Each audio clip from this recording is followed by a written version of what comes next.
ready to go. Hit that like button and subscribe. Shout out to the people in my Cash App early. Marley, shout out to you for the coffee. Jason, shout out to you. Shout out to you, my king. My guy. What's going on in the world today of YouTube?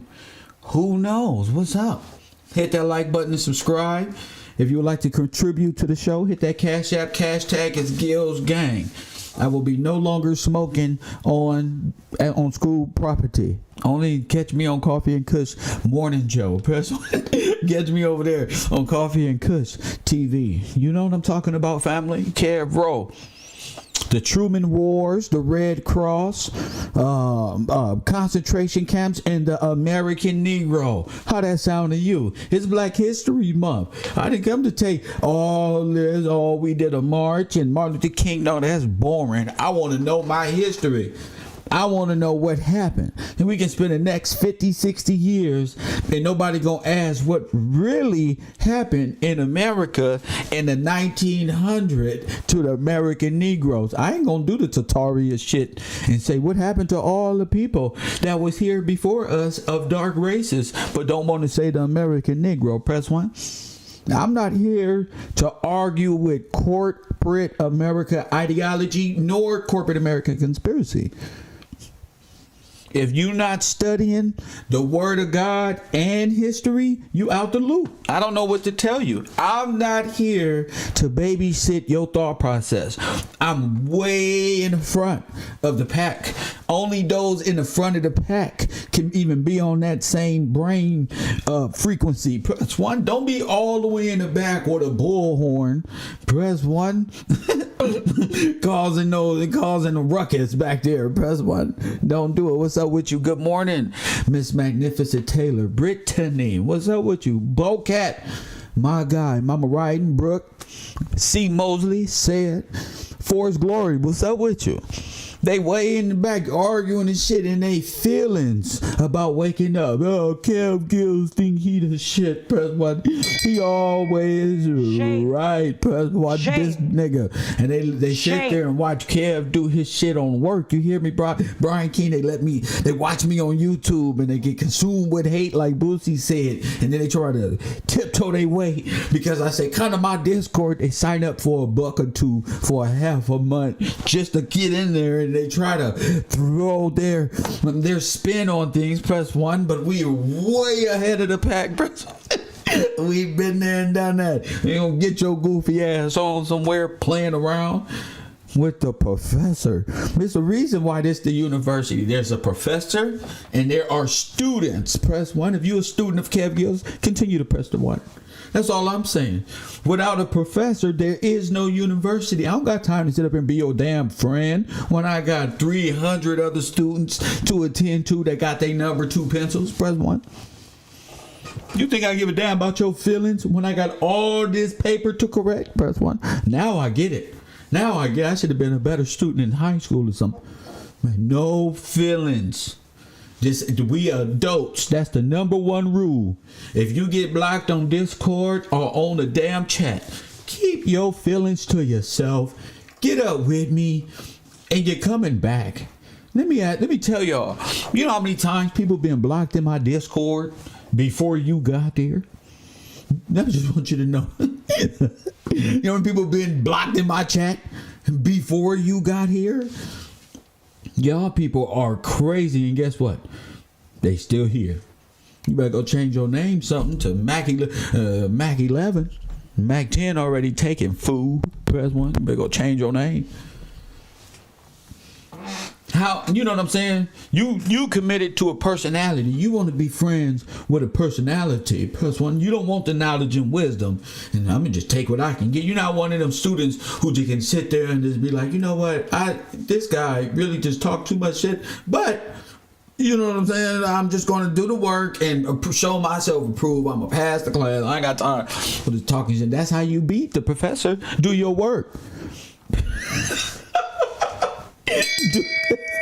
Shame. Do your damn work. Shame. That's all I care about. Shame. Got no damn friends. I got brothers in Christ, sisters in Christ. I'm trying to be better.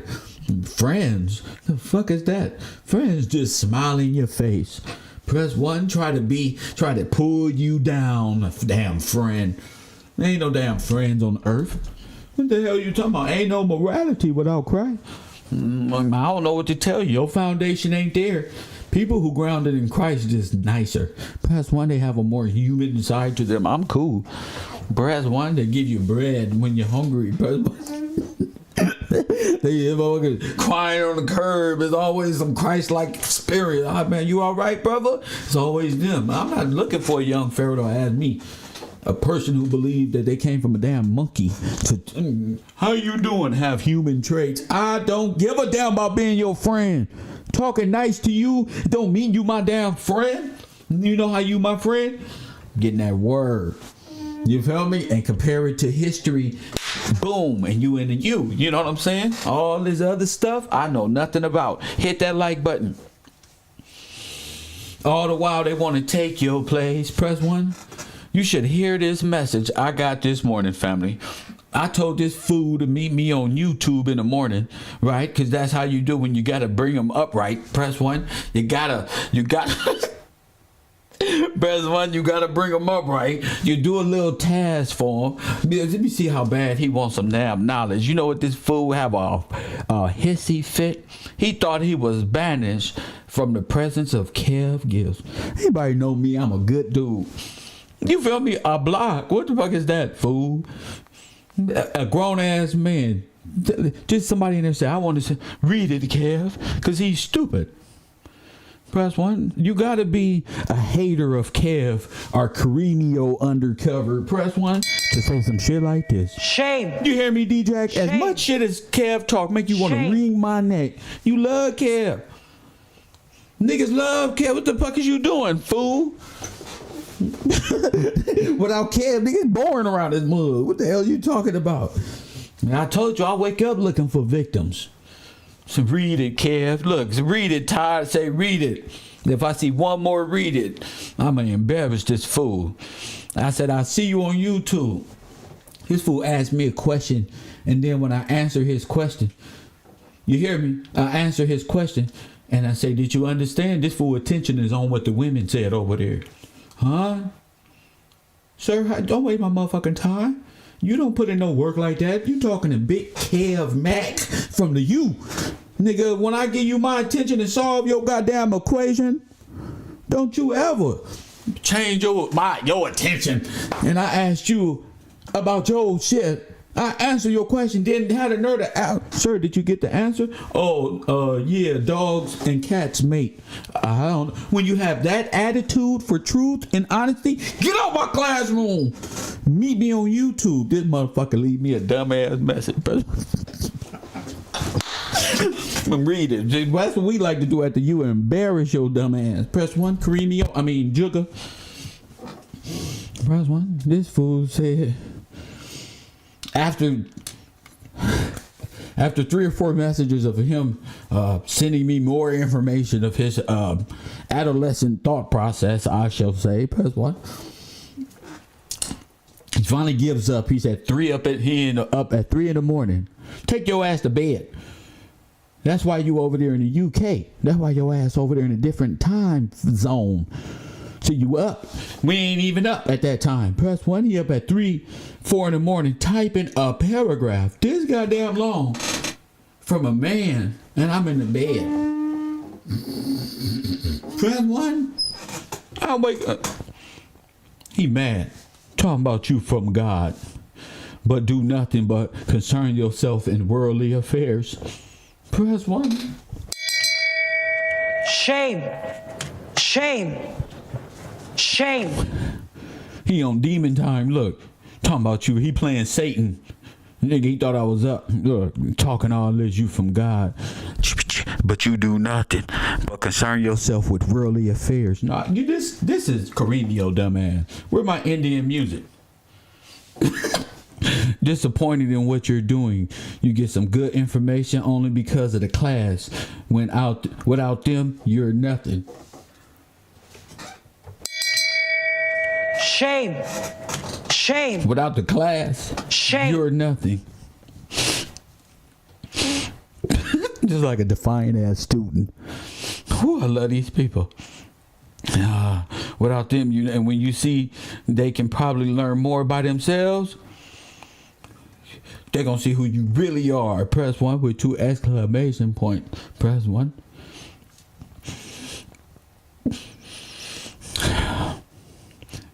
Mad at other YouTubers cause they do more views than you. Anything to clout chase. And it made me think, this nigga just did a video about me clout chasing. We don't really talk like that in the real world. It made me think, the thing about information is, it's not right or wrong. It's the holder of the information that makes it good or bad. If you don't get your devil Baphomet, I don't believe in the New Testament. That you see how that fit his stupid brain. That's one over in my chat playing around. He emotional. Press 1. He emotional. It's the beholder. Like-minded people somehow come together because they were passionate for the... I'm from South Central. What the fuck is you talking about? Like-minded... The thing about information, right or wrong, like-minded people somehow come together because of their passion for the information. Just because people perceive the information and a little different don't make it bad or stupid. Press 1. They just after him, he's stupid. They just haven't seen it from that perspective. Don't forget, you still learning. And if you say you know you're not learning, you're a barefaced liar. Okay, I'm still learning. I'm not going to let you draw me out my position. So we'll end this here. What position? Carino?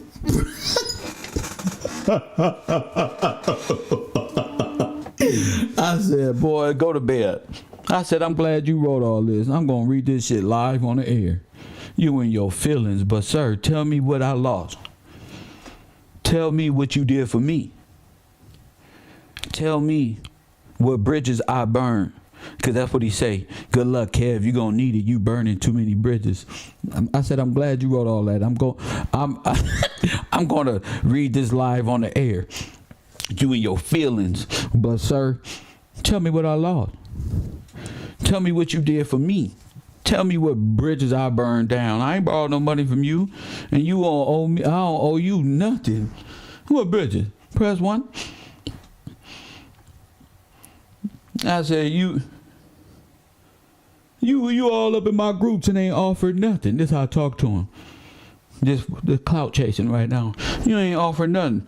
You all in my group. So yeah, he said, I said, my thoughts. Let me see. I said, I'll see you on YouTube. I didn't dish you. I said, I'm moving things around so I can put people in a proper class-like position. I didn't dish you. Press 1. I didn't dish you. I said, I'll see you on YouTube. You ain't really, I got to tell him after he got that much emotion. I'm like, bro, you're not even a factor like that. Just like Big Whack 100 to tell you, you're not a factor like that, bro. Don't think, what are you talking about? You're talking as if you're part of my information team, and soon as, what do you have you dead? You're not even in that circle. So what the fuck is you talking about? You know what I'm saying? I'm not looking for the general chat. I'm not doing that. I got people already in their lives researching that I conversate with, fool. That's not in the general chat. That's on my Instagram. That's in my 10 message. That's in my real life. We really are truth seekers, bro. We really are into proving the word of God and our history line up that we are who we say we are. You feel me? And it's coming together beautifully. You feel me? Only a hater of God himself will not want us to wake up. We his children. Only a person who named not written that book as an heir to that will be that disappointed, be that emotional about some words. You know understand what I'm saying? See you on YouTube and you got all that in your heart. You got that in your heart while you sit there watch me. Press 1. I mean, you sit there every day and watch Kev. All you do is clout chase. Oh, you got this in your heart. And soon as I do something you don't like do what I did to many other people, here go your heart like a drunk mad fool exposing itself all over the place. Because you're a clown. You emotional. You was a clown. You know, you haven't take part in our struggle, and you know that I know that. So y'all want to try to distract me with frivolous information. So what? I go hard on you. The people who hear what I'm doing, attention is on the subject matter. Fool, I care about your feelings, but you don't even think I care about your feelings. You gotta be a fool. I got kids in real life. What the fuck are you talking about? You just want to be around what's on care of mine and try to alter the conversation because you don't want to revert it back to the word. Yeah, you know who demonic? Soon as it's time to talk about the word of God, we can clown all day. Soon as it's talk about the word of God, and we can talk about little history. Soon as it relates to the word of God, here they go. Press one. We on Lamentations. They on some other shit. I don't know what they on. Yeah, people think they famous. I'm telling you. Because a lot of characters show up in people's chat room and they get in a perspective. They feed off that. Hit the like button, please. Thank you. And that's what people need. But that's okay, though. If it's drawing attention to the right cause, for sure. But again, don't throw y'all history. And this person way from a different country somewhere. Ain't got no business even nowhere around me. Press one. We waking up, not you. You know? We talking about the American Red Cross, the floods, the Holocaust, the African American / Native American Holocaust in the Americas, where hundreds of over 1,000 POW and concentration camps were all over America. The worst Holocaust the world has ever known happened in America with the Native American who was reclassified into colored and African American, and their whole birthright stolen by outside nations. Press one. That's what I study. I know you want to talk about bones and shit like that because you see Kev Gills coming. I'm talking about the robbery and it's Black History Month. Press one.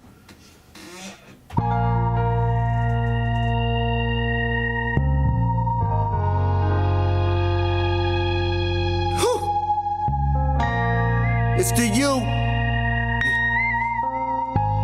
Kev Gills, I got you on me. Yeah, man. Welcome to the U, have a seat. The only professor applying pressure when he teach. Big cloud in these YouTube streets. I cheat like Wiz Khalif. Call it in if you gon' speak. Press one when you're checking in. I got the merch, copper coffee, a kush shirt. Support the brand if you support the man. With the spirit of Steve Coakley, they can't hold me. Back them down and fade away on them like I'm Kobe. Only straight shooter on this computer. Who else you know gon' bring it to your real truth? Hallelujah. More haters, more moderators. Get yourself timed up for making outlandish statements. Yeah, ain't no playing. Bungalow 54 is where you go with the herd. I got no patience. Either for God or you love Satan. It's reclassification over entertainment. It's to you. Everybody wanna have a school, but it's for you. Care less what a hater say you do. It's to you. Press one if you support. If you don't press two, it's to you. Teach none over here but the living true. It's to you. Press one, press one, press one, press one. Press one, press one, press one, press one. Press one, press one, press one, press one. Press one, press one, press one, press one. I love that shit right there. Press one. He's stupid. You know, they run from the deceit that lies they tell. He don't want nobody to know. He Photoshop photos. This is the worst deceit. This is worse than Sinetta. Sinetta don't even do this. You're a whole different nation. A Spaniard, press one. A Wild Bill performer, press one. But I know the truth. See, they don't want us to talk about the world fairs. They don't want us to connect all these dots because it'll come. See? But that's what real contribution does. Press 1. We relate it back to the word. I'm not looking for certain individual. I'm not looking for you, fool. I'm looking for particular individual that know the truth, that's in their own studies, all this other stuff. This young lady hit me this morning and said, I can't believe it. She done brought me the Griffin Memorial. You feel me? The Griffin Memorial Hospital. 40 inmates died in a fire at the Oklahoma State Hospital. Inmates at the hospital. The bodies were burned in large unmarked graves. But information is flowing. These women ain't getting in their feeling. She also sent me Revelations 2 and 14. Balaam told King Balak to get to the Israelites to commit sin by enticing them with sexual immorality and food sacrifice to idols. Press 1. Balaam told the king. Press 1. To get the Israelites to commit sin by enticing them with sexual. Remember we was talking about the world fairs and all that stuff? What you think Balaam and Balak is?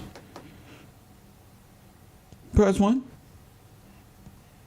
She brought this information. I said, wow. Bizarre. Here we go. And bizarre means fancy fairs. Press 1. Fancy fairs. What you think I'm going at? Huh? I told you it all happened here in America. Fancy fairs, huh? To commit what? To do what? And to drink and eat things sacrificed to take part in this stuff. Press what? What you think all that stuff is? Black History Month. You're going to wake up.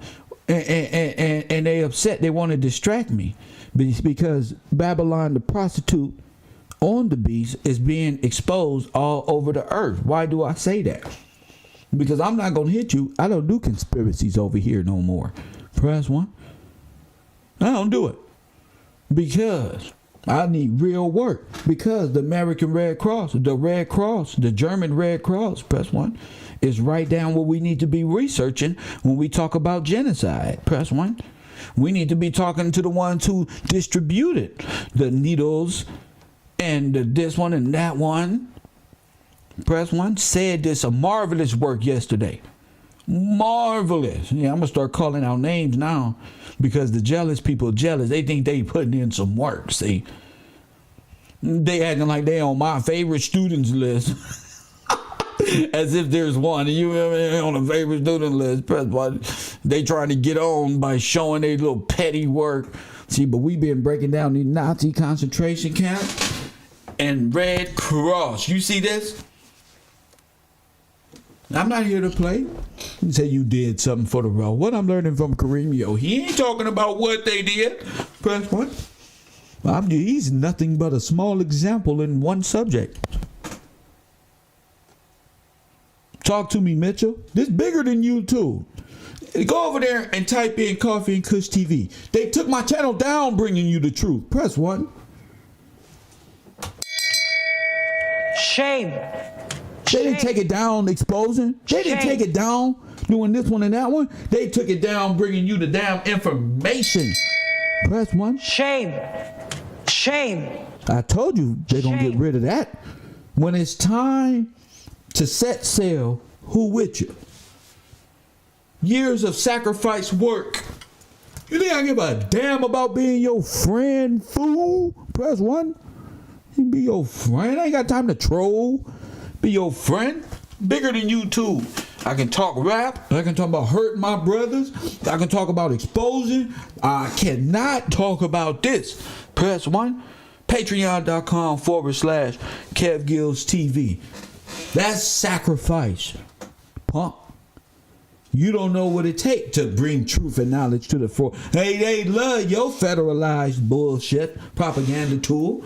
You love clout. Nigga, I am clout, stupid. We set the trends on the earth. That's why your hat backward, stupid. Look at you talking about. Clout of God. And clout ain't nothing but the word glory. That's all it is. Glory. You're doing it for the glory of it. That's right. That's all. You don't even know what you talking about.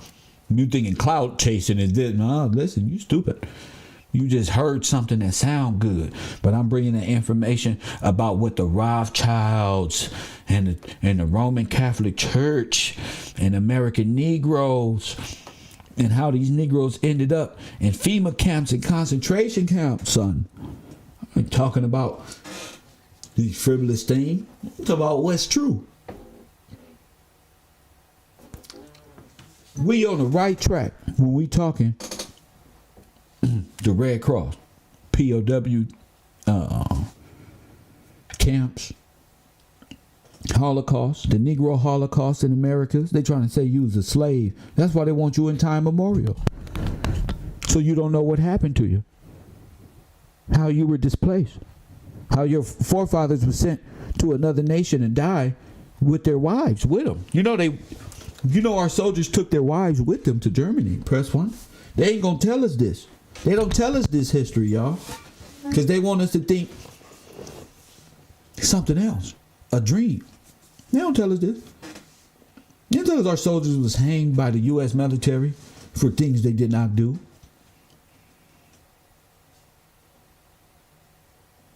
Y'all worried about Emmett Till. We were worried about his daddy and those men of bronze in that World War I, those firstborn sons. Press 1. These people wiped out a whole black military, courtesy of Herbert Hoover. And you think I got time to sit here and be in my feelings and read long paragraphs and not laugh at you live on the air, stupid? We somewhere else. So when you don't waste my time, if I'm studying this type of stuff and beyond, to hear you playing with your own question, why would I want you around me? Press 1. Why would I care about these little frivolous what you mad at? So what? We got work to do. We got work to do. So so what? Stop trying to be down then before it's your time. I told you, sit down. What the fuck you sit down mean? Ain't no favorites, but they been working this whole time. That's why I talk to them like that. That's why we have fun. That's why we talk. You know what I'm saying? And every time y'all see us talking, is always on some history. There ain't no favorites. It's just, that's what the subject. That separates who's really into that. You feel me?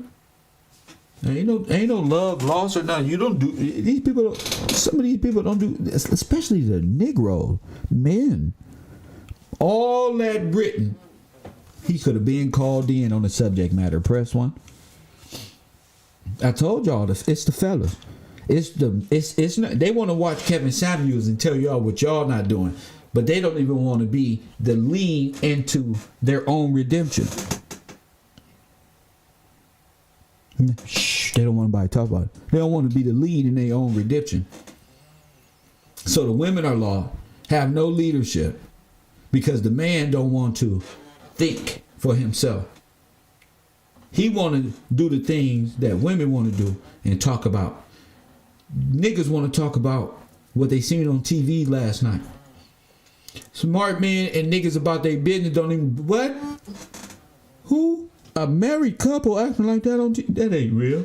That's how fast it is. Niggas who got shit on their mind and goals and things like that are not, that's what women do. Girl, did you what happened over here? Right here. That's good when I'm going up in there getting chips and chili to go back to the man cave. Hey, what y'all talking about? Yeah, that's wrong right there. Yeah, that women. Bro, y'all niggas in there with Kevin Samuels hanging out with the ladies, telling them about them. So what? You are the nation of men that was brought down. You arguing with them for worrying about what type of value. You don't have no value. There's not a one black man in America that has value. What the fuck is you talking about? Niggas don't know nothing.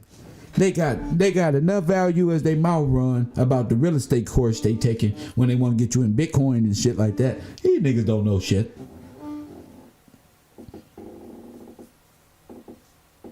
They don't know nothing. Statistics show. Y'all listen to Kevin Samuel. He ain't showed you one reference to a statistic.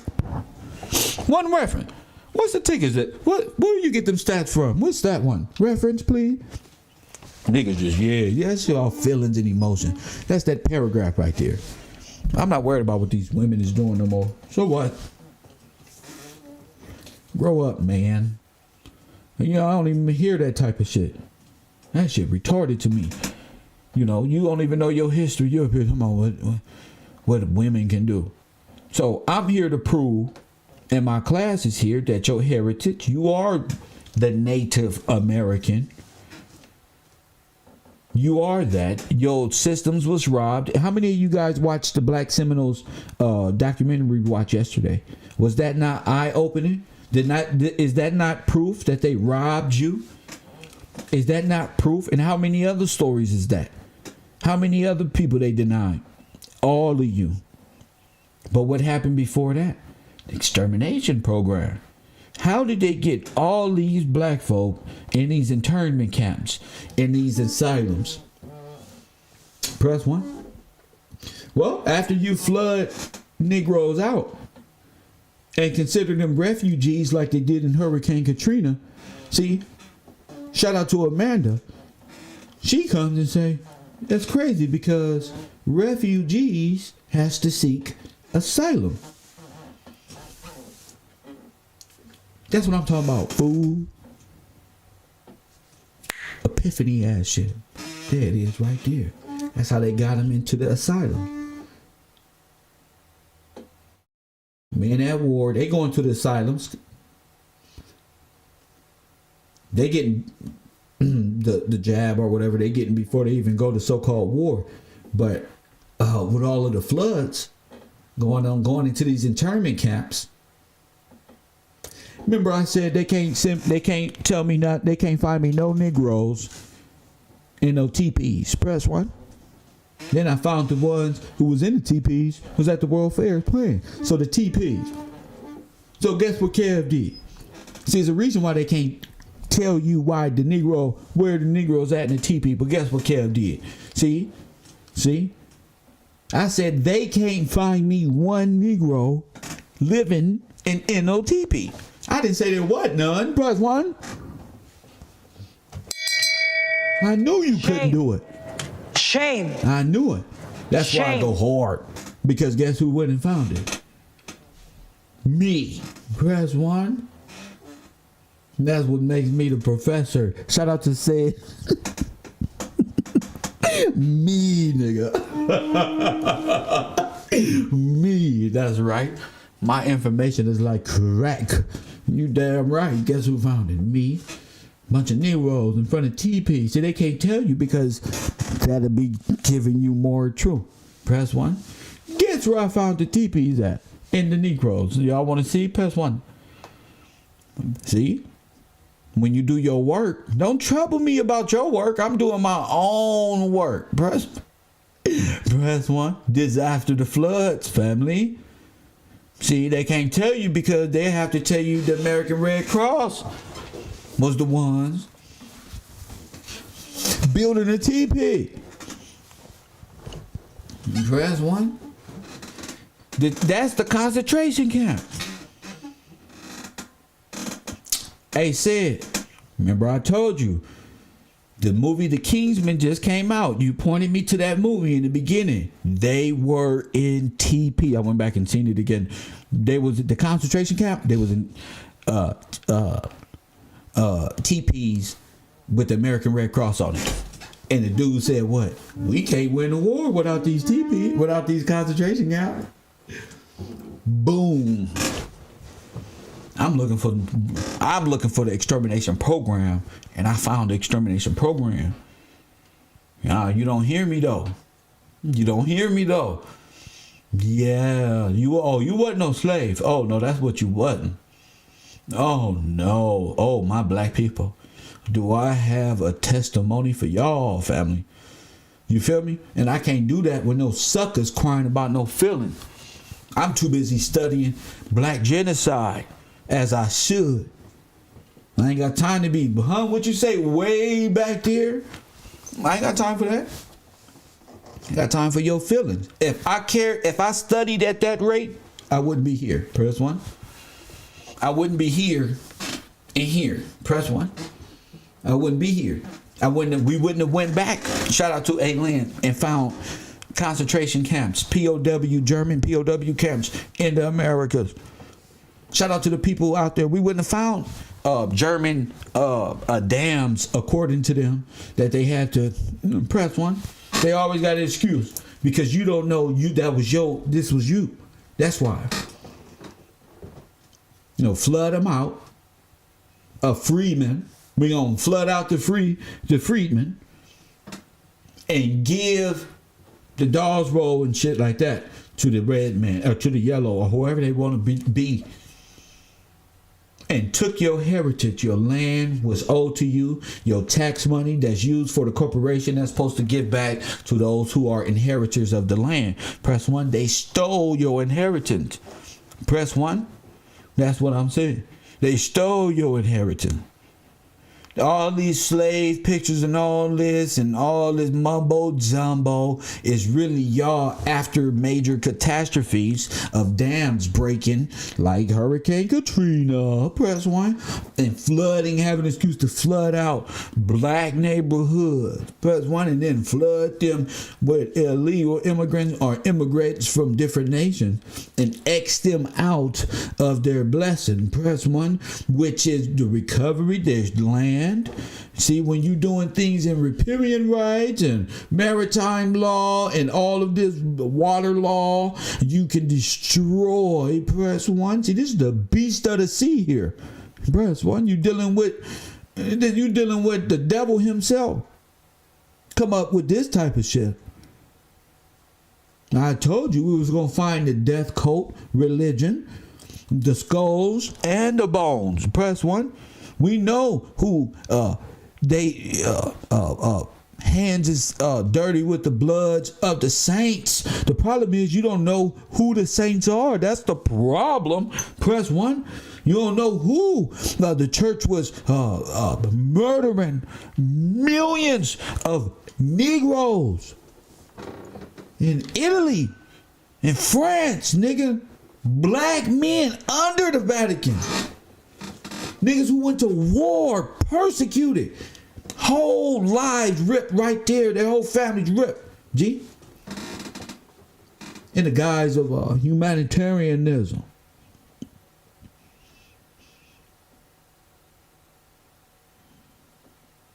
Yeah. And why you think they worship skull and bone?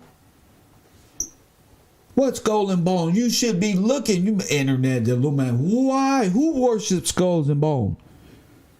What skulls and bone? Press 1. What does that represent? Y'all just stopped at whatever person make the coolest Illuminati video without questioning the Catholic Germans. Press 1. Who put forth this American Red Cross with Rothschild and stole our birthright using Swiss banks. Press 1. Oh, this Catholic Church. Press 1. And this Antichrist Pope that these races come from. Press 1. And which are all Germanic. Ain't that a coincidence? German in vaccination. Black Death. Spanish flu. And you think this happened some old time in memorial when it happened here. Right, you the Black Death. In Black history, you went through the Holocaust, the American Holocaust, the worst Holocaust experience ever on earth. They're gonna put it in the illustration using some damn cowboys and some damn Indians from Wild Bill Association, a traveling bizarre world fair. Press 1. Fornicating, devil worshiping folk. The sun coat of death. What do you think the Nazi logo is? Sun worship. You see this Nazi concentration camp, Red Cross. You don't read red German. You don't read German, so it has to put it in parentheses. It's not no damn. In Germany, it ain't no concentration camp. They said, nigga, that's the Red Cross. That's the Rothschilds, fool. Man, one. Join my patreon.com/KevGillsTV. Become a student at the university. Quit crying all the time. I'm on something way bigger than that. You trying to get some reparation. I'm trying to get you everything that you owe. That's what I'm trying to get you. And you're so caught up in your own, and everybody know now. You don't know this? You wrong. And it's okay to be wrong. But don't lose your common sense of what real is. Press 1.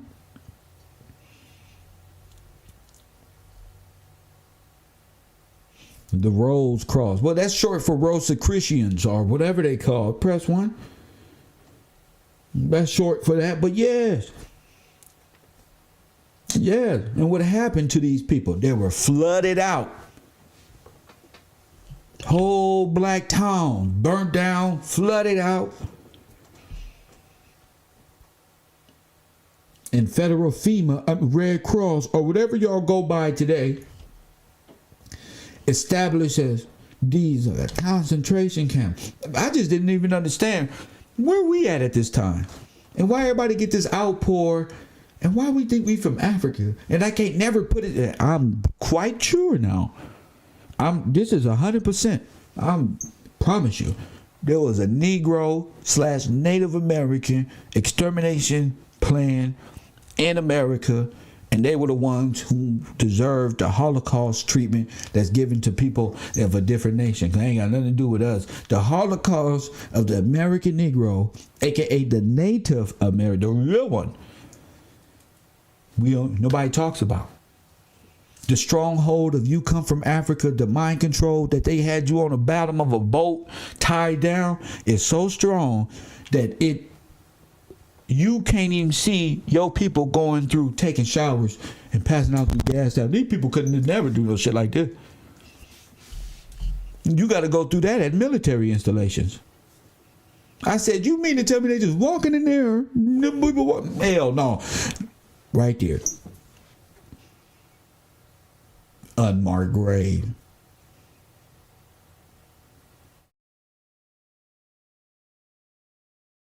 Nobody wants to talk about the German Red Cross concentration camps in America.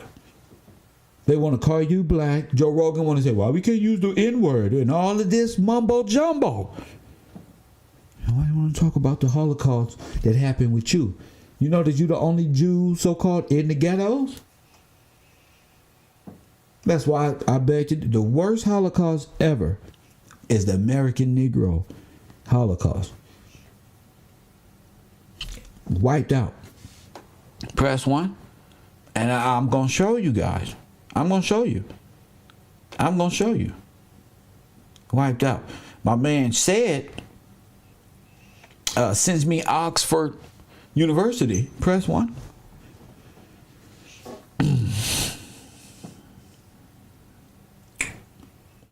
Reconstructing an epidemic. Press 1. Now, for the people who need this, it'll be in my Discord. You can read over it. This is important because it's dealing with, and I say my Discord because everything takes support, and I see now that they're willing to do whatever to stop specific truths from hitting the airways, and there's nothing you can do about this, but it's a great place to help out around the show. You know what I'm saying? Shout out to y'all people who just support, just to support. Shout out to y'all. So I am going to show a little bit of it here. Y'all follow me? Press 1.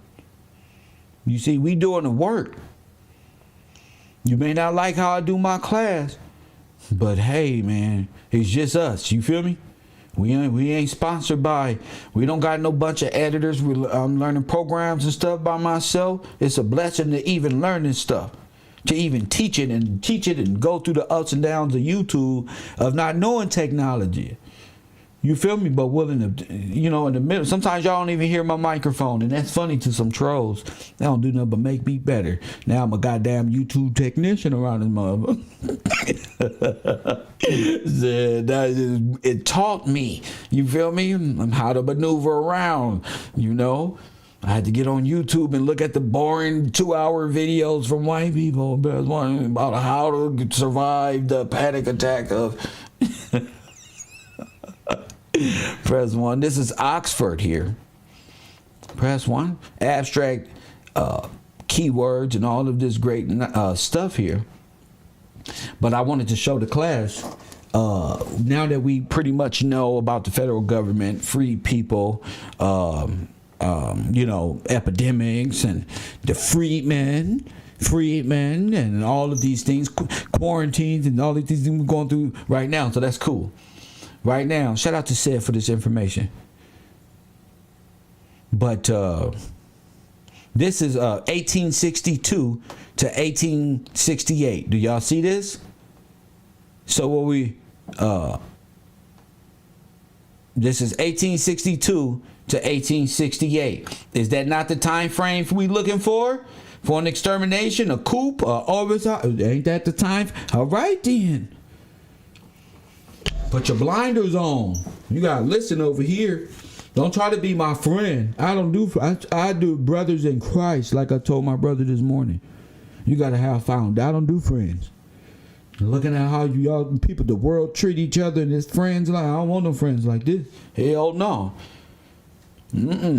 Every time I need researching buddies and brothers in Christ and people who got foundation in their life, because y'all other folk is crazy. So shout out to Brandon. So look, this 1862, 1868. My phone should be off the ringer.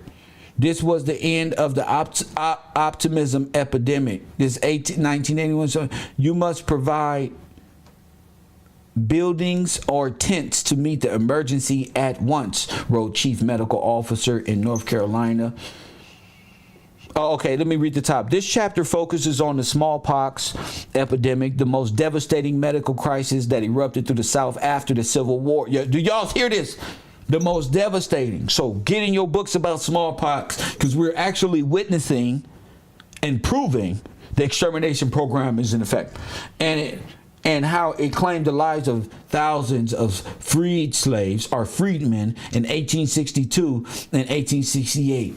It argues that the epidemic resulted in large part from the infections of the Freedmen's Bureau hospitals to establish effectiveness quarantines and conduct vaccinations, as well as the federal government's neglect of the freed people's health. I fucking told you that the freedmen's with King George. No, y'all don't hear me. Let me get this on my thing.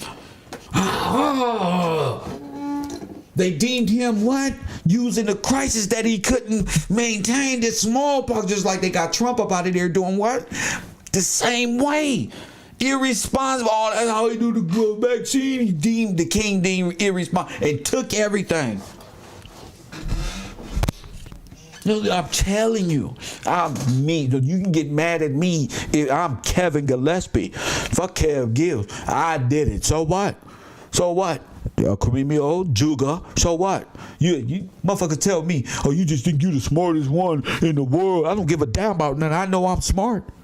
I'm smarter than not graduating high school. I know everything that I was upset at myself about, stupid. I don't prove myself wrong. No, I am smart. No, you don't need to go to that damn school fucking program. I knew I shouldn't have graduated, because if I would have graduated, it would have made me feel like I was on to something. See, but it wasn't meant for me to do that. I was always supposed to question. You go talk to any of my teachers, they're the best dude in the world. He just didn't believe nothing. We see. This nigga Kev, this nigga wasn't debate everything. I'm not circling that. That don't even make sense. A, B, C, D, multiple choice, whatever. It don't matter. I don't believe it. Failed me. Press 1. That don't make sense to me. I want to know. Maybe that's what it took. A person like that God can use, that wasn't controlled, who always conceded but was really just, you feel me? Didn't have the outlet. I didn't come here with no script. We grew together. So what he talking about? I don't got no special effect musics. I'll keep telling y'all, all we got is this potent nigga shit. This knowledge and wisdom, you know. But look, it's the same thing. So let's get back to it. I told you. I fucking knew it. Oh my goodness. It considers an effort to addressing the outbreak of the virus throughout the South. You see that? It urges that the epidemic resulted in a large part from the influences of the Freedmen's Bureau hospitals to establish effective quarantines and conduct vaccinations, as well as the federal government neglect of freed people's health. That was you. It considers the highly mortality rates caused by smallpox epidemic that they probably did and how they were interpreted by federal officials, southern planters, and both northern and southern press and signs of extinction of the black race. Press 1. Signs of extinction. The chapter also cites that the federal government lacked effort in addressing the outbreak of the virus throughout the South, meaning they ain't do nothing about it. Press 1. I told you. That war wasn't no war. That was extermination. I don't believe that war. There's a bunch of black people out there dead. That's a good way to explain. A bunch of bodies, a civil war. Okay. Fighting each other and stuff like this one. All right.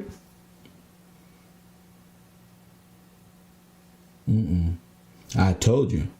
This is an extermination program. I told you with the right mindset, you would know what happened.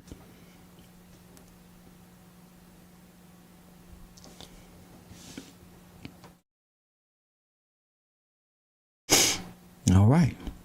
You must provide buildings, tents to meet the emergency at once. This is crazy. Let's continue to read. You must provide tents and buildings to meet the emergency at once, wrote the medical chief officer in North Carolina to the bureau doctor stationed in New Bern, North Carolina. You must go vigorously with vaccination and if necessary, make applications with other physicians, he claimed. Smallpox had threatened the black residents of the small coastal town. Wow. And the only bureau doctor remaining in New Bern stood defenseless as he read orders from the defense headquarters. The Freedmen's Hospital that had been built a few months ago had since been disbanded due to federal regulation. Oh my goodness. Wow. Okay. We should soon have pitted. Okay, so this looks more like a planned assassination rather than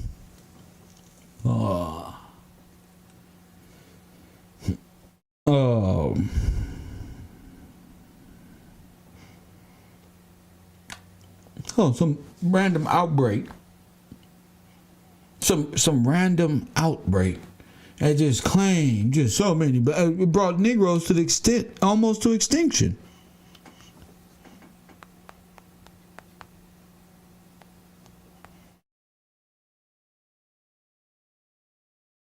Almost brought your race to extinction. But I know that the Red Cross is nothing more than the concentration camp.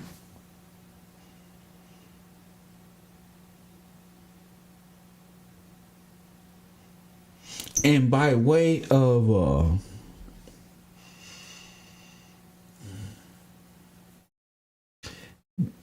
damn, that's crazy. That's crazy. Shout out to you, man. Shout out to y'all, man. In my mind, I'm like, damn. On the federally occupied plantations of the so-called freedmen's villages,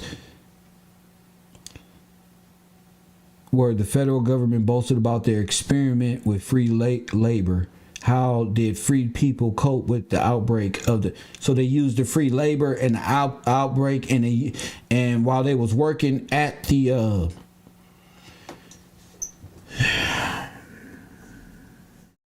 you went into slavery while they was working at The little Red Cross. They looking like they're free labor. Press 1. There's some free unknown color. There's some free damn labor. I told you this ain't gonna be hard for you to understand. We just gotta wash your corporate mindset of how you ended up on immigrant in your own country. Coffee and Kush TV, Cairo University. You on the air? What up? Hey, this is Dwayne calling from Washington. My man, Dwayne. Hey, now that you say that, think about the history we was taught. Number one, the so-called African American were the ones to bury all the bodies during the Civil War. And then they talk about infecting the Native Americans with the smallpox with the blankets. Do you see that? Man, this is all connecting, man. This is so it makes sense to you who know they already admitted that that's what happened. Yeah, but they told us it in a different way in this history. They wrote it a different way in the history book. That's right. But when you read this document that you're reading, this connects all the dots. Yes. Without the illusion, they're talking about you on real document, in real paperwork, in real life. Right. They're talking about you, not the illusion, not the illustration. That's you that got to get smallpox. That's you. Yeah. But in the books, Time Immemorial, they say, oh, well, you know, they infected the Native Americans with the smallpox, and then they show the Huns and all of them. That's right. But then it's the Negro that y'all did. That's right. And you don't feel it because you think you think our people think they came from Africa, and that's not their story. And that's the Jews' story. And the Hun got your Native American story tied up in and rain dances and stuff.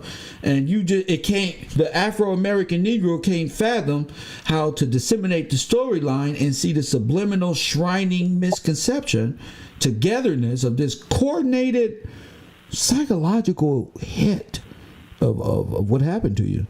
Holocaustic. Amen. This was what I say. Holocaustic. Didn't I say that? Oh man. Now those are the Catholics. This is what they was talking about was happening when we learned about the Jews and all of that. Yes, sir. We're talking about internment camps and all of this and all of that. You the 6 million. You in the ghetto. That's your race. Remember, Jew is a race. Remember, we know they Polish. We know they all get their race together. We are that race. Oh man, this here, man, is like biblical. Bro, it'll make a sane man go mad. No, it'll make a madman go sane. Yes, sir. Man, this here is like, to those who are into history, know exactly what I mean. I'm not waiting on people to understand. People like yourself who's like, wait a minute, that makes sense because I never understood. You be able to do that. You actually enjoy history, and you had a lot of questions. So there you have it. And they did it by way of the American Red Cross. Yeah, that Red Cross, bro. When I sit back and think about it, learning history, I wasn't that interested in it because I was displaced. Right. But now, man, I'm placed. Yes. Yeah, whoa. Yeah, that's what the Bible said. You have to come to yourself. Yes. And the truth, the prodigal children, man, and like I said, you was in the pit, you was getting ready to eat the pig slop, but then you had to come to yourself. Wait a minute, I can go home to my father's house. Yes. So we got to come to ourselves, man. That's the whole thing. And I appreciate you for being obedient to the spirit of truth, man. As much as I could, you know. Yeah, I appreciated you. Thank you, champion. All right, man. I'm sitting back down. My man. That's what's real. It takes a lot, and he understands it takes a lot to be able to see that. These brothers is older than me, so I can't play with this information. This is critical to those who know what's up. You know, I'm not telling y'all who the best rapper in hip hop started like this and know all this sun worship madness. I'm on some whole other stuff. You know, God want me to wake you up. You know, this is the type of shit that's inside of me. This type of shit make me cry at night. Like, what? So why a nigga talking about being your friend? You can't be my friend because your mind is going somewhere else. You don't understand what this is. You dealing with a race of people who don't know what happened to them. In about 400 years of slavery. I'm talking to you about the Negro Holocaust in America by the Red Cross. You talking about some imaginary book that you chose to believe. Nobody asked you 2 questions. Where they get the water at? Where they were drinking water on the ship all this goddamn time from? You won't be able to tell me because you was rowing the damn boat. You wouldn't know they came over on steamboat. But they got your mind and time so fucked up. You rather just listen to Mary J. Blige and Snoop Dogg on them Super Bowl. And I don't blame you. It's complacent. Nachos, chips, hot dogs, ha-has, and hee-hees. But when the game is over, reality is still there. You feel me? I'm getting real comfortable at just being me. Facts. And the reality is still there. The American Red Cross uses, I call it the NATO. That's what the American Cross is. NATO. Press 1. That's what it is. NATO. It's the Pope's army. Press 1. It's the Pope's army. Press 1. The Pope's army. All those nations have conspired against you under the direction of the conquering Roman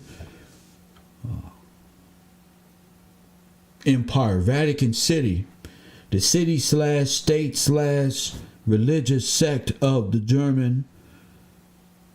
They took over the church, murdered all of the saints. I told you they were holocaustics. You think that's a coincidence? Catholic holocaustics. You know what the Holocaust, you know what they do? And you sitting up here talking about, oh yay, Lucifer. They worship this stuff. And they took Christ's body down and drunk his blood. Press 1 and say, here go the flesh. It's mockery. Here go the blood of him. Right here. It's your Savior. That's your Messiah who paid the body somewhere over there in the church. Hanged upside down some damn where. And a time capsule. And probably his head is in a little box that go around. You know what it is? And because you don't know who you are, you right there with him. You right there with him. They put a whole extermination program in front of your face. And you sitting around bobbing your head to a beat. Talking about some damn Illuminati. What's that if you can't name them? Nothing but a Scooby-Doo ghost. Because once you identify who it is, you have a responsibility to speak up. It's fun to play Illuminati games and play good little Indian flute music in backgrounds and Bruz One. That's good.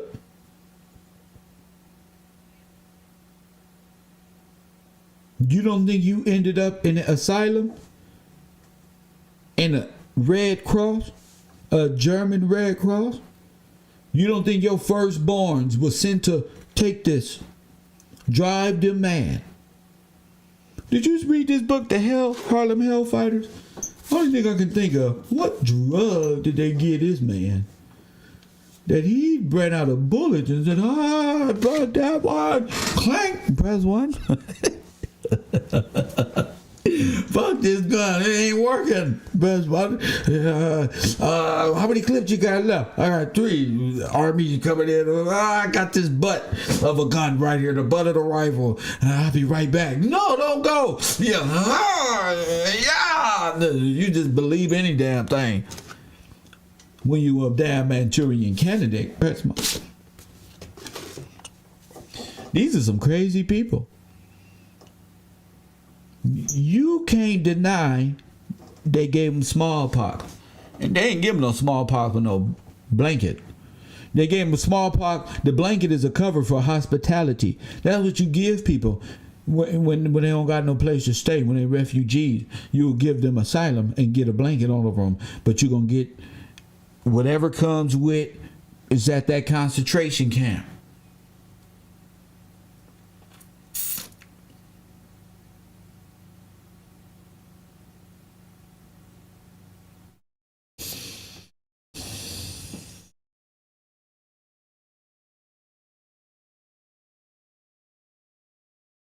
That's all I'm saying. Shout out to the person who just donated in my super chat. Shout out to you. Crossing roofing of Atlanta Cross. Shout out to you. Shout out to you. I appreciate that. 424-209-9506. 424-209-9506. I don't want to go no further. I want to see. I got a movie to play. I want to see where the people minds at. We just watched a video yesterday where Carimio people say, I don't care. They can look Indian all they want. They ain't on that federalized dolls rolls. We ain't letting them in. I know we on that 1% as a cousin of yours. But if you can't prove, we can prove that we your cousin, but you can't prove that dude you is you. So you're not gonna help me out because you in charge and you know you my cousin. Well, you see what I'm saying? You my cousin, India. I got you your position with one drop. The federal government say only the one drop rule people can get federal grant. And if you got a problem with it, talk to the one drop people. We go talk to you and you say to me, your real cousin who you know is the real nigga, you say to me, nah, I say on this piece of paper, only the one dropper. But you my cousin. I'm a real Native American. Not according to this. Press 1. Mitchell Simeon say, false flag relief. Well said. You've been enslaved ever since. They didn't beat you. They can't beat you in war. They got to beat you with natural disaster and catastrophe. Press 1. They can't beat you in war. They had to beat you in natural catastrophe. Meaning, we don't have to, those dams up north, you don't have to flood them out. Repairing. See, that's how the Pope stay in power. Maritime unknown law. Caller.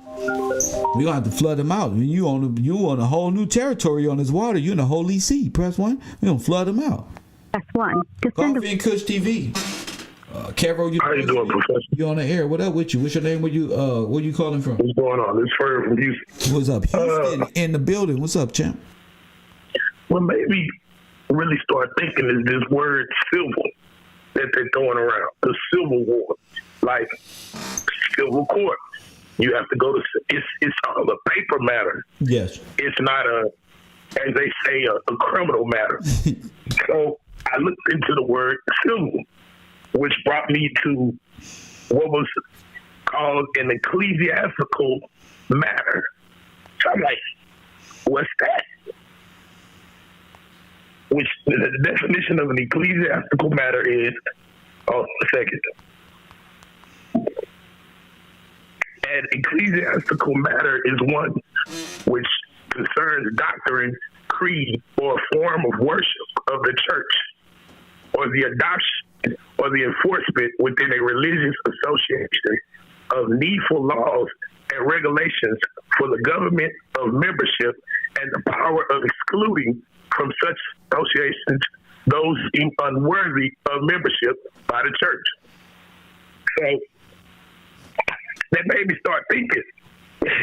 First of all, I said ecclesiastical. That automatically made me think of the Bible. Yes, sir. So I started looking up what's the purpose of an ecclesiastical court.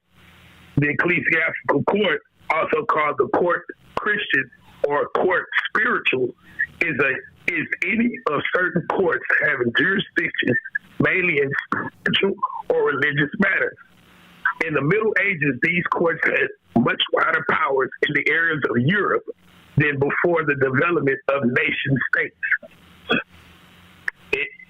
It's going to lead you into a whole look into the word ecclesiastical law. Who is the ecclesiastical leaders? Who is the ecclesiastical leaders of the court? Which is all going to lead back to the Vatican, of course. It says, what is an ecclesiastical leader? A sacerdotal state is a state whose head is also the ecclesiastical leader designated by a religious body. An example of this kind of state is Vatican City, whose head of state is the Pope of the Catholic Church. This word civil that they use, it almost puts you in the mind and state that this war didn't happen at all as a war. It was a paper war, like a civil matter. Of course. This was them. That's what I'm this saying. Was them When they saying, applied their power using water. and they believe they done it all in the name of the church. Of course. Well, it's manifest destiny. It's the Bloody Mary. It's the ISIS worship. That is all ordained, they say. That's how they got it. Yes, sir. But that's all I want to touch on, Professor, on that matter, because you really got me these last 2 weekends really examining this footage that they blatantly have put out, that these old wars that come on, this is the actual footage So of this. So you're right. So you've been watching it. You've been watching it in your I've own been time. watching this stuff. I don't want to watch nothing that nobody's talking about right now. I want to watch what they put out, what the History Channels put out. And I watched something this weekend called The Napalm Girl. Okay. And this is about the Vietnam War. And they show these people getting on the plane. They're on the plane with the bomb. And then they show the bomb come out the plane. And then they showing the bomb hit the ground. I said, wait a minute. How was all these cameras there? Why is it in black and white? Like, this is not making sense. You're going to tell me that you're going to have cameras on the actual location where a bomb is about to explode? Yeah, they know. Yeah. When the bomb hit the ground, it looked like firecrackers. It looked like small movie type explosion. I said, this never happened. But that goes back to cinema and what we were talking about on the show a while back about how these productions were put together to get our nation involved in different things. But go ahead. You can finish up what you got to say. Go ahead, King. I basically want to say that's something that has really opened my eyes, is watching these old footages. They start up like the cartoons do. And welcome, this is the Vietnam War. This is World War One. Yeah. This is World War Two. Yeah. And they show you the soldiers smiling and in the dugouts, and they're talking and sending signals, and it's like all this stuff is fake. No, you can see all of it. Yeah, you can see it now that you've your mind is open enough to see it. You know, it's a good thing. I thank you for that, Professor. Like, now trying to get people to say, man, y'all look and pay attention. Like, the Nazis won the war. My barber this weekend, he was like, man, you tripping. You better not let nobody hear you say that. I'm like, man, we got to understand this, man. We have to. Yeah, and I just tell people a lot of this information is just for you. You know, people find information where they find it, and I don't really talk to nobody outside and try to convince them of certain history. This is not in a waste time, no way. And if God is on your mind, and this is appealing to you, and that's for you. You know, I can't even say go try to teach nobody this stuff, because There's nothing to teach. A person is willing to find out who they are. They'll search hard enough themselves. That's you. You doing that, you know. So congratulations to you for looking within yourself and wanting to know more about who you are and more about data. That's just how much they don't know. Sir, you need to look into your history, man. You better not hear the people talking. That's slave mentality. Yeah. So thank you. Don't let Master find out you talking about that. Yeah, don't let that. Go ahead. Don't let Master hear you say that. I'm really finna do some more digging, and I'm gonna let you get back to the class about this ecclesiastical matters, ecclesiastical jurisdiction, and see what this ecclesiastical thing might have to do directly with ecclesiastics in the Bible. There you go. Because I'm thinking it does. Thank you, champ. My man. I mean, that's what it's about. You hear me, Jugger? That's I'm doing my research on my own. He's not trying to just sound like he's a part of something by asking a question that everybody knows is ridiculous. Or no, he's like, bro, and then you know what that led me to? Hey man, I'm gonna find out, I'm gonna do more research and see where this stuff leads us, and hopefully it leads me back to ecclesiastics of the Bible so I can prove it. Boom. You hear that, Jugger? Hopefully that we think different. Hopefully I'm learning I'm on the right track because it feel good. I know it now, but if it points me back to ecclesiastics of the Bible and I go there and it confirms that mean I'm learning. That mean the word of God is in you. Press what? But people don't want to go to the Bible. They want to see if they got the right answer. Don't come to me thinking you got the right answer, because I'm going to ask you how you came up with that equation. And you're going to be like, well, you ain't going to know. You're just going to have the answer, but not have the solution right there. You just want to be, hurry up and pick me so I can be right. Give me the answer so I can be right. No.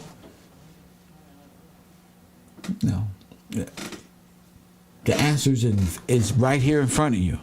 It's right here. Same place he found his answers. I didn't tell him to do that. He didn't spend all this time trying to fake it to make it. He was in the back. I don't give a shit about your stupid feelings. I talk shit. I want to make you mad. You can't do this. You can't think. You got to get mad to unprogram. Damn this damn Instagram. I want to learn. You know, you shouldn't be fake. Come real. Next time, come correct. Sit up here like Aaliyah. At first you don't succeed. Dust yourself off and try again. You go complain and cry, baby. That's what you are. Press 1. Unknown caller. You talking to me like this, but your ass is an emoji to me. I don't know you personally. You're not in my Excel classroom. You're not in my classroom like that. Press 1. You're not a factor. Become a factor. Become a factor. You feel me? My whole urban conservative for the week is filled up. And you up here want me to get in your feeling? We talking about the extermination program to the nobody talks about that. Hit that like button. Don't nobody talk about the Holocaust of the American Negro and why we don't got nothing. Nobody on this internet. See, I looked around stupid like somebody was really over there, but it wasn't. So, media control. Press 1. When I'm on stage, it's going to look just like it look on YouTube. I'm practicing. Press 1.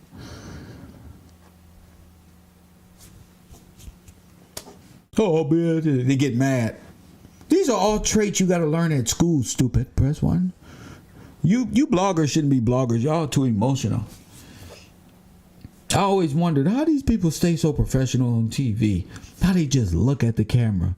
You got to put that work in. You feel me? It take a little practice to get up in there and look to the left and look to the right. Like you really something up there in the cloud and pull it down. Press 1. Only on the road. only on the road. I can't lie, man.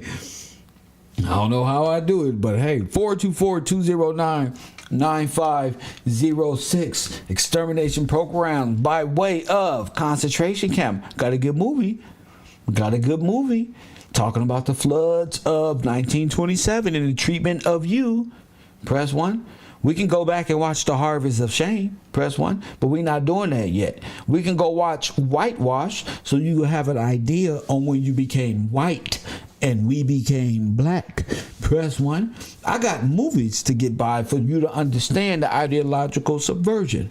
But this time frame of the 1862s all the way up into 2020, we got this.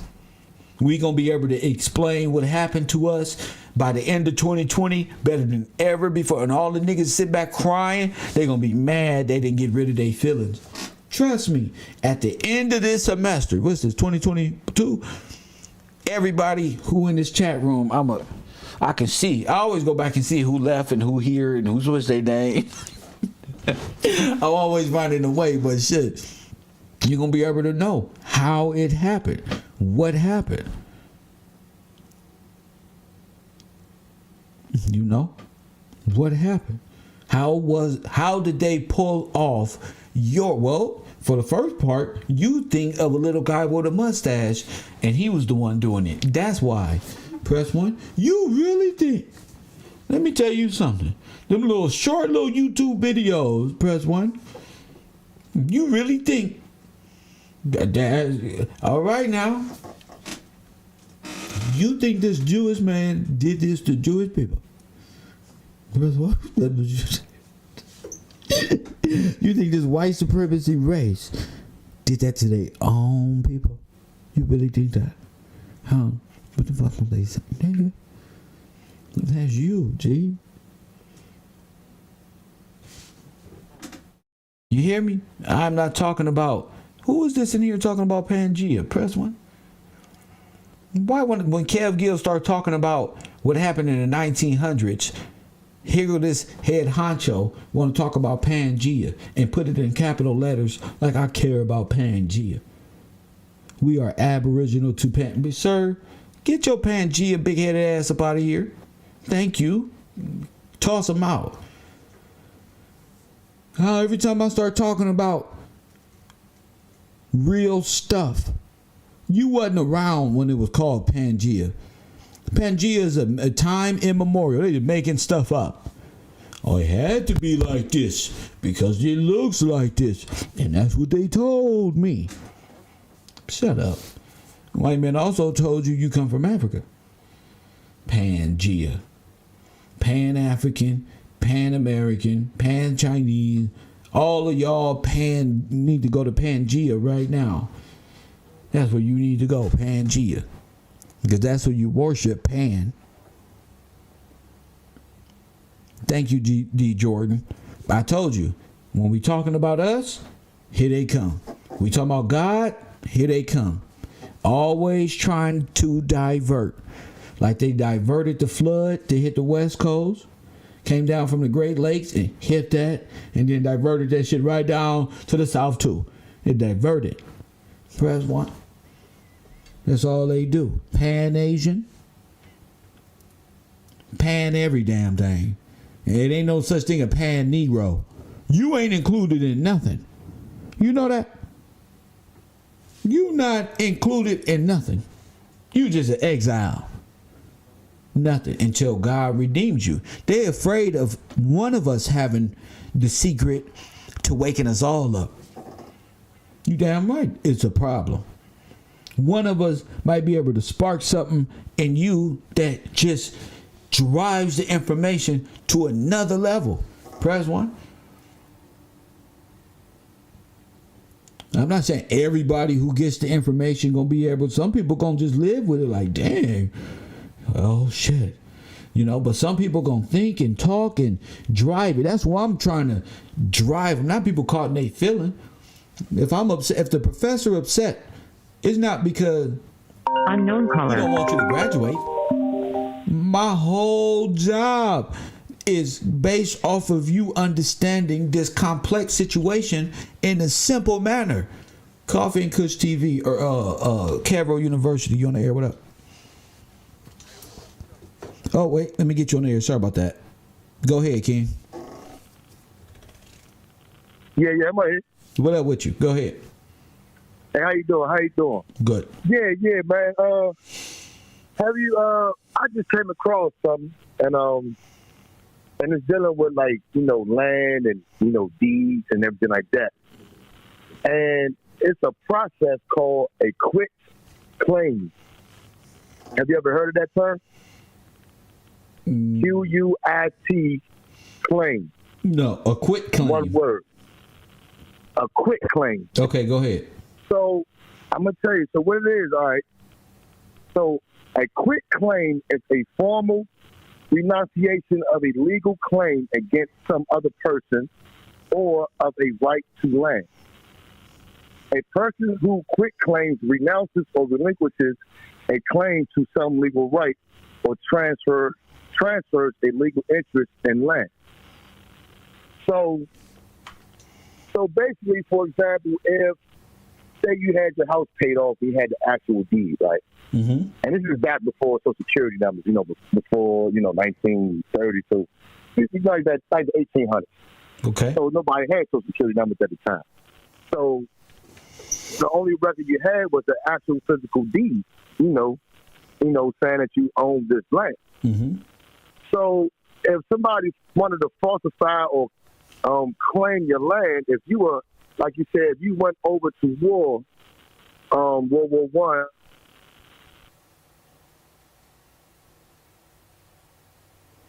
I, and if you probably, the sound cut out, so we didn't hear nothing you just said. Last thing we heard was, if you went to World War I, what happened?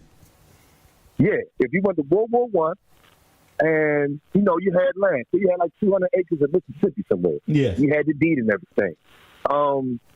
And all it would take is somebody to actually just know your name, because that's all we had back in the day. It wasn't no Social Security numbers, just your name. And have somebody else like bear witness and claim, or as a notary. Yes. And they can, and basically they can falsify and say that you were giving up the rights to your land, and then someone else can just rightfully claim the land.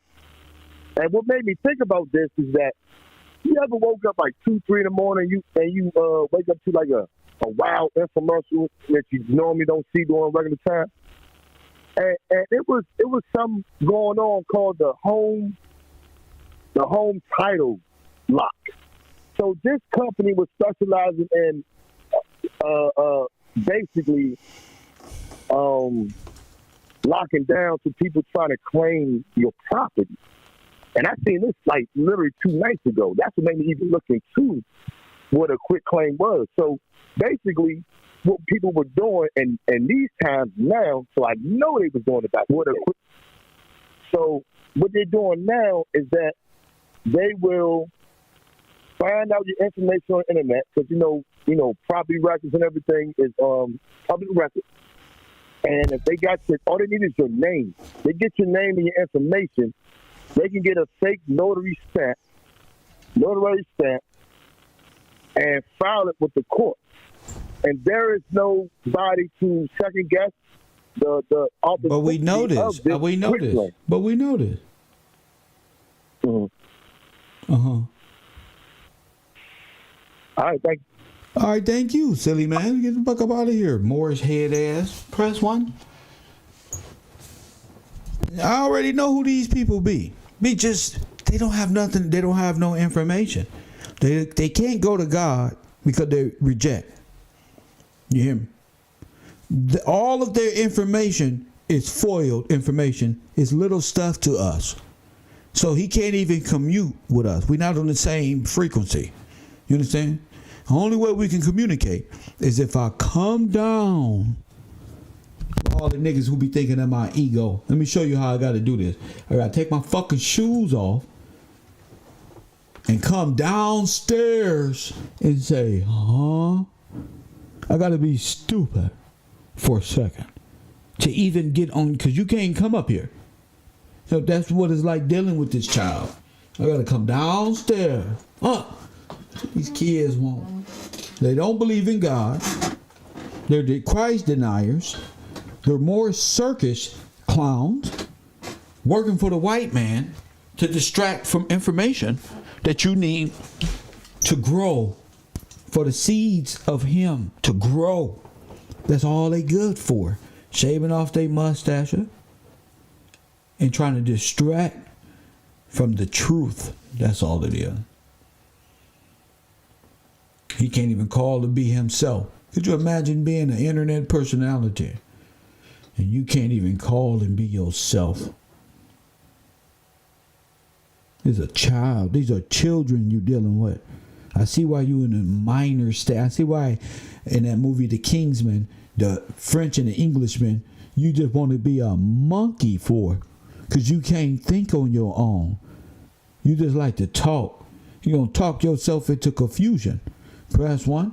I just want to see how far this fool was going to go, because while he was talking, press 1. I said, I'm going to talk a little shit, but I'm going to get back to the truth. Press 1.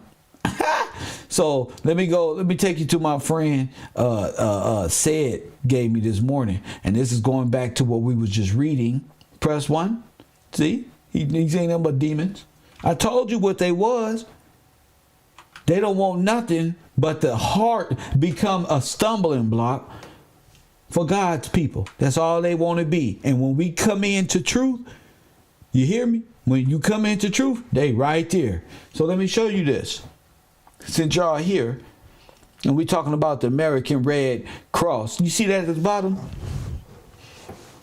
Let me see this. It say, let's go to the second paragraph. It say, all of this was exacerbated by how the military defined smallpox. And I just want to let y'all know we talking about the same thing. How the federal government responded to the outbreak, how doctors treated it, and how the press reported on it. When smallpox first broke out in 1862, military and federal officials in the North followed health protocols to stop the spread of the virus among soldiers, but justified the outbreak amongst freed people as a natural outcome of emancipation. You see that more? Huh? They say it happened because you want to be free. Because y'all emancipated. You shouldn't be emancipated. But King George, you was emancipated when you became a man. Press 1.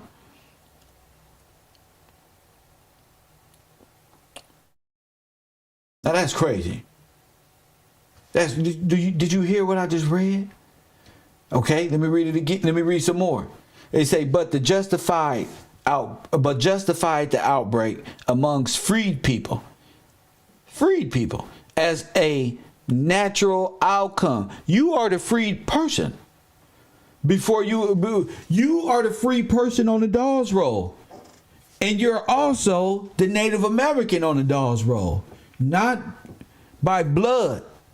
That's 1% by air. By blood is paperwork. You're an heir to a throne. It's just your family, your bodies under the ground. These Native Americans ain't got no bodies under the ground like you do. That's the thing about it. But justified the outbreak among free people as a natural outcome of emancipation. As a natural outcome of emancipation. This is your federal government. The ones who are responsible for handling the Red Cross. This was you saying, we don't want to be a part of it. They say, if you want help, you would better come over here, forget being emancipated and be a slave. Remember, I just showed you the American Red Cross seen it. Well, this is some free labor.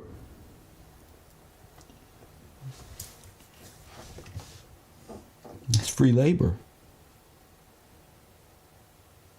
Theories that newly freed black people were on the verge.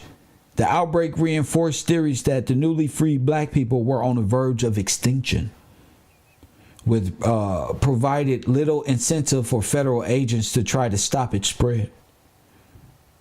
I mean, they was on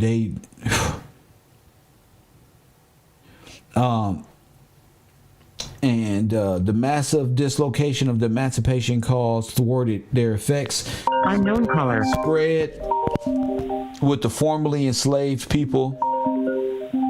This is insane. Cavro University, Professor Gills, you on the air? What up? What up, kid? What up, Seth? No, I just asked myself a question. So why didn't the soldiers catch the smallpox? Oh, good question. You said what? Good question. Go ahead. They was all vaccinated. Them and the slaves, because when they came over here, they had to go through the ports like Ellis Island and stuff, and they would check them for all these diseases.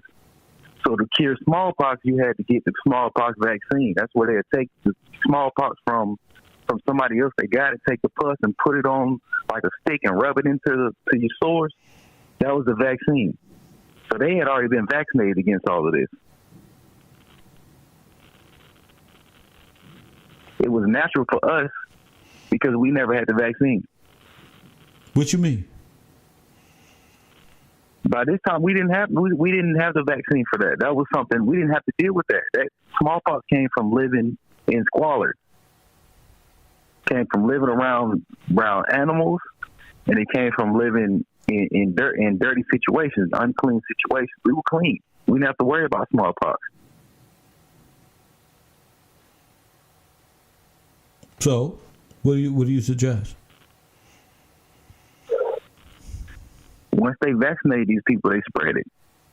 That's why I said they came with emancipation. Once they were able to travel freely across the country, they took the disease with them because they were carriers of it. But it said the disease. Well, oh, I see what you mean. You're saying they were hosts. Who? The enslaved people.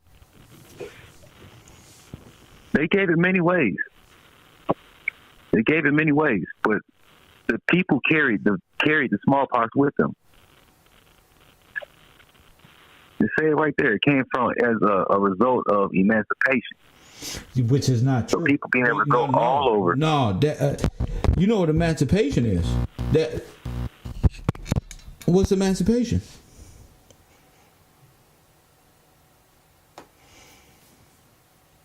Not to be able to go freely,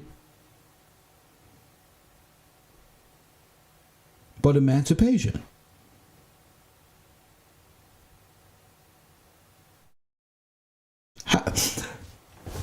Where you at, Ed? You left? You there?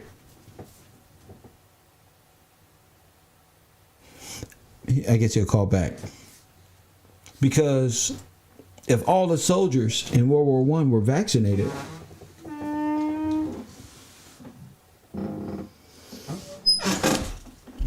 I mean, that wouldn't make sense, because if you get COVID, you still got it.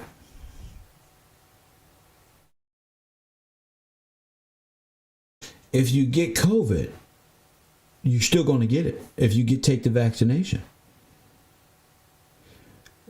Why black people will get the vaccination is because you need vaccinations after a catastrophe.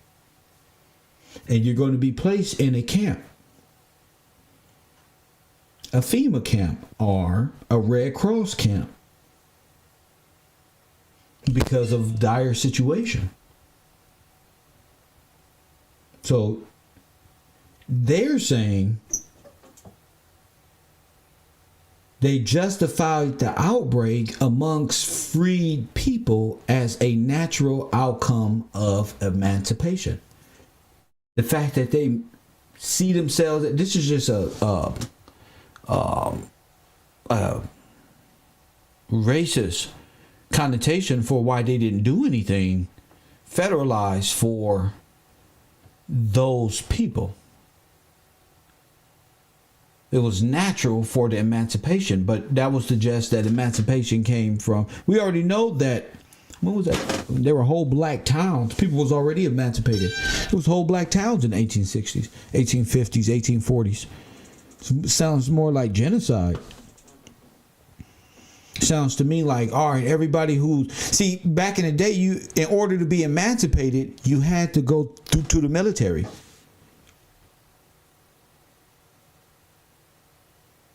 In order to be emancipated, you had to go through the military.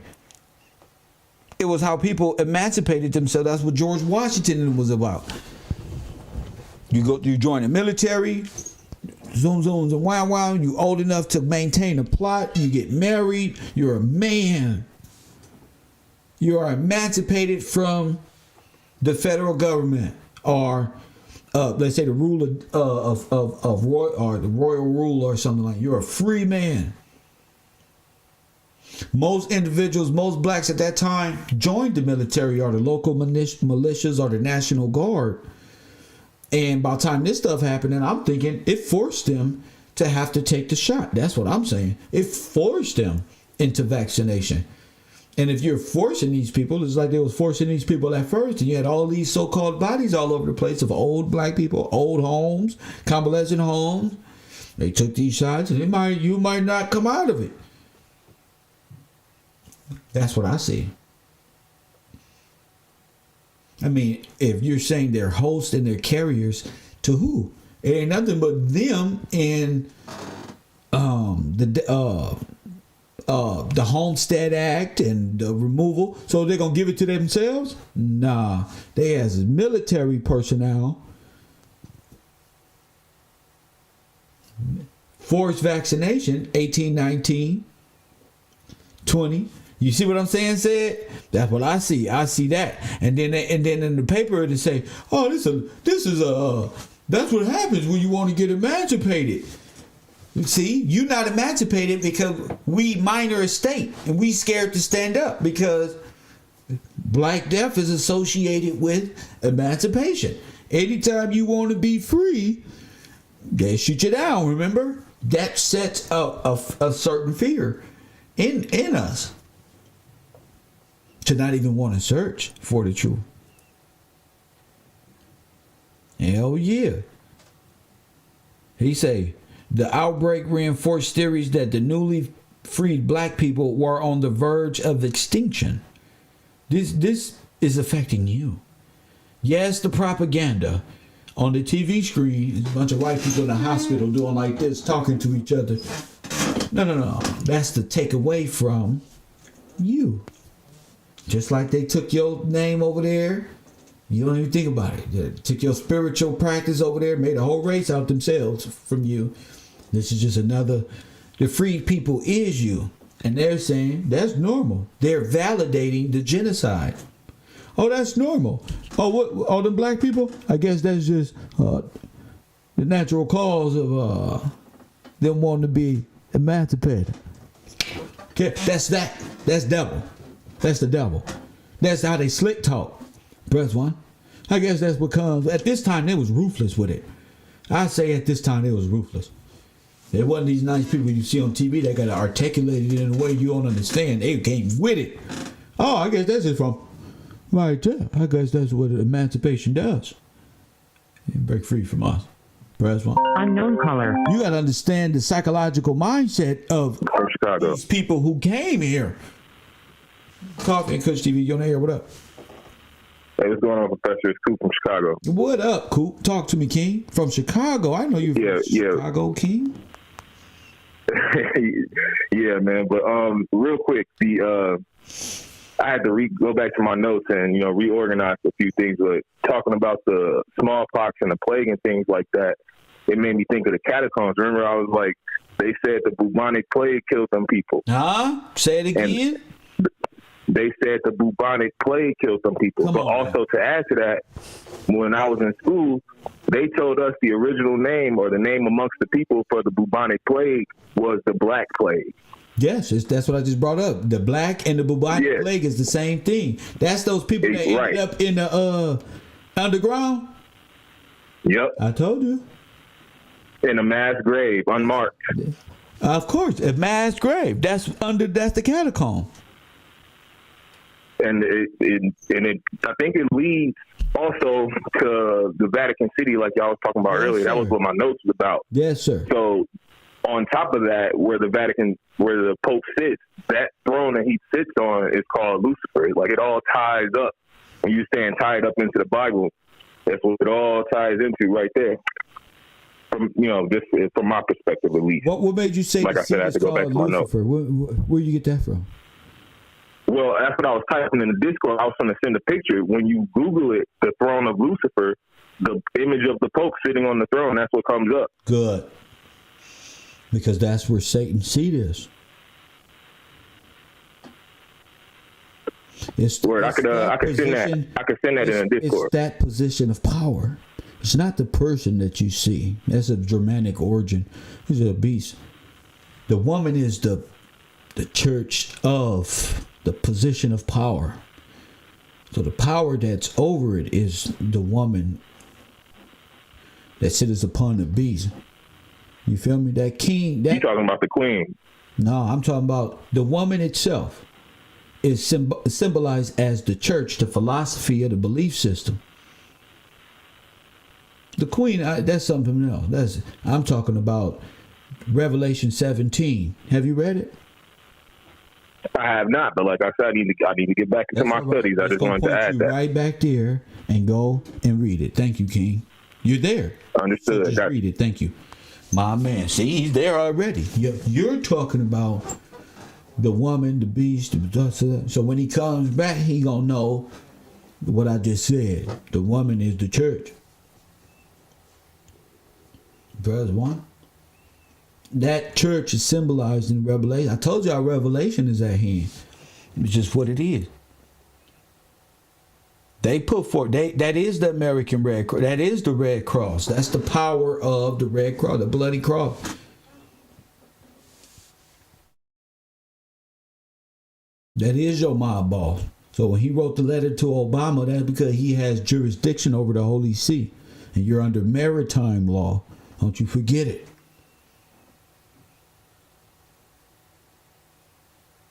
Yeah, that's the vicar of Christ. So that's Satan's seat. And he's saying he's the spokesman. And he say the game is up. Guess what time it is? The game is up. He know there's a specific prophecy and his time is limited. You know that.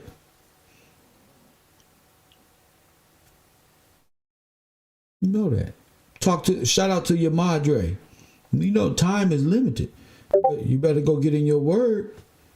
I'm telling you can't possibly see what I'm talking about if you're not even trying to get in your word to even understand this. Like this is by far the best experience. It's the best time to be alive.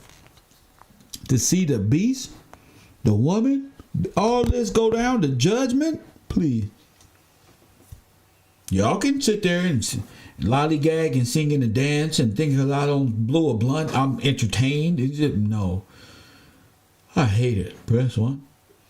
It's boring. Ain't nothing to do. It's boring, press 1. Fact, it's boring. For a person like me who's not intrigued by the entertainment, that's not entertaining to me.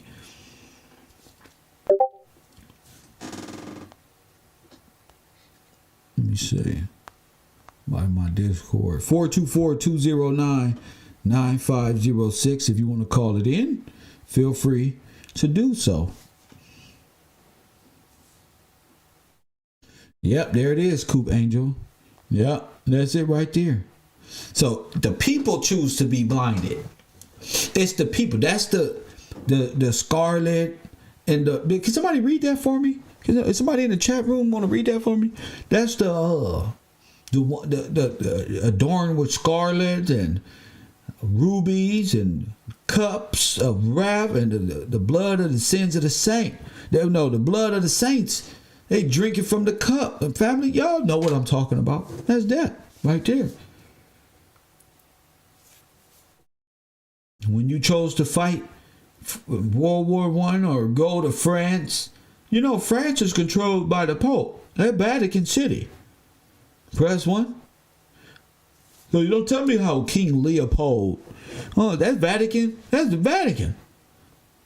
You thinking exactly the Pope's civil order letter in June 2015. Shahan, there goes back to the civil order. That's what the brother was talking about, these civil orders. And what did the civil order say? He was telling them to stand down.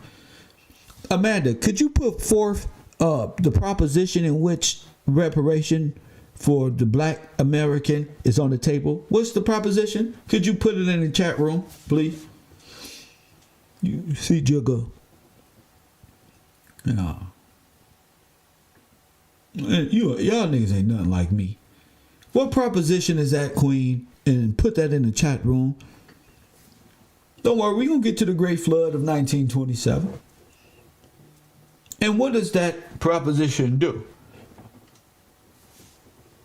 Y'all playing. You think I'm here to play with you? I'm not. I'm not. People crazy, G.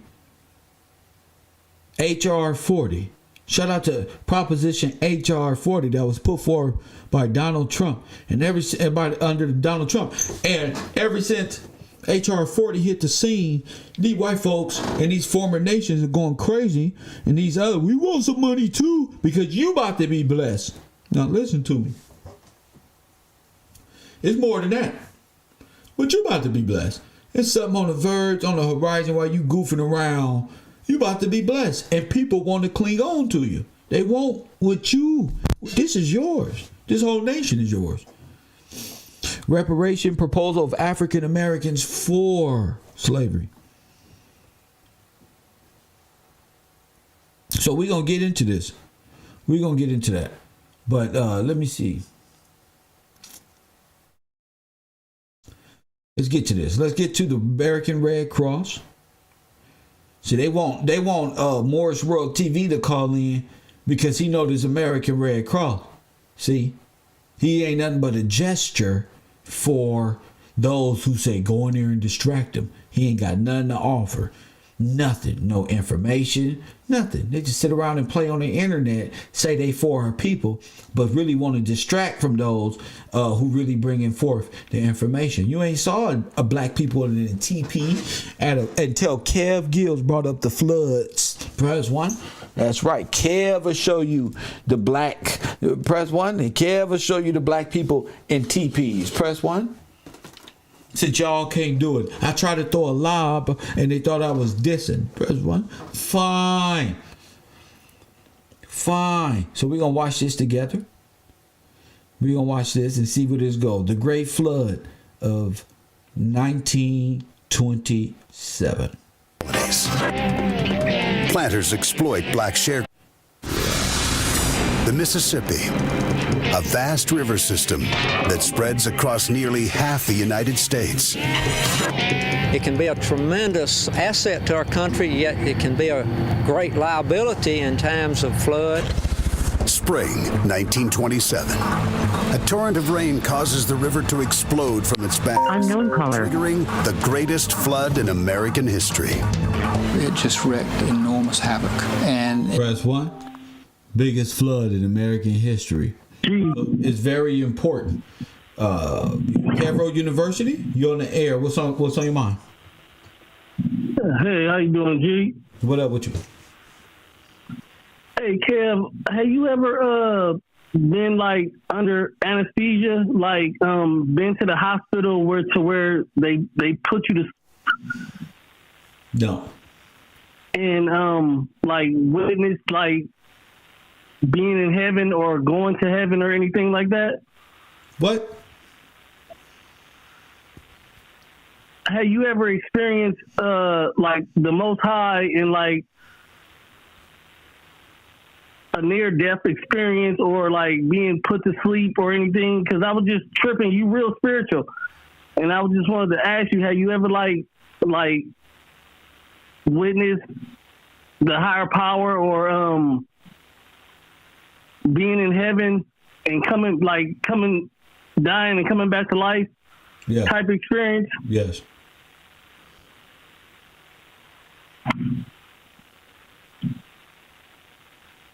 Yes. Huh? Yes.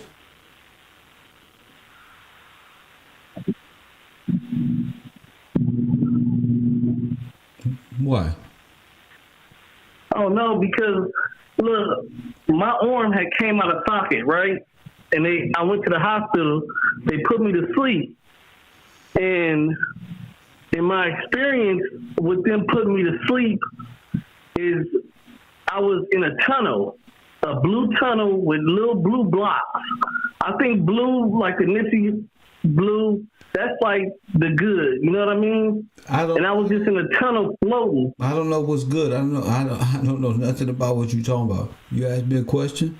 You ain't never been like put to sleep and came back to life, like, you know, growing up as a kid doing some dumb shit, or, you know, like that.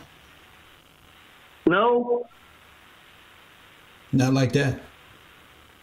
Oh, you should, or start looking up people who had these experiences. Because I seen an interview with a little kid, and you know, he said he witnessed being in the council, in front of God, the throne, the animals with all the eyes and everything. You know what I'm saying? And it was real. It's real amazing on, you know, how this little boy died and came back to life. You know what I mean? You should like look it up and see how these people witness being in front of God. But why you want me to do that when I'm running my class? Like, what they got to do with my class? Oh no, I know it don't got nothing to do with your class. It's just, you know, we real spiritual. I know you be on your spiritual tip. I'm not on no spiritual nothing.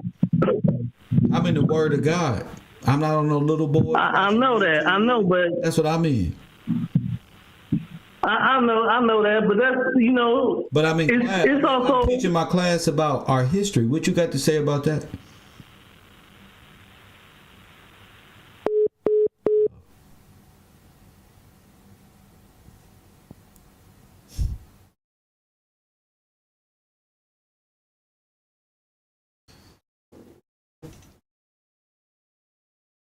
People do a lot. It takes a lot to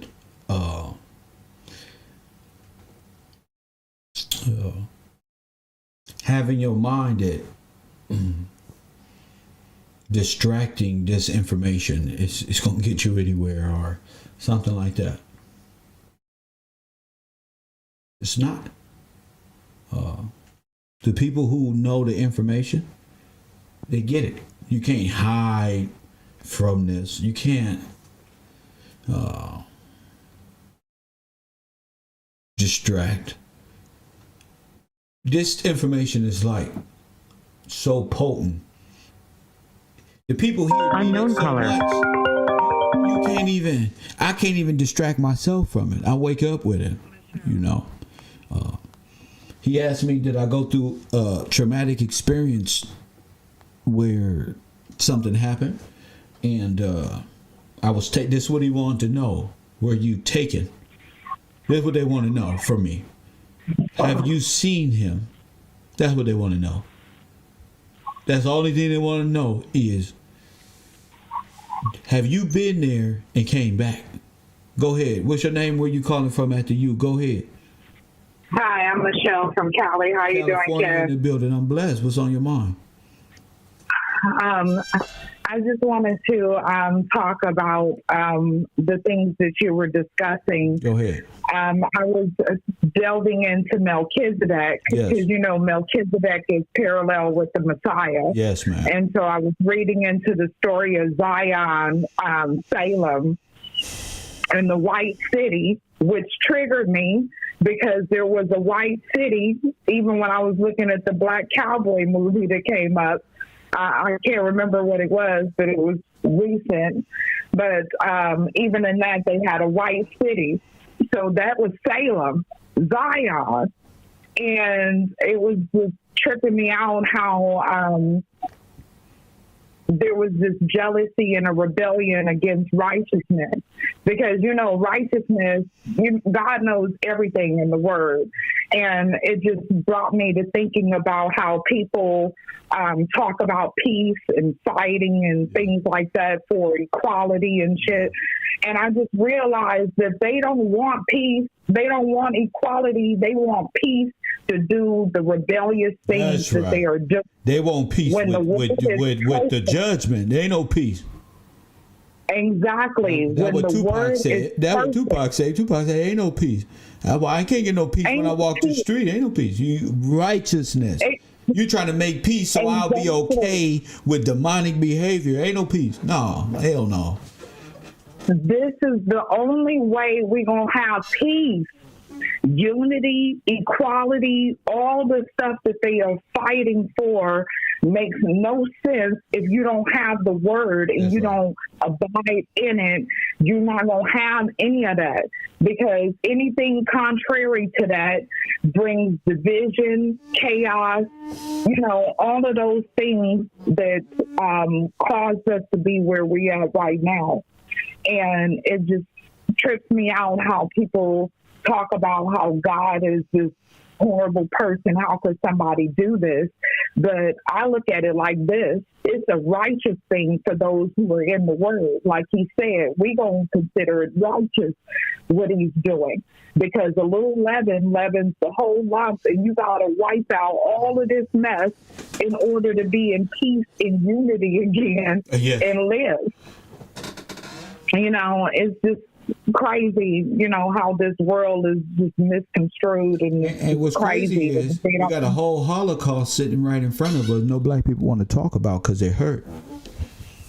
Yeah, and I understand it's hurtful, but at the same time, you got to understand that some of this we brought on ourselves, and that's because we fell from God. He was like our force field, our protection. That's right. And when we fell from him, that opened up the floodgates for all of these enemies to come in that he said that he would leave round about us, and if we fell away from him, they were going to come against us. But guess what? But it's written about in Leviticus. Yeah. That's what we was reading yesterday. We read it here yesterday. Forrest Glory read it loud and clear by way of Brittany, who posted it. It's all written in Leviticus right here. Lamentations. Forgive me. Lamentations. Yeah. Yes, that I didn't watch the whole video because I was working yesterday, but I did get a chance to go back and read Lamentations after that. But it's Ezekiel. I mean, I could pull out so many scriptures that tie into the same thing that happened to us. It's just, we got to come back to God, period. First is the unveiling. Thank you for the call.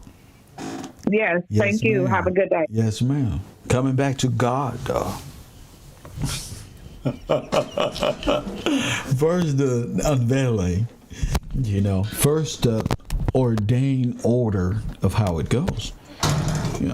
Our people, they don't just come back to God like that. They need to, It's a miraculous events that happen for our people to really. We in a state of mind where we. Hey, this Courtney. We in a state of mind where it's difficult to believe. Our people find it to believe. That's why God puts mediators, because of the low faith of the people. Of Zion, of the people of true Israel, and the low faith. That's why He sends a mediator. Cavro University on the air. What up? What's going on, man? Love and life. What's up? Man, I just found you about a week ago. I was wondering, have you ever heard of the Mississippian? The Mississippian? Yeah, I was Googling some stuff. I'm from Memphis, Tennessee, right here above Mississippi.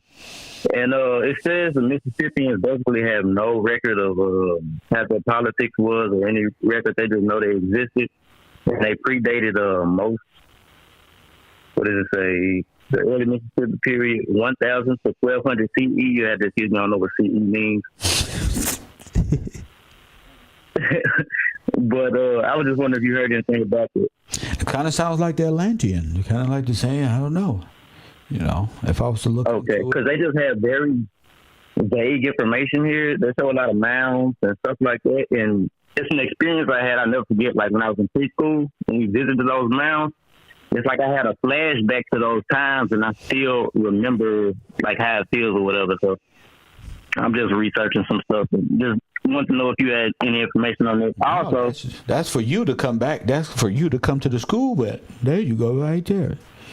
But what else? Okay. What else? Also, I don't know if I'm not going to take it as a right or wrong thing, but when I was into the Bible heavy, I got more from it. Like, I want to know your perspective. Like, I look at the Bible as like telling a story to reflect back on ourselves. I don't really see it as anything as literal people, literal places. I think everything represents some aspect of us. What do you think about that? But then that's literal. If it represents an aspect of you, I don't understand. You said when you was in there heavy, and then you addressed it like it was an elementary coloring book. I don't understand. Try again. Okay. At one point in my life, say 12 years ago, I was going to church. I was in Bible study. I was reading my Bible. But when I started to take what I was reading and reflected back on myself, say it's like in certain passages, like Jesus say, have your eye open, or you're God's. And even when I used to see certain numbers, I look it up in the Bible, a certain you're caught up. chapter. You're caught up in the sorcery. You're caught up in sacred numerology, and you wanna no. No, it's very self-explanatory. You know, I just really don't have no time for people with these numbers, and if you don't understand what this is, just read. Unknown caller. Watch the show, I guess. I don't know. I don't know what to tell people. Cairo University on the air. What up? Yeah, my bad, man. You said I was caught up in sorcery. Yeah, you want to know about numbers and all that other stuff. You researching numbers and stuff like that. Okay. Well, are you into the prophecies of the Lord? Into the prophecies of what? Of the Word.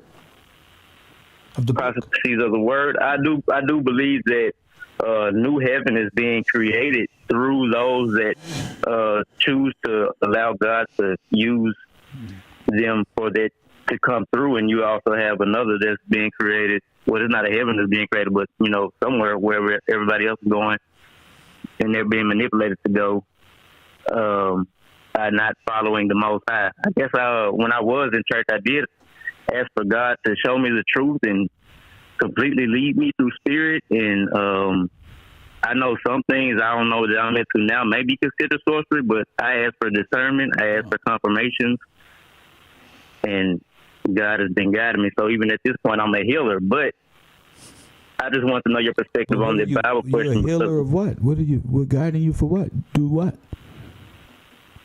I heal people from trauma. If they want to clear their auras of negative energy, I'm a counselor. I do things of that nature. Sir, go clear your mind. Yeah, go clear your mind.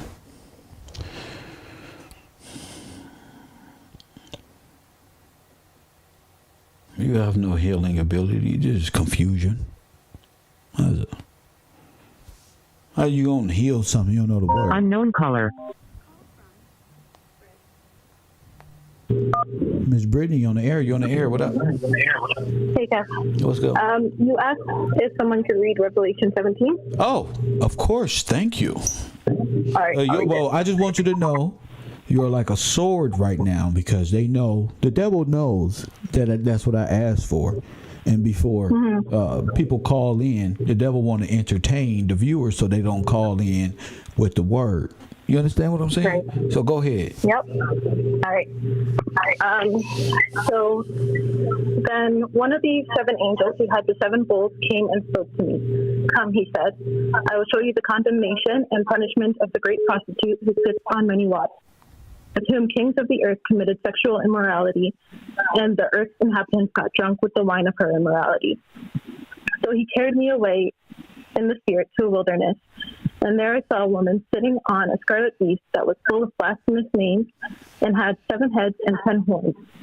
Now the woman was dressed in purple and scarlet clothing, and adorned with gold and precious stones and pearls. She held in her hand a golden cup filled with detestable things and unclean things from her sexual immorality. On her forehead was written a name of mystery, Babylon the Great, the mother of prostitutes and of the detestable things of the earth. I saw that the woman was drunk with the blood of the saints and the blood of those who testified to Jesus. I was greatly astounded when I saw her. But the angel said to me, "Why are you astounded? I will interpret for you the mystery of the woman and of the beast, with the 7 heads and 10 horns that carry her." Come on now. The beast you saw was and is not, but is to come up from the abyss, and then go into destruction. The inhabitants of the earth, all those whose names have not been written in the book of life since the foundation of the world, will be astounded when they see that. The beast was and is not, but is to come. This requires a mind that has wisdom. The 7 heads are 7 mountains the woman sits on. They are also 7 kings. 10 have fallen, 1 is, and the other has not yet come. Yes. But whenever he does come, he must remain only for a brief time. The beast that was and is not is himself an 8th king, and yet is one of the 7, and is going into destruction. The 10 horns that you saw are 10 kings who have not yet received the kingdom, but will receive ruling authority as kings with the beast for 1 hour. These kings have a single intent, and they will give their power and authority to the beast. They will make war with the Lamb, but the Lamb will conquer them, because he is the Lord of lords and King of kings, and those accompanying the Lamb are the called, chosen, and faithful. Read that part again. Then the one what? What did it say? They will make war with the Lamb, but the Lamb will conquer them, because he is the Lord of lords and King of kings, and those accompanying the Lamb, are the called, chosen, and faithful. That's right. Then the angel said to me, "The waters you saw where the prostitute is seated are peoples, multitudes, nations, and languages. The 10 horns you saw and the beast, these will hate the prostitute and make her desolate and naked. They will consume her flesh and burn her up with fire. For God has put into their minds to carry out his purpose by making a decision to give their royal power to the beast until the words of God are fulfilled. As the woman you saw, she is the great city that has sovereignty over the kings of the earth."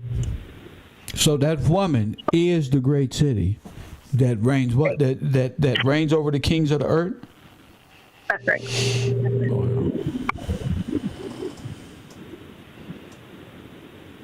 That's Revelation 17. Good. Thank you. Yeah. You're welcome. Thank you so much. Yes, ma'am. And that's what I'm talking about. Right there. That's that great city. That woman that sitteth on the 7. And those, see, the riddle is in that right there. If you want to know who the woman, the beast, and the power, and the great city, and all of this, you better get to studying. If you believe in that word, then you should have an inclination on what that even means. It tells you who the woman is. It tells you what the beast is. It tells you how you gonna marvel when it fall. It's already written. You just think it's a real woman riding the beast with a cup in her hand, drunk in a miniskirt. No.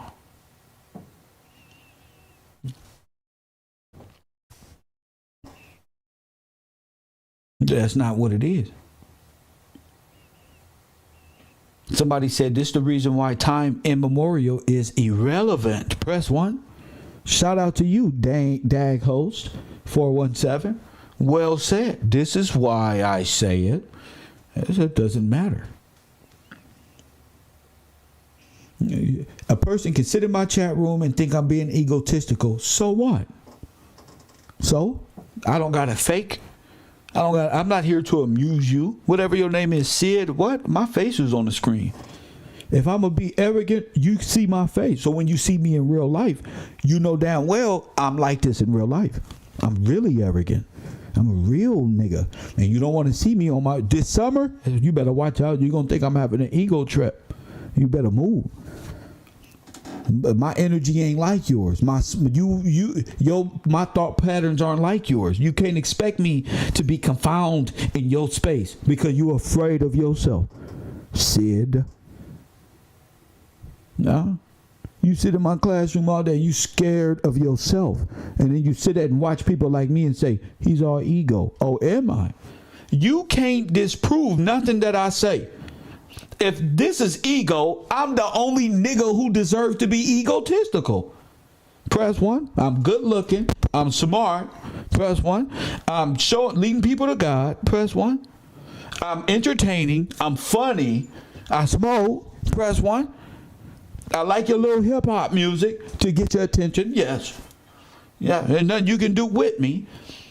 You can't coerce me. Unknown millions of dollars. Yeah, you better hate me. Yeah, because I'm not you. I'm everything you wish. You wish you had self-discipline to reject and reject and reject and take every loss and put it on your shoulder and fuck it then. If I got to start from getting out of jail, sitting on the curb with one of my little females, what's up? I got to start over. It's all right, baby. You couldn't do it. You can't. So hate, nigga. Hate as much as you can. I need you to hate. That's how I eat. Yo, is motivation. Coffee and Kush TV. I need you to hate a nigga like me. Cause you ain't from where I'm from. You on the air. Go ahead. Special. What's up? This brother Sid, man. Yeah, what's up with you? I wasn't talking to you, man. All right, then call in at a different time. I tell you, I mind your business. I don't want to get into it. I got a great show. Stay focused. You should have kept that to yourself. Join the Discord and say, Kebs, that wasn't me. Press 1. I don't care. Ruthless. I see it. It's me. It's in my class. When the teacher is writing on the board and he turn around and you bust it, I don't need you to say you were talking to what's you're caught. Press 1. You're caught. It's another reason for me to be mad. That's right. There's another reason for me to be mad and like to show up. But look, we finna get to the movie, though. We finna get to the movie, The Great Flood. Ain't no feelings over here. The Great Flood is what it is. Now I'm turning my phone lines off. Shout out to Lamentations. Shout out to the word. See, if you were focused on the word, you wouldn't have got pilled on. That's how it is. You gotta be in your word. Gotta be in your word. Gotta be calling in based on it. Not in the chat room. The teacher might see you and get the wrong impression. Might think I was talking to him. You better stand up. Say something. You know how many times I cussed out Waterworld? I don't need it. I hang up on Waterworld on my show and he buys merchandise. I hang up in his face. Press 1. Oh, call me and oh goddamn. I wasn't talking. Yes, you was. It's in my classroom. Press 1. Anybody can get it. If not, these fools start thinking I'm being favoritism. Ain't no favoritism. Everybody can get it. You ain't paying attention and you doing all that talking and it's not on the airwaves. You buyable. Consider it. I'm writing on the board. I turned around and I caught you. Ain't no I was no feelings. We all was kids. When the teacher turned around, you busted. You can just get mad. Ooh, I hate this guy. Walk out the class, go. Y'all know how this shit is. Don't fucking think because I'm a nice dude. Press 1, I'm a summer school teacher. Y'all can get me with all this feeling shit. I just had 2-3 trolls called in a row. It took a female to direct the energy back into the word. Press 1. And then y'all talking about nothing and wonder why you getting rained down on. Because the women are on it, G. That's why. I've been going at niggas all day. Last night, this morning, you. Tomorrow gonna be somebody else. Niggas.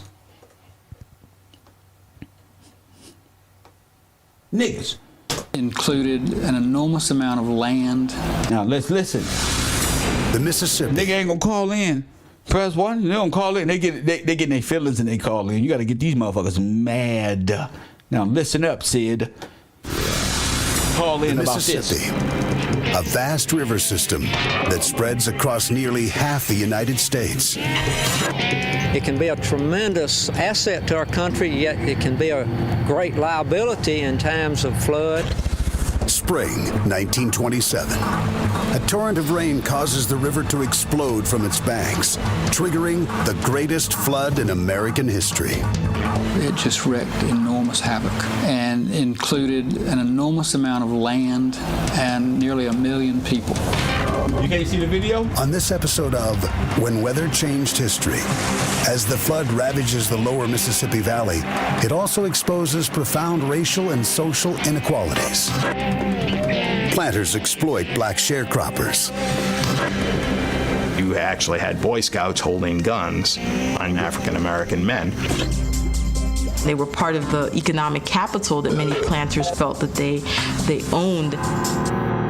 And wealthy businessmen renege on a deal to help their poor neighbors. It brings in the disparity between rich and poor who could escape the flood. Now these people wasn't those people. Let me tell y'all something. Didn't I tell you about propaganda? Who are these people in these funny clothes? Causes the river to explode from its... Y'all got to start watching who is who in propaganda. When they mention, oh, the poor, and they reneged on the deal, but they put up white folk. You understand what I'm saying? You got to understand how deep this goes. Triggering the greatest flood in American history. It just wreaked enormous havoc and included an enormous amount of land and nearly 1 million people. On this episode of When Weather Changed History, as the flood ravages the lower Mississippi Valley, it also exposes profound racial and social inequalities. Planters exploit black sharecroppers. You actually had Boy Scouts holding guns on African American men. Boy Scouts, listen to me. Boy Scouts. Y'all want to think y'all think the Boy Scout is just selling cookies. Y'all don't know where this shit come from. You don't know where this come from. This is not boys. This is the damn they own the damn reservation kind of thing with the American Red Cross. How about they got red sashes? Press 1.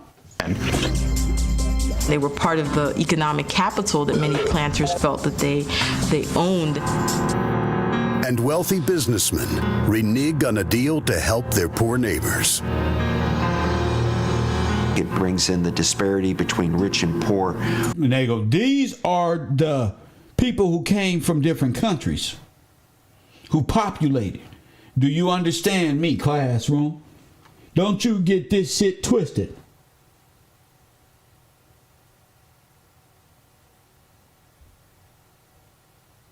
Don't it look like they moving in? He got all his luggage. Now listen to me. I already taught my classroom on propaganda. I prepared you for this. Press 1. If you want to be a student, you get in your feelings, Sid.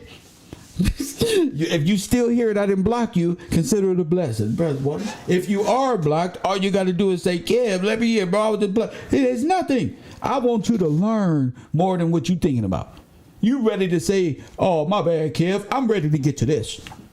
You feel me, Water World?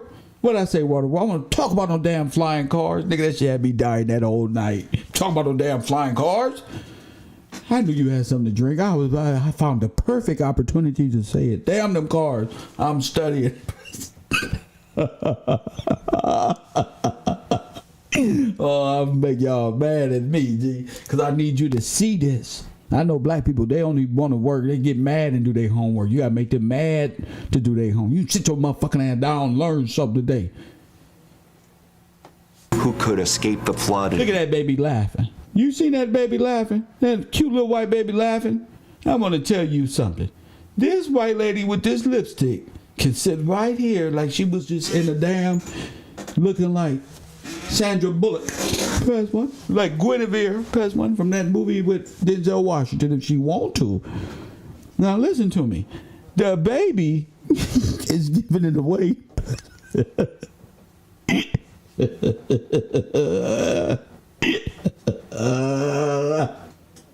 She got red lipstick, clean clothes, family. Oh my goodness. Clean clothes. hair pushed back, bottle clean. She couldn't get this in her own country. And they gonna use her to say, with her crying. This is how strong, you see, Todd? This is how strong a crying white lady is.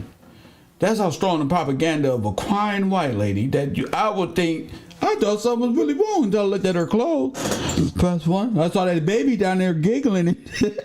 Baby. the baby said they're gonna remember me. Fuck that. Lord have more mercy.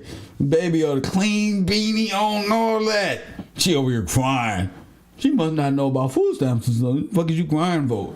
That's a pea coat you wearing. The flood and who couldn't. And she didn't even look like she was in no flood. They gotta get me off the internet. They're gonna be hell no. Fresh off the boat. April 21st, 1927. Come on. A storm of epic proportions lets loose on the Mississippi Delta. The main channel of the Mississippi River is more than 9.5 feet above flood stage. Water threatens to unleash its fury across the land. At Mound Landing, near Scott, Mississippi, hundreds of black laborers struggle to reinforce a weak section of levee along an S-curve in the Mississippi River. Oh my goodness, press 1. 9 feet. Oh my goodness. As the mighty river whips around the bend, it threatens to... Are those Red Cross bags? Press 1. Are those Red Cross bags? Somebody said the American Red Cross bags. S-curve in the Mississippi River. We're gonna catch their ass, family. As the mighty river whips around the bend, it threatens to rip a hole in the saturated levee. Told you. 8 a.m. A large section of the levee collapses. A 25-foot wall of water crashes through the hole. There is no chance for escape for the men working on the levee. Oh my goodness. The powerful wave sweeps them away. Hundreds of men drown. An enormous amount of water was pouring out of this levee break onto the Mississippi Delta.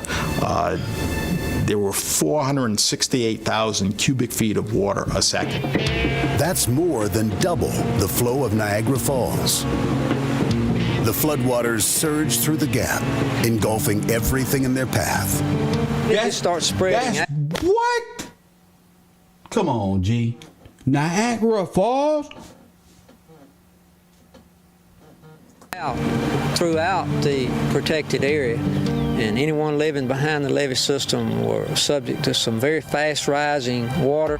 Wiped out. People throughout the region brace for disaster. The tragedy at Mound Landing is the result of flood conditions that have been building for the past 8 months.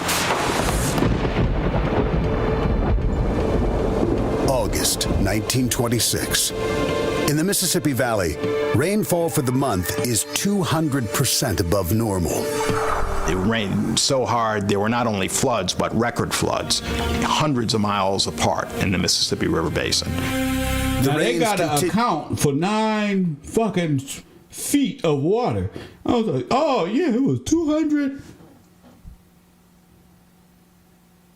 It was raining so hard.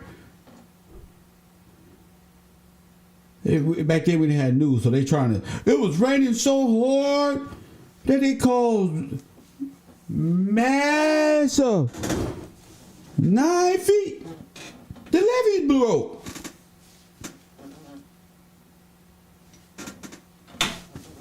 You can't make this shit up, as Kevin Samuels say. Through the fall and into the winter.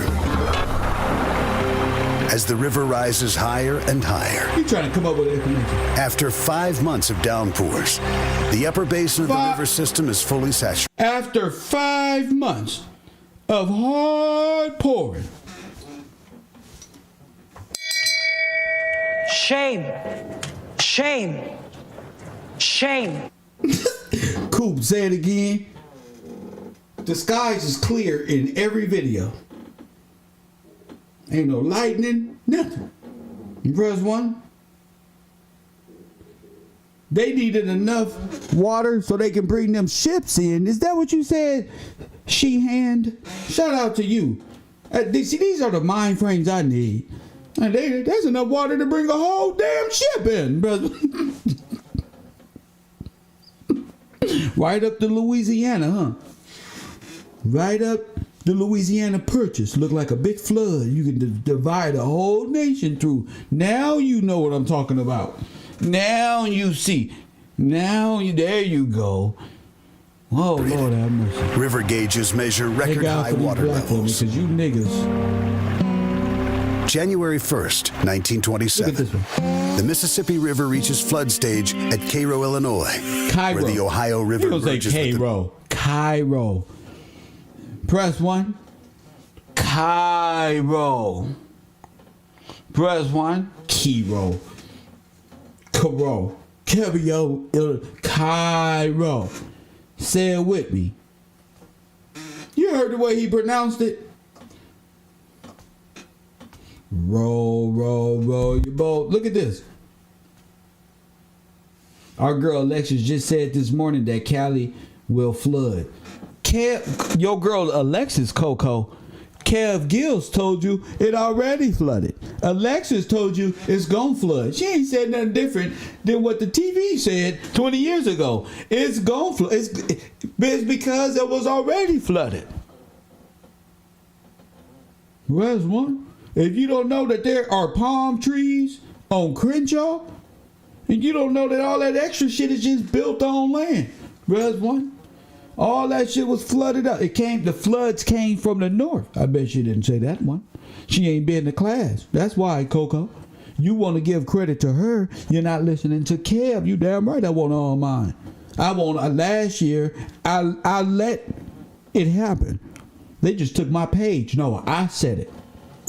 Kev said it. There's nobody there. Kev lose a page. Ain't nobody there. Something happened to Kev. Nothing. People just gonna run off with it. And I never heard that before. No, hell no. I said it. Me. Now back to Cairo. They can call me egotistical. I'm a Leo. So take it. I know your little moon worship. I know you know what a Leo is. Take it as that then. Mississippi. When the river goes into flood stage, what happens is it's a gradual rise in the river. And so it rides a crest like a wave. Oh. And that crest moves down the river. Crest, huh? January 7th, a 49-foot flood crest passes Cairo. Steady, heavy rainfall continues into the spring. 5 storms that spring, each greater than any in the previous decade, send more water into the Mississippi. Oh my goodness, yeah, right. Could you say dam broke from the north and flooded out all the rivers? Flooded out Middle America? Do we have proof? Why else would they sell Middle America for $15 million? Why else? Star Child say Leo, that explains it. Well, I'm more than a Leo, baby. No, that didn't explain nothing. That may explain what you think is the Leo side of me. No, it's much, much deeper. Come home. Press 1. That's child's play. Leo. There was a pope named Augustus Leo or something. Leo. Charismatic. Whatever. I'm much more deeper than that. Looks like the Louisiana Purchase map. Press 1. There we go. These are the minds. She want to talk about Leos. I'm looking for my students that's going to talk about the Louisiana Purchase map. Press 1.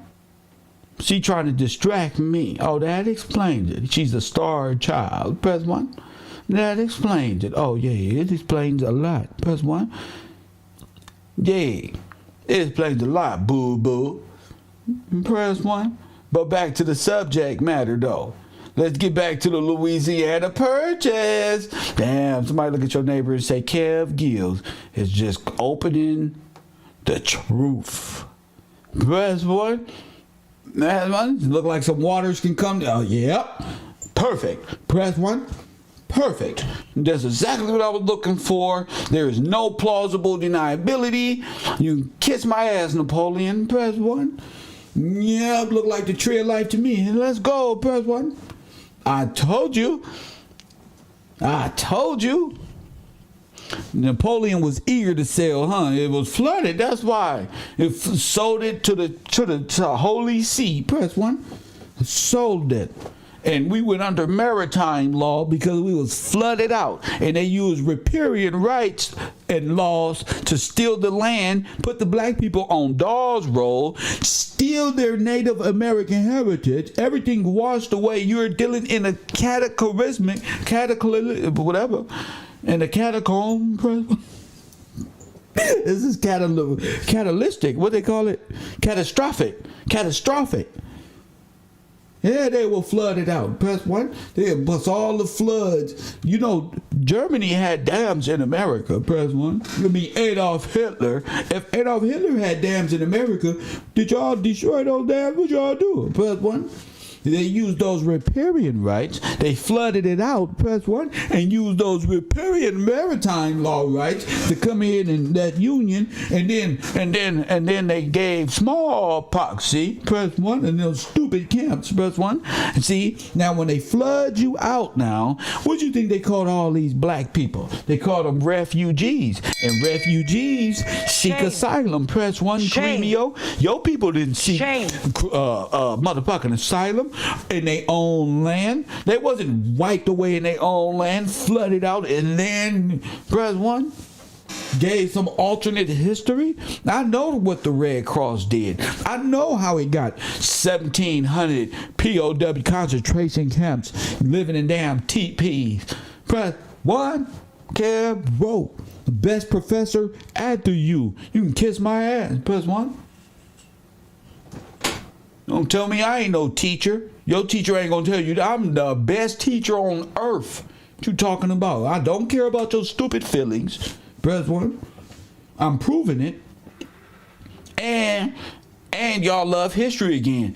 And when y'all watch Netflix and these TV shows, it's fucking y'all up now. Y'all like, oh shit, Kev was right. So I already know. I already had an impact in your life. Your life will never be the same because you know the truth. And the truth has set you free. That's why. Now when you look at motherfucking TV and Netflix, a damn revelation going, Kev said this shit, mama. Your mama like, who the fuck is Kev? The devil got you. You must be in a code or something. I'm worried about my 2 weeks ago you was in the game doing drive-bys. You didn't care 2 shit. Now your ass want to know something. First one about this, mama know you getting, mama's cooking, know you getting close to that. See, your mama don't want you to know because she want that benefit. She don't want to tell you the truth. But your father over there in that grave, that missing daddy in your life, had told you, if you believed in God, told you it's written.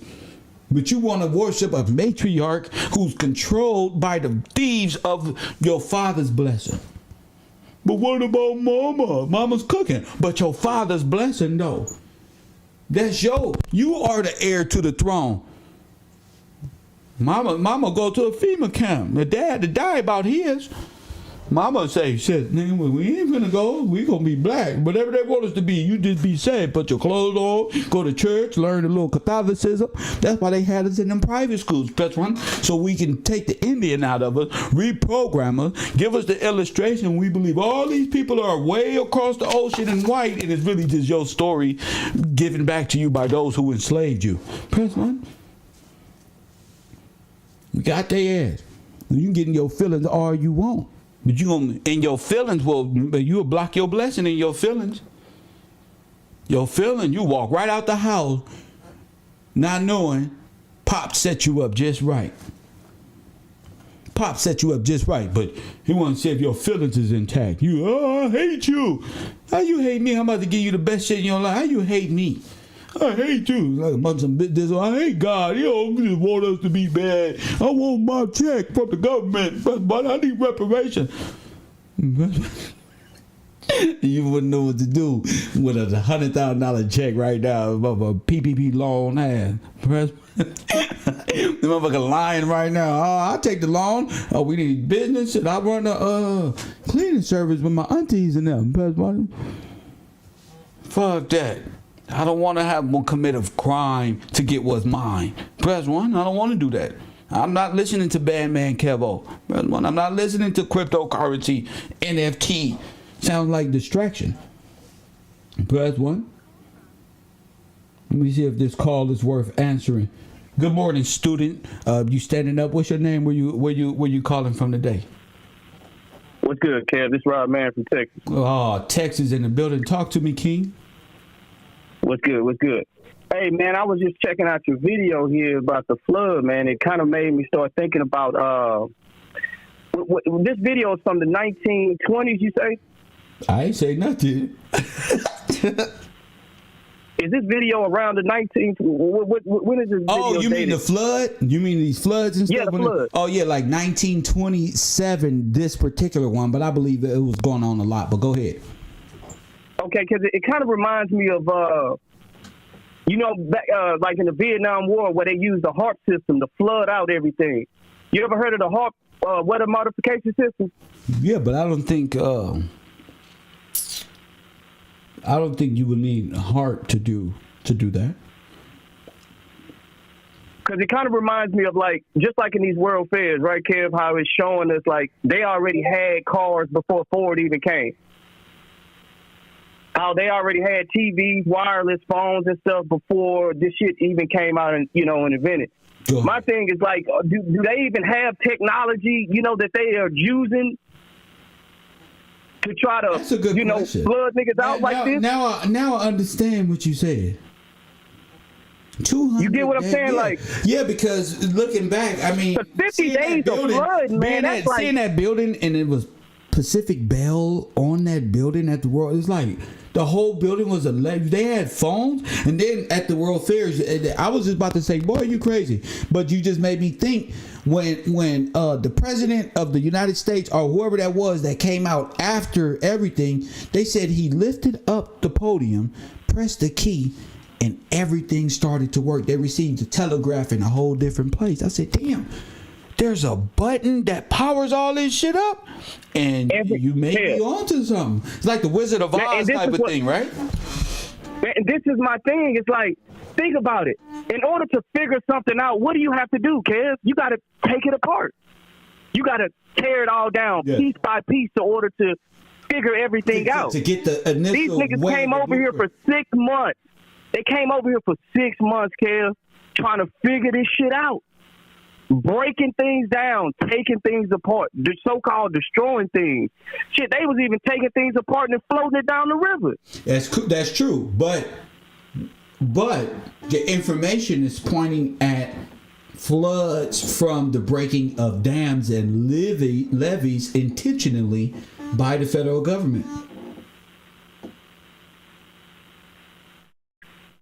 Hey, the proof is the pudding, especially when we study more history like Jamestown.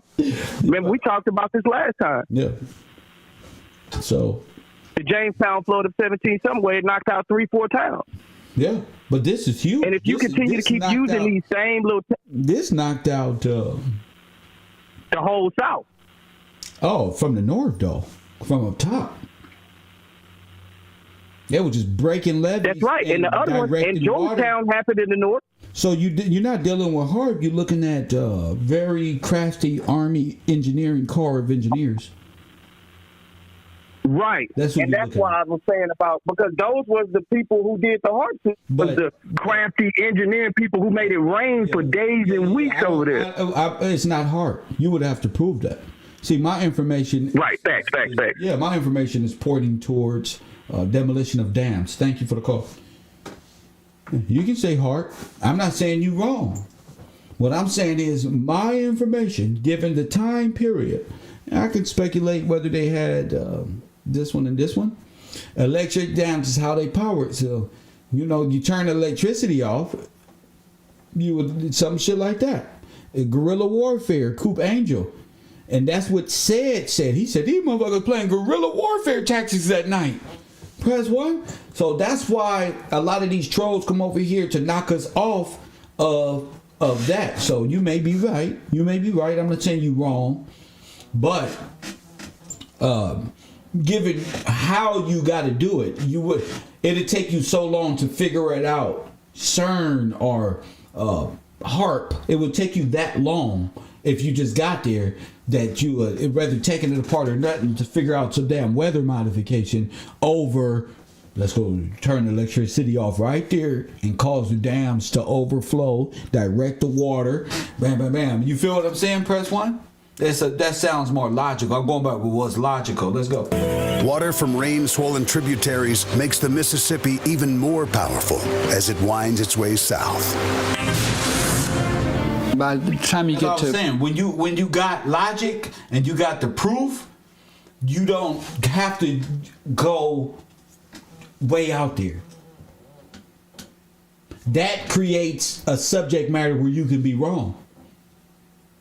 And they'll say, look, your information is wrong. It wasn't HARP in 19... Think about it. Let's use your most simple... Be simple right here. Early April, the river is so high, people are getting excited. The only protection residents have from the rising water are levees, massive earthen dams built adjacent to the riverbanks designed to hold back floodwater. Thousands of people work around the clock, reinforcing the levees with sandbags and checking for signs of weakness. Well, the Corps of Engineers was assuring people they could hold all the water in sight. The levees were fine. The Army Corps of Engineers. Listen to, did you hear what I just said, young man? All right, let's take our minds out the conspiracy. Okay? The Army Corps of Engineers. If you don't got nothing, don't go conspiracy. Stick to what we talking about or don't say nothing at all. You're not wise enough. Your mind is off of God. Your mind is, that's how I know how much conspiracy your ass is. Your mind ain't set on just being simple with it. It's off of the word, G. Gonna be fine here. Still, in Greenville, Mississippi, one of the largest cities of the Delta, with a population of 15,000, residents grow tense.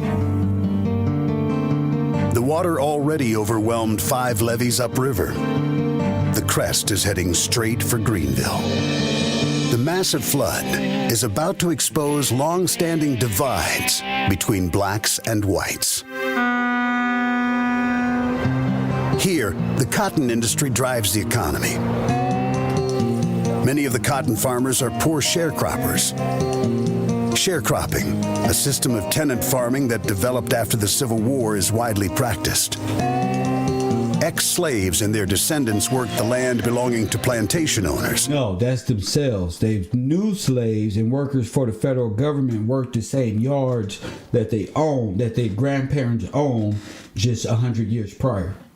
That's the correct way to say that. There's no such thing of ex-slaves. They are freed men because you wasn't free. You were the worker. You got me?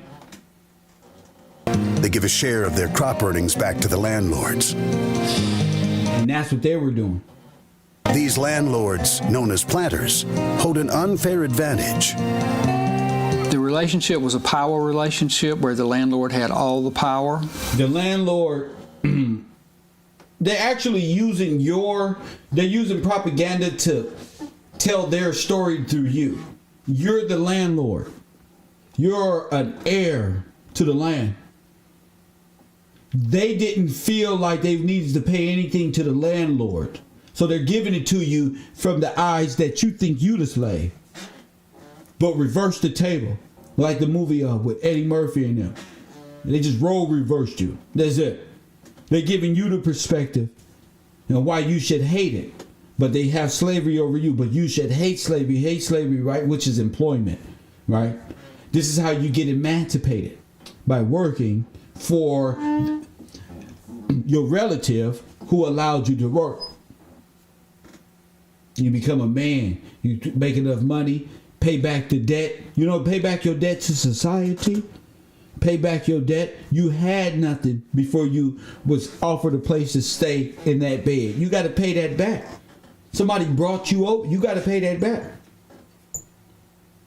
You don't run and go to the north and form these little white militias and rebel and coup the name. You don't do that. Press one.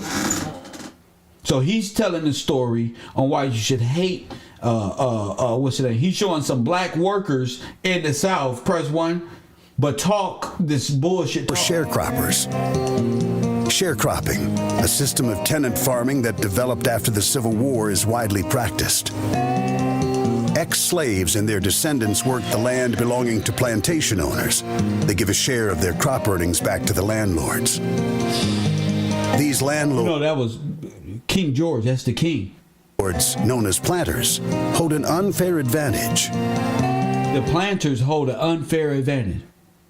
The owners, they have an unfair advantage, right? The relationship was a power relationship where the landlord had all the power, and the sharecropper was at the beck and call of the planter. It became a very exploitative system. Oftentimes, plantation owners would also own stores. You see how she is saying it's very exploitative system. The system was in place before the white man got here, and the white man got here working through this system. When the white man became emancipated, he's a free person. Press 1. Oh, you're crazy. Y'all better go back to George Washington Gillespie in my studies. That's what we was talking about.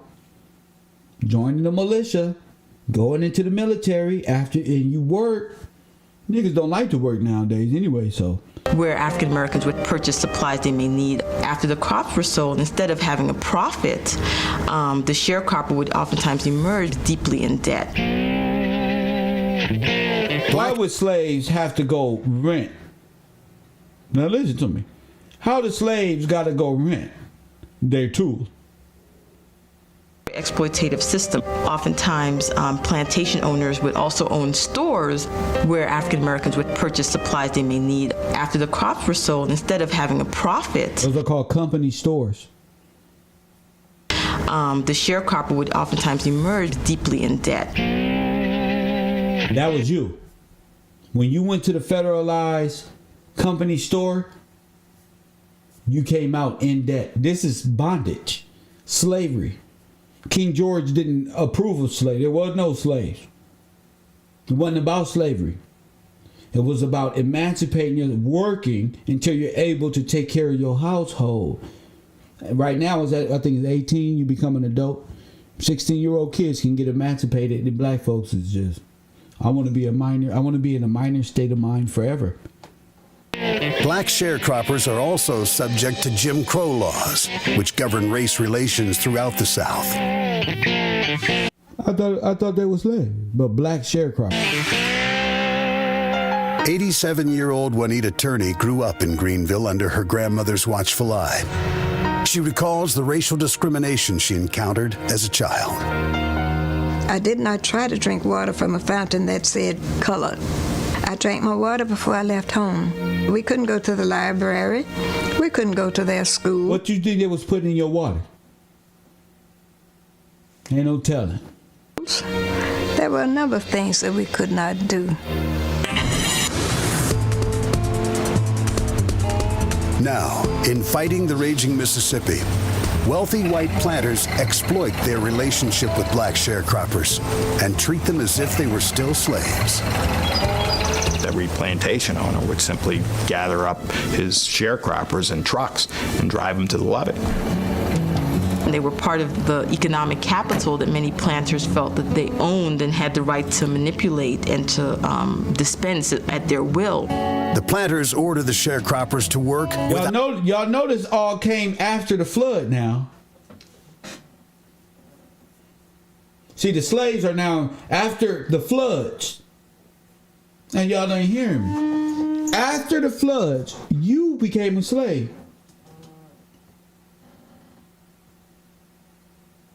Landlord. Owner. That takes me back to Lamentations 3 we was reading. 3, 4, and 5. Slaves rule over me, Lord. They don't got us. How the hell the workers overthrow Taco Bell and I'm at the register and I own this place? Lord, how did the Taco Bell workers how do you come to work at Chuck E. Cheese and throw the balls out? Why don't you just go around? You got me? You know, yeah.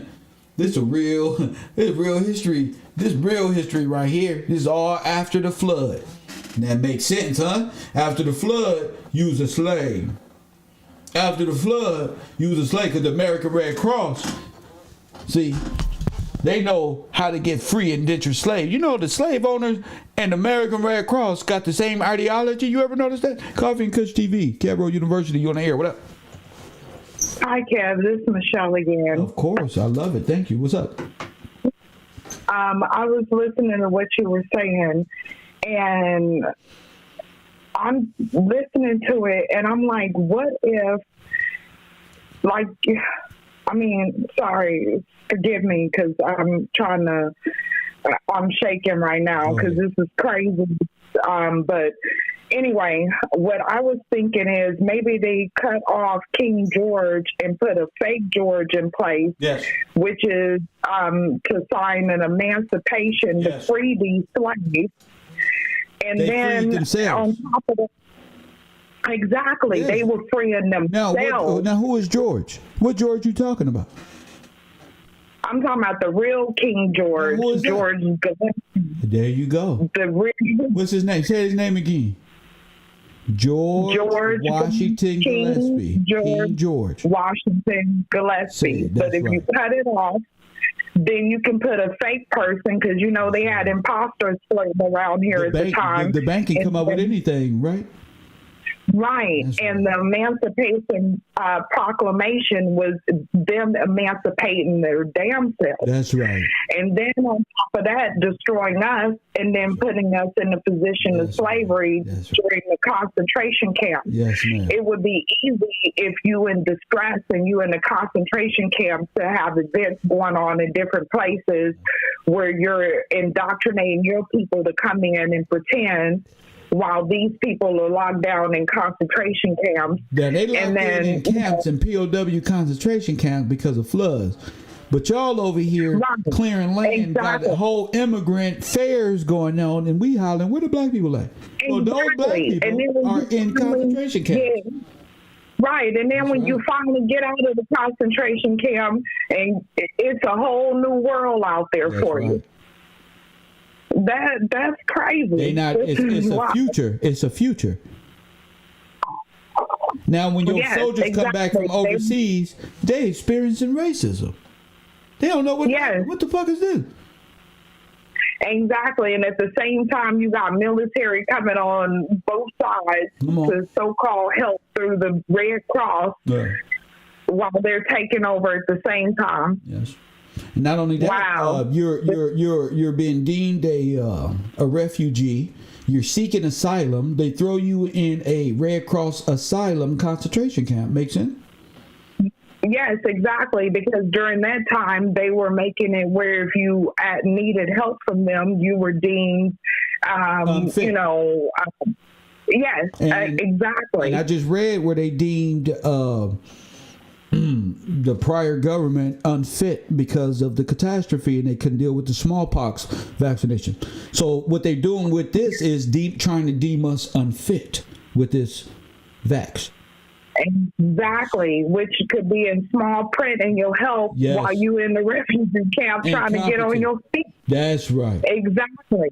And they deem you incompetent like they did the women because you cut off the men from the house. The man, so the woman is incompetent. She can't even operate in the federal government. And when she would go for help through the federal government, they would they would deem her incompetent and force her to sterilize herself to get the help for her child. That's right. I mean, this is cold-blooded. That's right. This is welcome to Cabro University Black History Month. You right. This is wow. Wow. You got a whole extermination program full of Negroes. If they don't comply, they got to fry or some shit. They incompetent. Mm-hmm. So King George is incompetent. You get old and something of this magnitude you ain't never saw before. Spanish flu and all of this other stuff. Black Death. like they doing right now. Yes. So they cause everybody to go in the house while they reestablish a whole new system on our asses. And then they little friend, the white people say, it's a reset. We got to invest in gold. No, you trying to steal because the contract is up. See, 100 years ago, you did it, and you're trying to do it again. Exactly, and I'm looking at it with the influenza and how they caused that fear with that shit, and how it tied into the whole restructuring and everything, where they foreclosed everything to be shut down. They declared martial law, made everybody stay in the house. Exactly, because of a pandemic.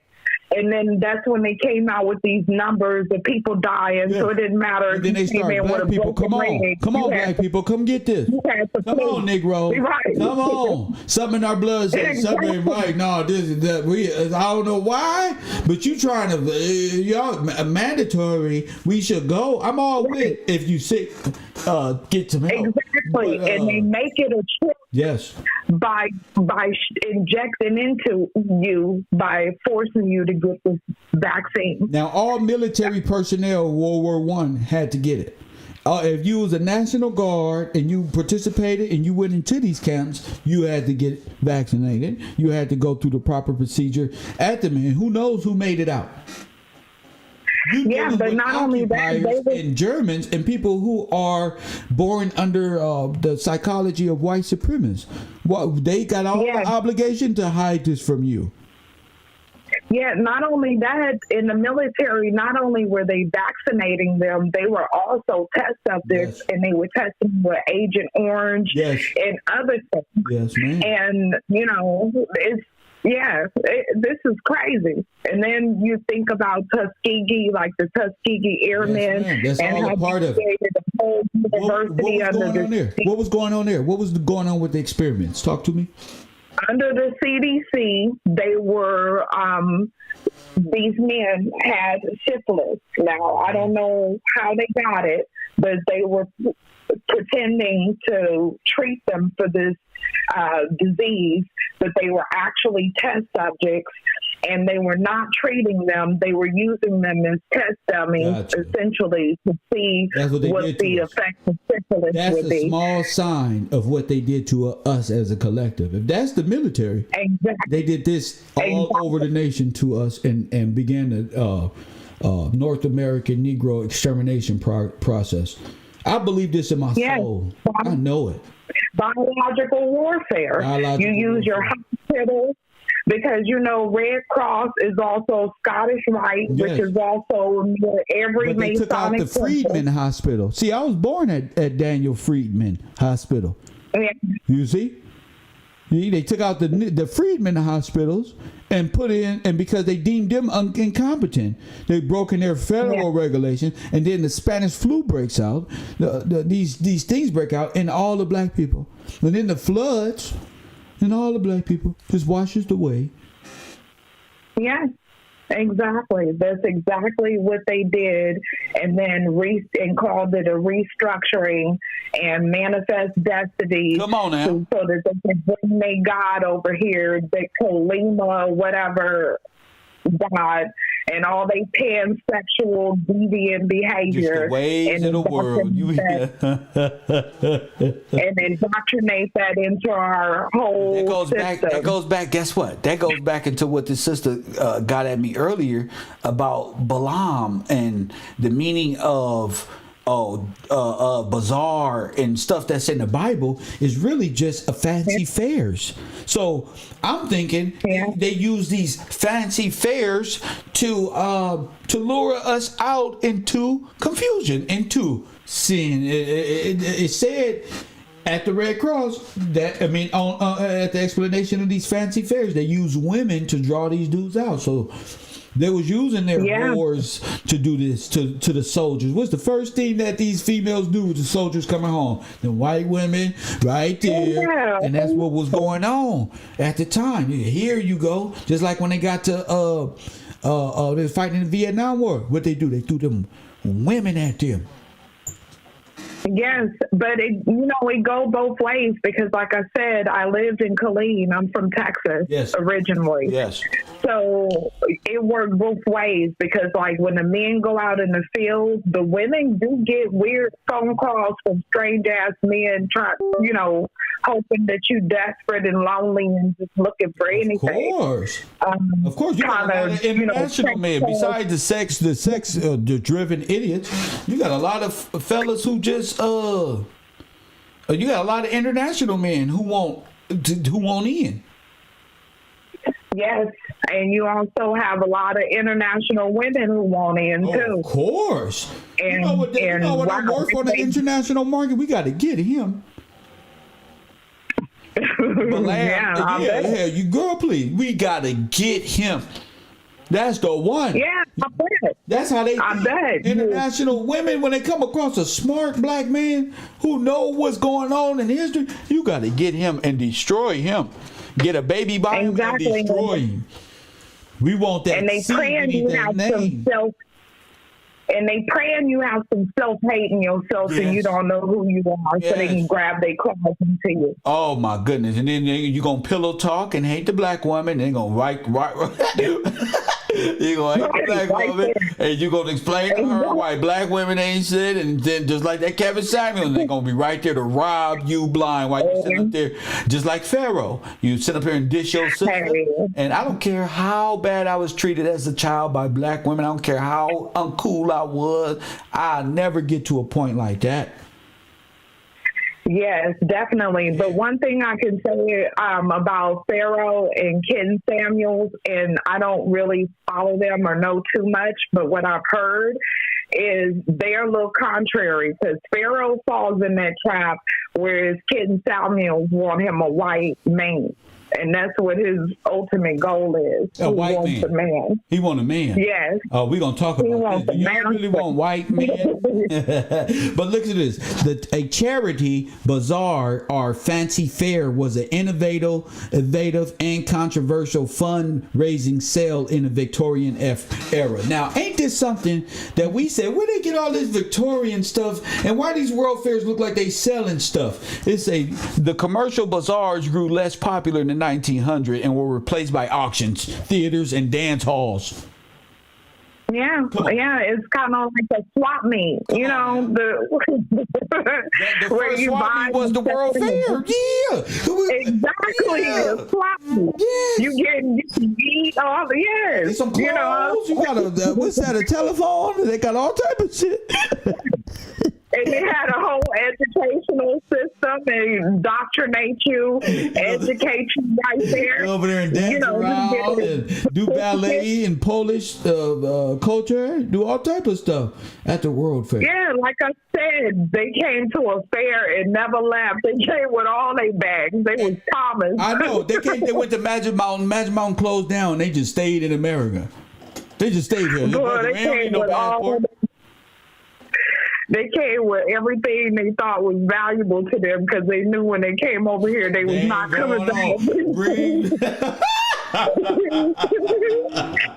with their mama pictures, daughters, family. Yeah, they weren't coming back. Real light. It only take what you need. This is gonna be a doozy. Exactly. Like Siri, you can only bring on one bag. Carry on. It's just like the airlines, you get one carry-on and one stowaway. Exactly. Like Siri.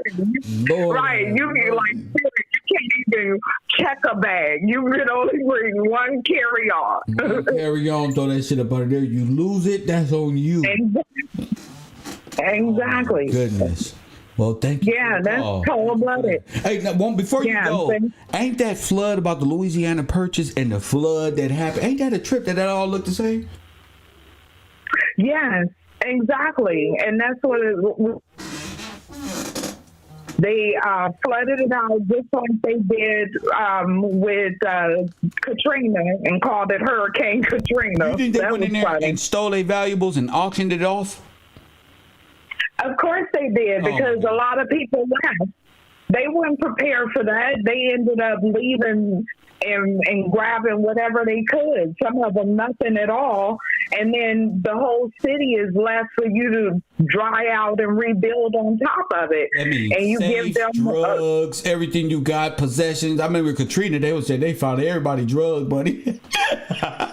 Yeah, and then what you do is you build on top of it because you've reestablished them in other places like Austin, Houston, Dallas, Yeah, and Atlanta, you put them in the place. Atlanta. Exactly. Yeah. You know, And then you other give them guns. And then you give them guns. Exactly. Yeah, and have them fighting for each other over dumb stuff like territory, you know, things. They're gonna come clean up the mess. They're gonna come clean it up and then bury you on, and then create a new town on top of your corpse.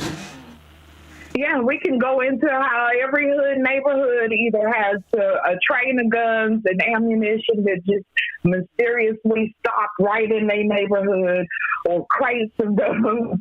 You know, that's what those gun drives about. When they need guns and stuff, they do these drives where you can turn in your guns and weapons and things like that for a good cause, quote unquote. You get a and gift card. some You money get a for it. $50 marijuana gift card at your local dispensary. Exactly. And they take them crates that they collected and put them right in the hood. They take them to the big homies. So what they do is they call up their gang friends and say, hey guys, this is your local police department. We're going to be doing a gang giveaway. Don't worry, it's for paperwork purposes. You guys drop off your guns and then we'll give them to Pete here. He'll give them back to you later on. That's all. They ain't doing shit. Them guns end up right back in the hands of the niggas who turned to me. Exactly. At night, like you say. At night. Here you guys go. One for you, here for you. Exactly. That's all they do. Exactly. Like I was right out here in the Bay when they did that rioting mess. And it was at night, they had dropped off a whole load of bricks that was at one corner, and every black person that passed by, it was a white man standing out there trying to put a brick in their hand. Here you go. Y'all don't want to throw stuff? It's a jewelry store up there. Y'all gonna blow up your community. Go do something. Here's some bricks. Here's some sticks and stones and some Black Lives Matter and Trans Lives Matter signs, picket signs. Go walk that way. The cameras is ready for you. Exactly.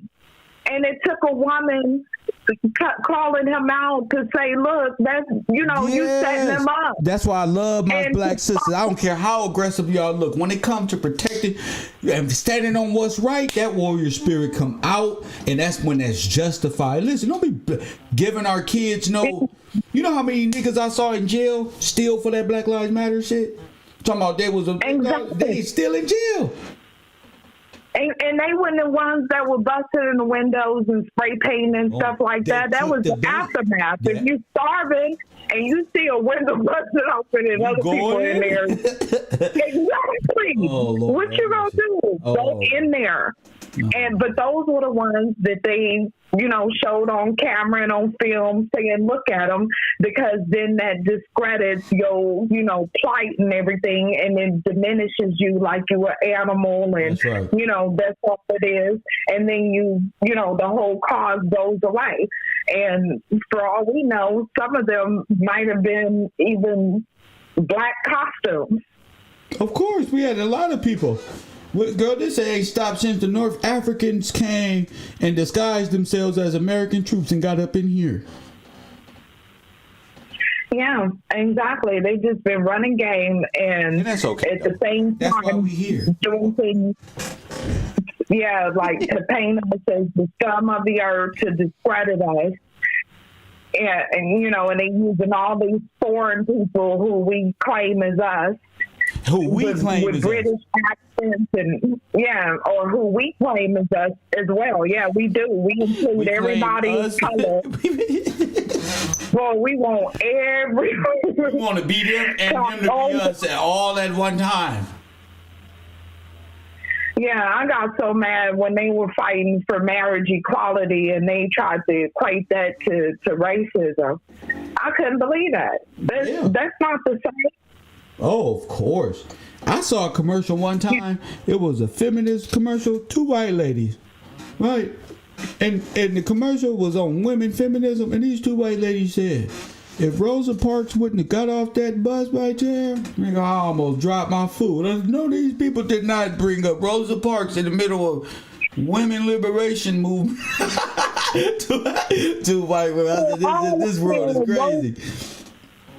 For all I know, Rosa Parks was an actress who was light bright and darn near white to carry that out, because how is it on the day that you got tired and didn't want to get up out of the seat, it's paparazzi, you got pictures in the news, like, come on. What's even worse is we had buses. We had our own. See, the civil rights movement was a trick to get us out of position and to bring the Native American International Indian into fruition. The whole civil rights was about who deals with civil matters. The Pope was about them. It was not. That's why Martin Luther King said, "I believe I brought my people into a burning house. We coming to get our check. Y'all gave all this land," and he was tripping. And they said, "Oh no, he can't click up with Malcolm X," and both of them had to go. Go ahead, Queen. I digress. Exactly. And that's the reason why I say Rosa Parks, I feel like, was an actress out of Hollywood, because we know what happened to black people who don't do what white people say around that time. Get out that seat. When they were taking over. So how you get in paparazzi, you become a hero, you got statues, all kinds of stuff. You know what I'm saying? Like that, especially like you said, we had our own transit system. Right. We don't need to ride their bus. There was no need to feel that. You know, when they needed a way to ride in the front on ours bus. You know, there's no need for that. So that's all propaganda by those who wanted the future generations to feel less than, but you're better than. Exactly. And that was why they had hatred towards us in the first place and wanted to be emancipated towards us from us. Because they were jealous of us. They came over here poor and you was gonna live better than you was living over there, but you still were jealous. So, you know what I'm saying? All you had to do was like in one of them huts they were living in. The clothes and the shoes they had to wear. They had goats following them around. Yes. And they trying to show them. I seen them in them TEEPEES over there in the snow and rushes. I'm even talking about these Polish people. All these people who came over here with these funny ass shoes they was wearing. Don't get me started. I like to clown people. Electricity, clothing, riches. They about to have a good look. They couldn't wait to hop on that boat, be chosen like it was Price is Right. I know it's not nothing to laugh at, but it's funny when you put it in that perspective, because we know the truth. You know, y'all got to stop this madness. Exactly. They were on there packed in, elbow to elbow. They couldn't even breathe. They were so packed on that boat. I bet they were so excited their family was called. His name was chosen to be on that boat. Now, you ain't never even the black folk. The North Africans came over here, boy, they didn't know. Well, you can tell the way they got off that boat, boy. But that's bringing humor. Everybody. That's funny. It ain't funny, but you gotta bring, you know what I'm saying? Yes, God's people is humorous. I'm like my daddy, but you know, you have to make light of it. But yeah, you see the pictures, the way they were getting off that boat, they couldn't wait. They was happy. They had to stretch. I had to do a bunch of, girl, get me away from these. But because they don't even like each other. They don't even like each other. Them different tribes over there they've been on. They became white under. That's one race. White. Exactly. And I'm gonna get out of my side home and come get a mansion, businesses and money. I got this book, right? It's called The Harlem Hellfighters. Now I said to myself, they didn't call themselves the Harlem Hellfighters. Why did they come up with this? Guess who wrote the book? It's illustrated by Canaan White. Oh. Canaan? You know who the Canaanites are in the Bible. This man name is Canaan White. Wow. And the book is titled The Harlem Hellfighters. But they was called they not the Harlem Hellfighters. They are the men of bronze, and they was the militia of the blacks. There was the black military who came under the power of France in World War I. But let me get back to this. Thank you for the call, sister. Yeah, thank you. And the key word you said was illustrated. Yes, illustrated by Canaan White. Thank you. Exactly. Same people who illustrated the Bible, Canaan White. Let me stop right now. Let me get back to the Great Flood. Outpay, filling sandbags and hauling them to the crown of the levee. As the threat of flood increases, the planters' abusive methods ensure the blacks' cooperation. In some areas, you actually had Boy Scouts holding guns on African American men, forcing them to stay and work. Forcing them to work. Now, this is the Boy Scouts work for the Red Cross. I know they did. Coffee and Kush TV. What's up? You're on the air. What up? What's going on? What's going on, Professor? This is Rich from Texas. Texas. I'm getting a lot of calls from Texas. That's what's up. Hey, bro, I just wanted to speak on how the asylums and mining states real quick. Just bringing up how they, The who? The asylums and the mining states, how they got us, with like you were saying, going into the asylums and things of that nature. Being able to take control of our estates and things of that nature. Because I just asked my grandmother. When I get back from the flood, you call back after the show. Call back after the movie's over. I got you. Oh, man, thank you for that. Call me back after the movie, and then we can go into minor states and whatever y'all want to go into. April 15th, 1927. A storm front from the Gulf of Mexico produces torrential rain. From St. Louis all the way to the Gulf, the downpour pummels an already saturated Mississippi Valley.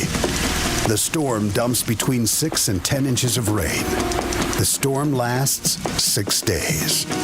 Everybody in town was tense, and they were finding faults with the levee, and nobody knew where it was going to break or if it was going to break. They were just praying that the rain would stop and things would get better, but it didn't. The amount of rain was too much for the levee system to handle. You talking about people who lived there for hundreds and thousands of years, unless you believe that they came from Africa on a boat. These are people who know this is coming. There's a season that comes around every year. There's one. Every year. Those people know what's going on. It ain't finna rain for no damn year straight. Press one. Y'all people are insane to believe. April 21st. It's at this point that a chunk of the levee at Mound Landing collapses, 18 miles north of Greenville. Another one, bro. It's only a matter of time before the massive wave of floodwater reaches Greenville. Coming up next on When Weather Changed History, the residents of Greenville pray that a levee around their town will save them from the approaching water.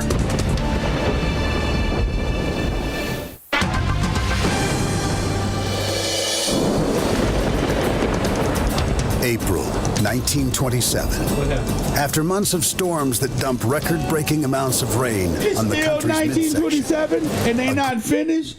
After all that, it's still 1927? Lord have mercy. It's still 1927. Y'all got a lot of story inside of 1927. That's a whole lot of story inside of 1927. Storm after storm after storm after storm after levee break. Come on, G. Great Flood is ready to unleash its fury. We got to put history together. From Cairo, Illinois. Hold up. How much rain did Moses see? 40 days and 40 nights. Shame. You a Christian and you believe the devil? I would say Moses' boat, Noah's Ark. I said Moses, Noah's Ark, nigga. You dumb on 5-5 Crip. Where Crip Mac at? Oh, he'll be like, don't be a custer. Y'all some custers.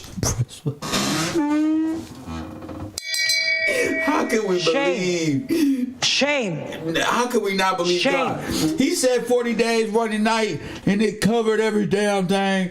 That's what I believe. I put my faith in God. Bless this still breathing.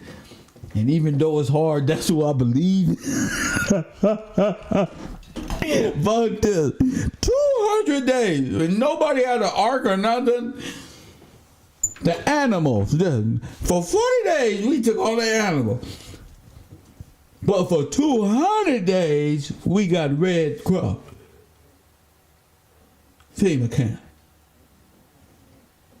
Not like this. Not like this. Not like this. Not like this. It's embarrassing.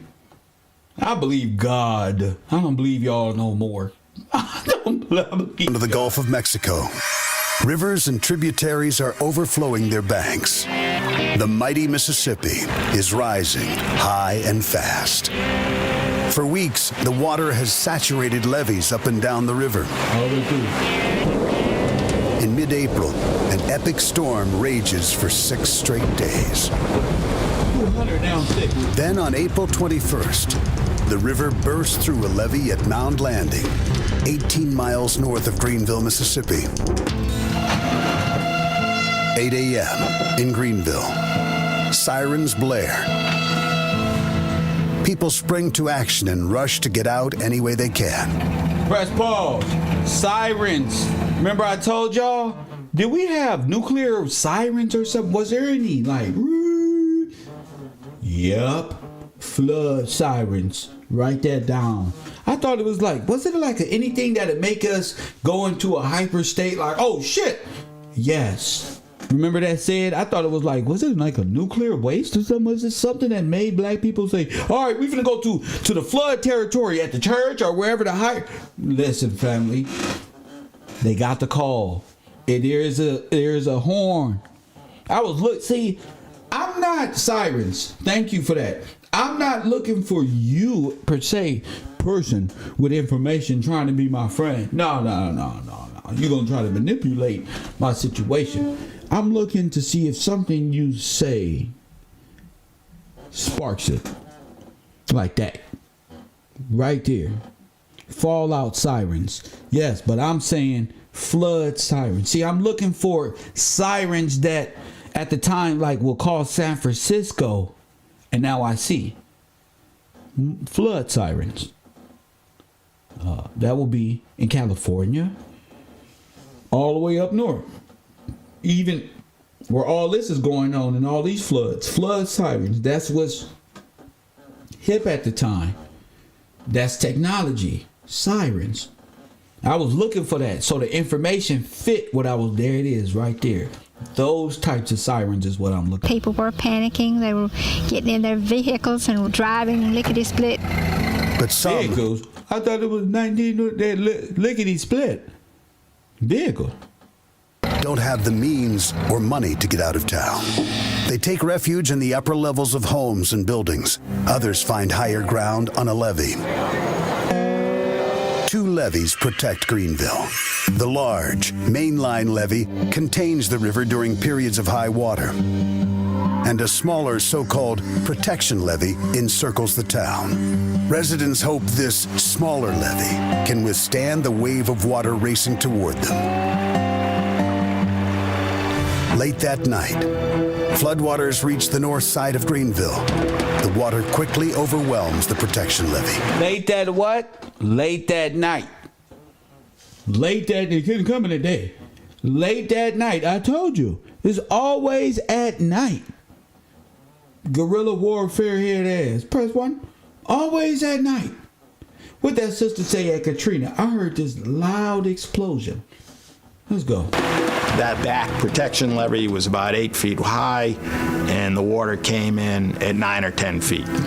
Initially, the water doesn't appear threatening, but by morning, shallow, muddy water covers the streets. Francis Carlton's family has lived in Greenville for 3 generations. That morning in 1927. There's no way. There's no way. Press 1. 1927. Oh, that must be the generation right there. Coffee and Kush TV. You're on the air. What's your name? Where you calling from? This kid's in Chicago. That's what Trump called draining the swamp, bro. Say it again? That's what Trump called draining the swamp. Well, how do you drain the swamp? Break the levees.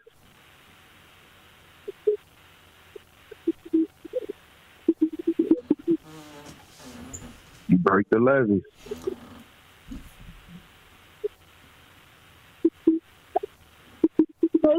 You don't drain the swamp by breaking the levees.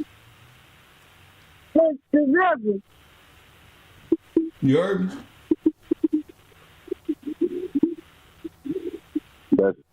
I don't understand. You don't drain the swamp by make it sense. You drain the swamp, you just unplug it. Her father, Herman Calouette, visits the local cafe for breakfast, just as the owner is making. Trump didn't do nothing. He didn't. Oh, drain the swamp. Oh, levee's breaking. Unknown color. Flood the swamp. you know, they hate Trump. Nah, Trump is on some drain the swamp. Nigga, drain the swamp. Coffee and Kush TV, you on the air, what up?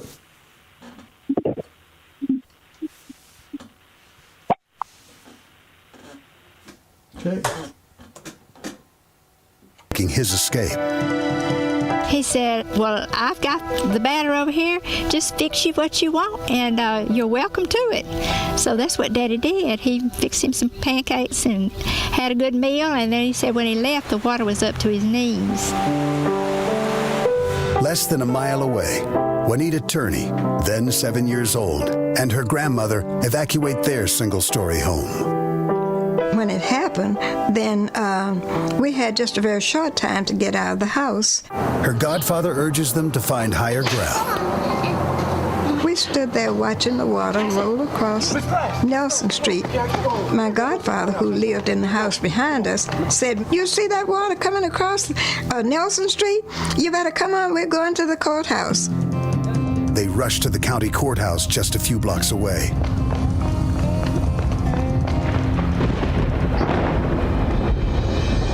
The turbulent floodwater eats away at the city's protection Drain the levee. swamp can mean return the land. Maritime law over. Contract is up. Return the land, or the land re-emerging itself. The law of the land. Draining the swamp means if flooding caused the swamp and it caused maritime law and it caused the enslavement, then draining the swamp will be repealing the water or repairing. This is in my mind. It burst through, creating wide avenues for the water to invade the city. If you were just inside the protection levee in Greenville, when the water ripped open the levee, you saw this great fury coming at you. John Wiley, then 17 years old, is at his home with his brother when he sees the water rapidly rising.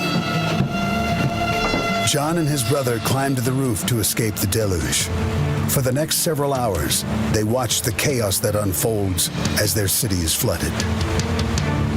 We was all scared. We was going to get drowned.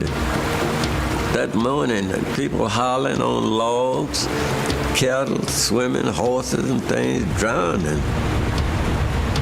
Domestic animals, mules, cows. See them cars? Were really at the mercy of the ground they were on. If they could find high ground, they might survive. Within a matter of hours, the entire city of 15,000 is submerged under 10 feet of water.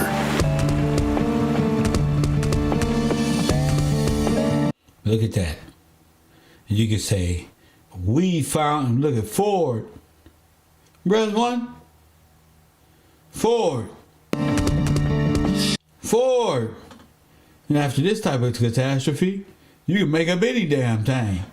We found this. Ford. Y'all crazy. The next day, residents are stranded on rooftops and in trees. Sound familiar? Makeshift rescue crews rush to their aid. Using small boats, they navigate through the flooded town and bring whomever they find to higher ground. Herman Calouette is among the local volunteers. He uses a skiff to rescue nearly 200 people. He'd get in his boat and go up to Metcalf, which is a little north of Greenville, and pick up people there and transport them over to the mainline levee. He would be looking for people up in trees. They'd hear a boat, of course, and they'd start shouting for help. But not everyone can be saved.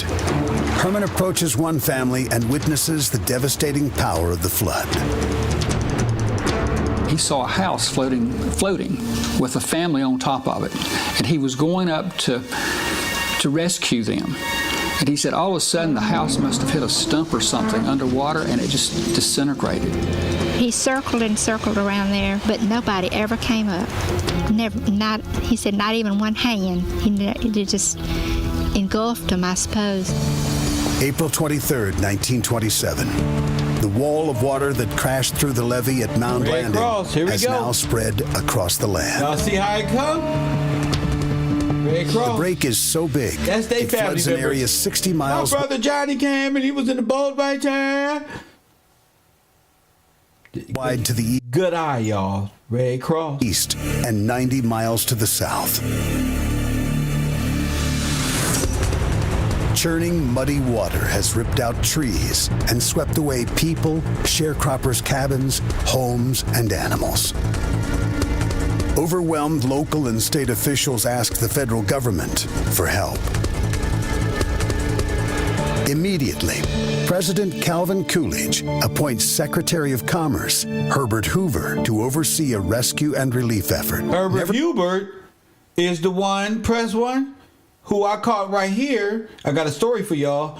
The Red Cross is not all right. Herbert Hoover's concentration camp cover-up, 1927 Mississippi flood. Look at your neighbor and say, Kev came prepared. Tell him Caribbean ain't got nothing on this nigga. This nigga came prepared. That nigga Kev stepped this shit all the way up. No, because they said I wasn't teaching nothing. That's why.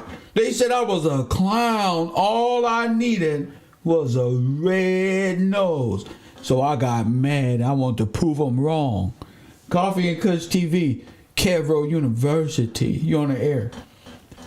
What's going on? It's Coop again from Chicago. What's up, Coop?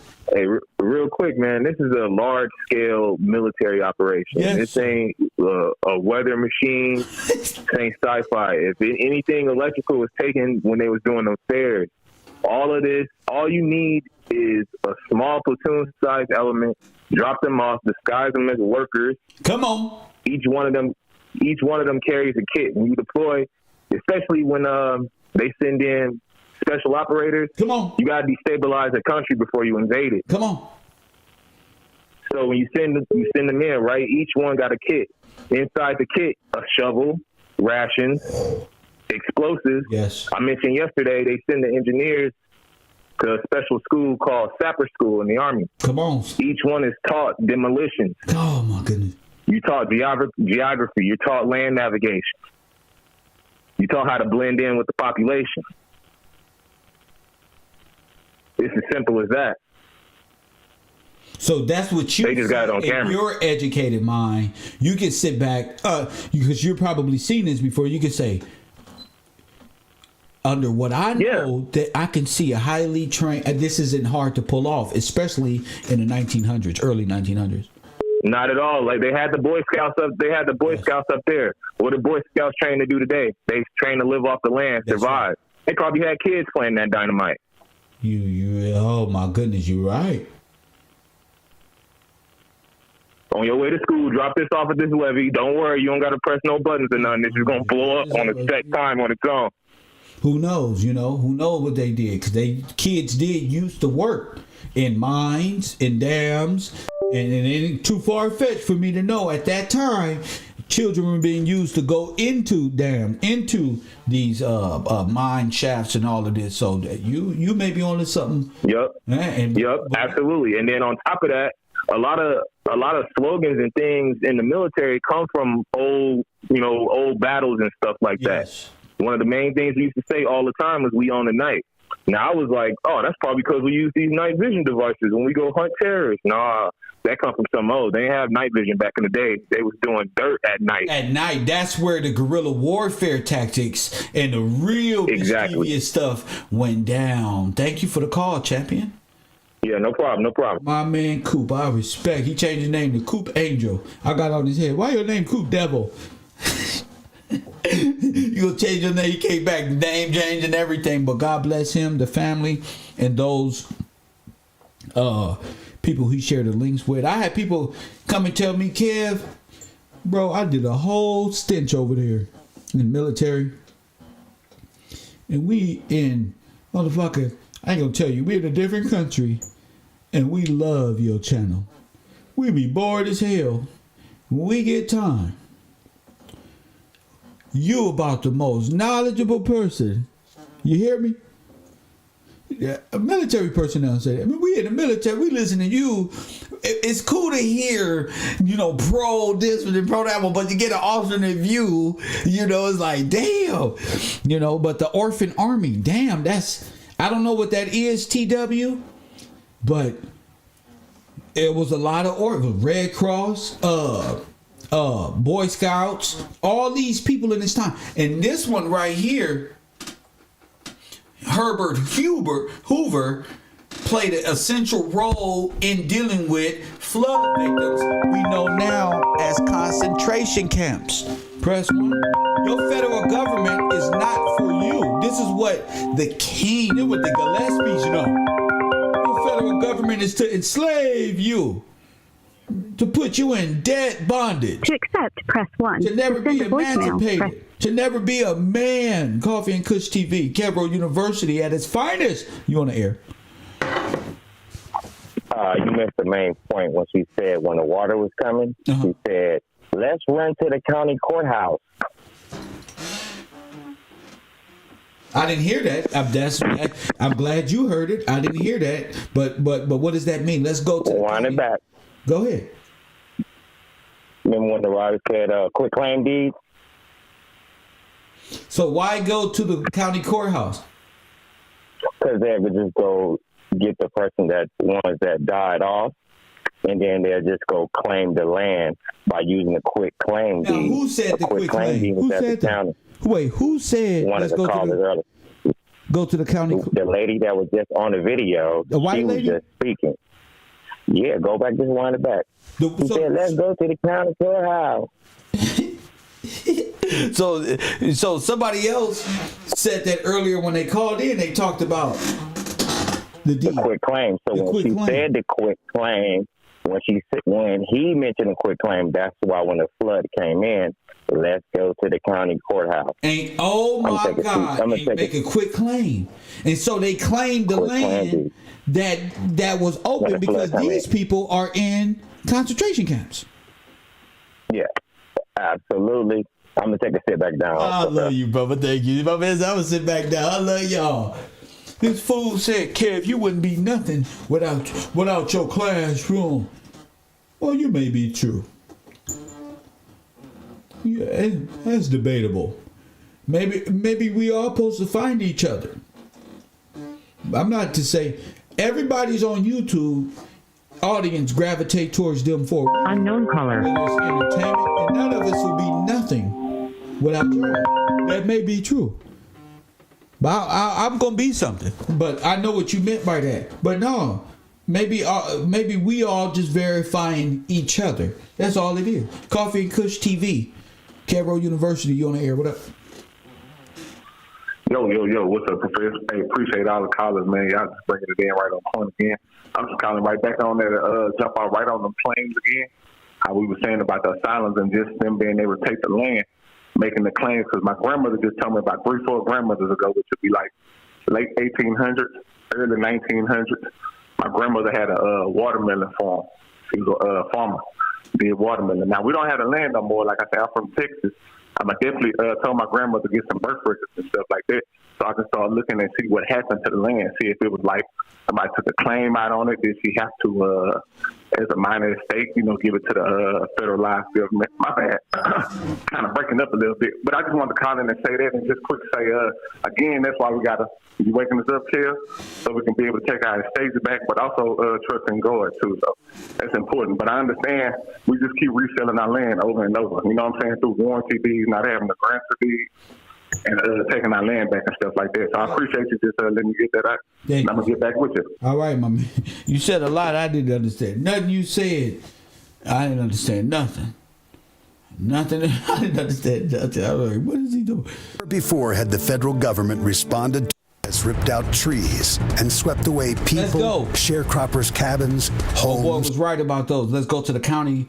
Let's go to the county clerk or whatever. Is that her? I suppose. Unknown caller. First priority is to rescue those who are stranded. Nearly 200,000 people live in the flooded region. Most have been forced out of their homes. Tens of thousands are trapped. Calvin Coolidge appoints Secretary of Commerce Herbert Hoover to oversee a rescue and relief effort. Never before had the federal government responded to a national disaster on such a large scale. Boom. Hoover had experience with relief. You see those TEEPEES in the back? Press 1 if you see the TEEPEES in the back. Press 1 if you see the TEEPEES in the back. See, Lewis say, in the classroom would be nothing without you. So it's a give and take thing. I adhere to that. We wouldn't be nothing without each other, young man. Press 1 if you see the TEEPEES in the back. Now, I'm telling you, the TEEPEES is, you know who. You see the little white kids in front of this teepee? Huh, Kareemio? You look at me when I talk to you, son. You see these TEEPEEs? Huh? I don't found who TEEPEEs these is. That's one. These are people who do the Holocaust. Who put vaccines on people and wipe them out. Genocide. Expected bloodbath. The aftermath is yours. Tupac was right. Let me say it again. Tupac Shakur was so right. It don't get no righter. Damn. The Indians and the TEEPEE. Out of World War I, he was a kind of person who understood organization. And Herbert Hoover put together this team that went down into the flood area to help people. Hoover's first priority is to rescue those who are stranded. Hoover looked like Adolf Hitler in American clothes without his mustache. So what? Nearly 200,000 people live in the flooded region. Most have been forced out of their homes. Tens of thousands are trapped by the swirling waters. Under Hoover's look at this, these black people. Direction, the Coast Guard and Navy run rescue operations. The who? The Coast Guard and Navy. Navy seaplanes survey the area. CDC planes survey the area. While Coast Guard boats pick up stranded people. While Coast Guard boats pick up stranded people. Ships and barges transport flood victims to dry land and they go to black people. Cross relief camps. But some in Greenville are intentionally left behind. Y'all went to camps and left out. The remainder of you was flooded out. Coming up next on When Weather Changed History, wealthy planters use their clout to prevent the evacuation of black sharecroppers stuck on the levees. Oh my God. It was thought that if they were evacuated that they would possibly never come back. Oh no. Try to drown them.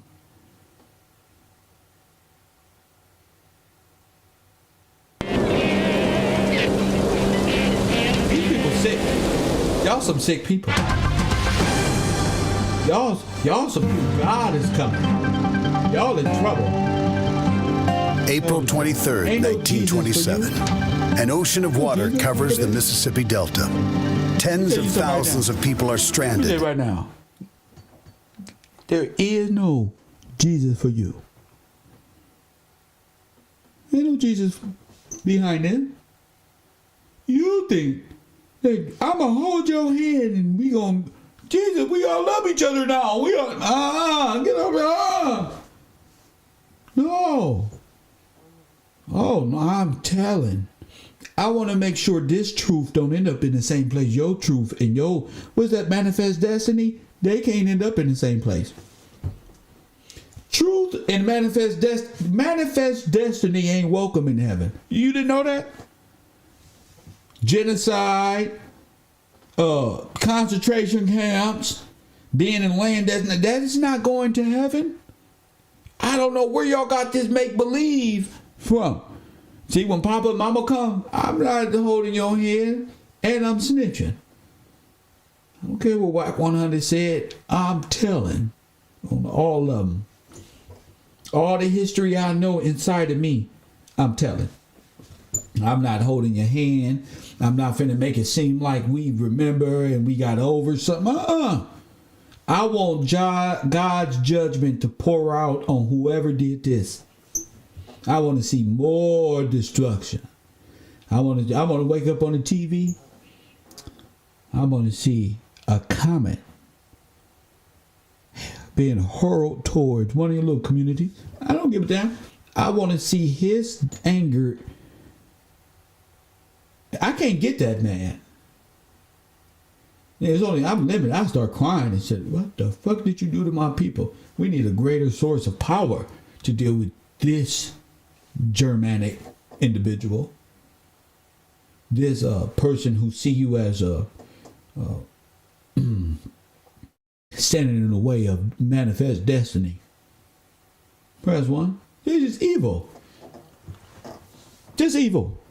There ain't no way, and then tell the descendants of these people to pick themselves up by the bootstrap.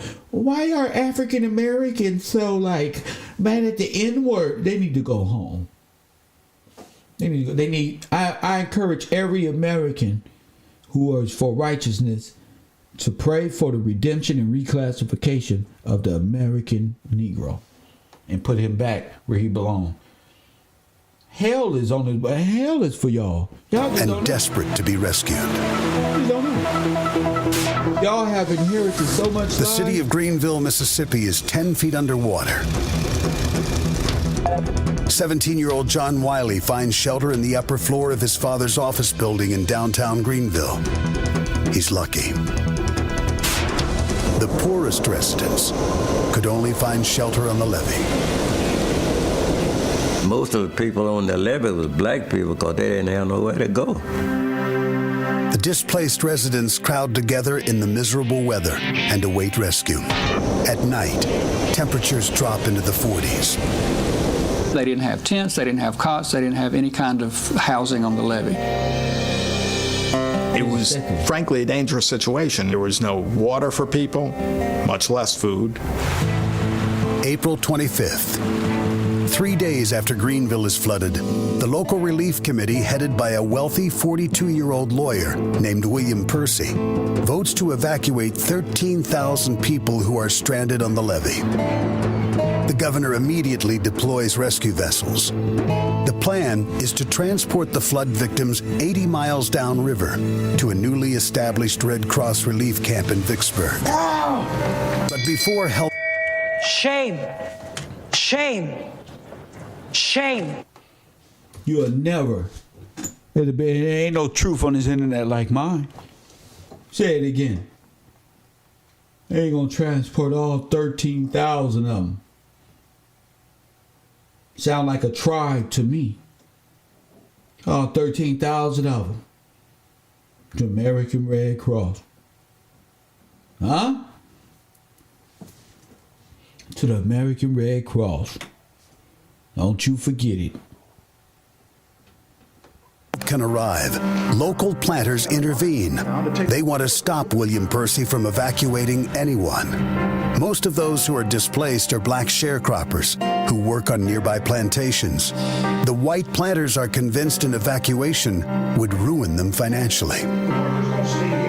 The planters believed that if the African Americans went to another camp or whatever, they wouldn't be able to get them back to their plantations. They were afraid some of the workers would skip out on them. The planters appeal to Percy's father, U.S. Senator Leroy Percy, the most powerful planter in the county. Let me tell you. Leroy agrees. How they put Leroy up as a white man?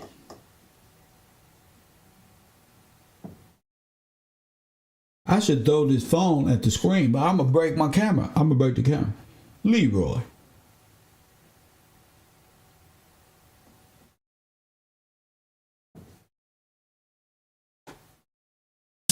The black sharecroppers should not be evacuated. Huh? They say Leroy say you're not taking them nowhere. Leroy said, you're not taking him nowhere. Yeah, we're going to take him over there. The white Leroy said, oh, would there be a black Leroy? Wait a minute. Where you going? Leroy said, you ain't taking him nowhere. Okay, that's weird. So he talked at length with his son. His son refused to. I know they want to make Leroy look bad and the American Red Cross look awesome. So Leroy would look bad. It'd be Leroy's fault. All them blacks over there was left behind because Leroy and his son. You see that? Because Leroy and his son. His position. But the Relief Committee now also sides with the planters and Leroy Percy. Faced with such opposition, William Percy concedes. He cancels the evacuation. To appease the planters, he comes up with another plan. Percy decided to instead propose that Greenville become sort of the distribution center for Red Cross supplies. Under Percy's new plan, all aid for the region will be shipped to Greenville, then unloaded and transshipped elsewhere. And of course, they would need a labor force to do that, and that labor force would come from those black people on the levees. The black sharecroppers would be forced to provide labor without pay.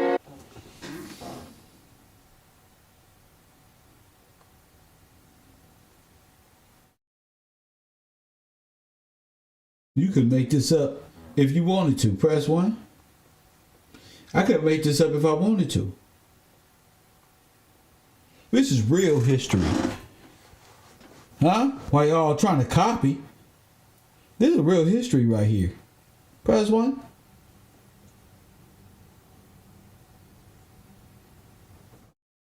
This is real history. Those who managed to survive the flood. Did I tell you I was going to get you the black men and TPs? They know I got trick questions. They know they watch me. I got trick questions. I got them scared to answer simple questions. Tell me where a nigga is with a TP. Oh, man, this nigga don't know no nigga with no TP. There ain't no niggas with no TPs. Yes, it is. You just don't want to find them. Press 1. You just don't want to look. You don't want to do what it takes to look for a black man in a TP because it hurt. That's why. It don't go along with your truth. It goes along with mine. That the American Red Cross is a German concentration camp institution. That's what it was, and that's what it was founded for, is to vaccinate you. So was the CDC. So I don't even know why y'all letting this little weird-looking rat Fauci a community YouTube strike. You gonna get rid of my page for what? So what? The mentality that I'm on now supersedes anything I said on that YouTube page. So what? That page wasn't monetized. Press 1. I told you, you want to follow Kev Gill, they're gonna cut me. They're gonna cut this show. Get on my patreon.com/Kev Gills TV. You can get in your feelings. You can tune into another page. So what? When this one not here, don't be sending me, where you at? No, I'm gone.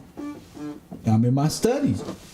In the same place. I know that don't mean nothing while it's going on, but when Kev ain't there no more, what happened? When you ain't got the truth with you, there's nobody there to check you. You need that. Wake up. You're doing wrong today. Not, hey, man, everything is good. I'm your damn friend. Hell no. What Denzel say? You think I'm doing all this because I like you? Like, nigga, it's my responsibility. Press 1. I know this. Tupac said it. I'll be. Boy, it was for Tupac. I hold it in. Press 1, because y'all mean as hell. But we have an obligation. Your hate for me, and your delight the way I display this shit. So what? My obligation mean more. My love for you, stupid, mean more than your hate for me. My obligation to tell you what I know and for you not to get this wrong. Damn how I tell you. So what? You ain't never had no grandpapa yell at you out of love? Damn that. Give me the soda on the right. And then they say thank you. Damn. Black men today act like fucking cowards. Ain't they scared of to be talked to and talked back with seriousness? It ain't even authoritative, just seriousness about the craft. I can sit back and teach you the math problem and not be nice to you. Nice ain't gonna get you the equation. You not being nice, you be right up in the FEMA camp somewhere with a smile. Thank you, come again. Brother, one. I don't even know where that shit came from. I'm just saying. I ain't trying to be nice to you. Friends ruin things. If I'm a brother in Christ, and you a brother in Christ, and you know what the mission is, I don't got to tell you nothing. Study. You want to raise up a level in the Freemasonic Hall? Well, raise this level up then. You do all the work to get up somewhere. And Kev come, la-di-da, kick your old little crate over. Press 1. You won't do no work at the road, none. Yeah, you just want to. Must now face a harsh. There's your TP of Negroes, Kareemio. I'm telling me about some Indians and tell me about this American Red Cross, Dane Calloway. Press 1. The greatest secret they never told. This is the greatest secret they never told us. The Black Holocaust and the ideological subversion of the American Negro. Damn, I'm good. Damn. New reality. Being treated as slaves. Now you a slave by way of American Red Cross. When weather changed history. Ah! Weather change history. Ah! April 1927. In the days after the enormous levee break at Mound Landing, the Mississippi floodwaters continued to. You already know the answer. I gave it to you. Niggas are scared to speak. I got truth 24/7 on the internet. They, I want to be wrong. So what? You wrong? That's just open right. Yeah, it's gonna make you more when trying to be right. They keep saying the weather, but it was the weather. It wasn't the weather. It was the flood. Press 1. It was the flood. They can put what I ain't saw not one rainy day yet. They can say weather all they want to. You can see weather because they trying to make it appear as if 200 days of rain happened. They gonna say weather. That's not taking full responsibility. They went over to them dams and tore them up. You can't direct water with a heart. I mean, that motherfucker is directed this way here. They plan for this. This is real big. Sound good? Mitchell, sound good. You gotta prove it. You gotta prove weather modification. You can. That's right, Coop. You see that?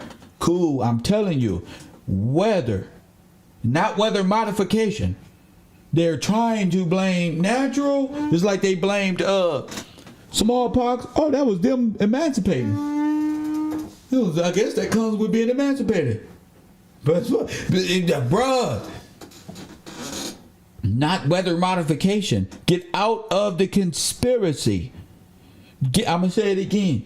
Get out of you. You can't be split-minded. God don't want you in no damn conspiracy. This is a lot more simpler than that. It's just hard to see. He wouldn't make it that complicated. If this simpleness shit is like, hey, no matter modification. This is plain old flood them out. That's what this is. And we gonna build right on top. I don't know why y'all so focused on weather. What's that's gonna change?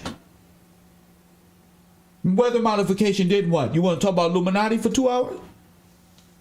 We talking about the American Red Cross and an orchestrated Army Corps of Engineers that did this. And fuck your weather modification. And fuck the person up top and below authorizing it. I don't give a damn about you. You ain't getting him to validate you. You better call it in. Call it in with weather modification and explain it then. Since it's that. Explain it. That way the audience, oh, that sounds credible. Sit in my chat room ain't gonna get it. No more. Explain it then. Surge south. By late April, the flood ravages more than 15 million acres in Mississippi, Arkansas, 15 million and Louisiana. In Louisiana. $1 million an acre. Huh? Yeah, but I can't get here with conspiracy. Conspiracies get me confused. I said $1 million an acre. What that goes back to what? I know y'all don't like me the way I teach, but damn, you're gonna have to deal with it. I'm the only one who putting it down like this. So what? You don't like my style? So what? So what? That goes back to the Louisiana Purchase. Press 1. That goes back to the Democratic Republic of Congo. Huh? They keep trying to make it Africa, but it's really Middle America. You're the Congo. Press 1. Remember the scramble of Africa? That stuff didn't even exist. That stuff didn't even exist. You are the Congo. Your resources, Middle America, is what they wanted. Press 1.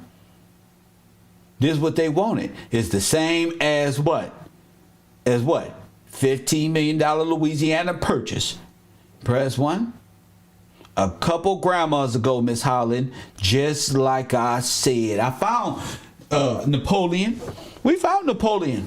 We found him in World War I. Don't tell me nothing. Y'all, in time immemorial, we got it already.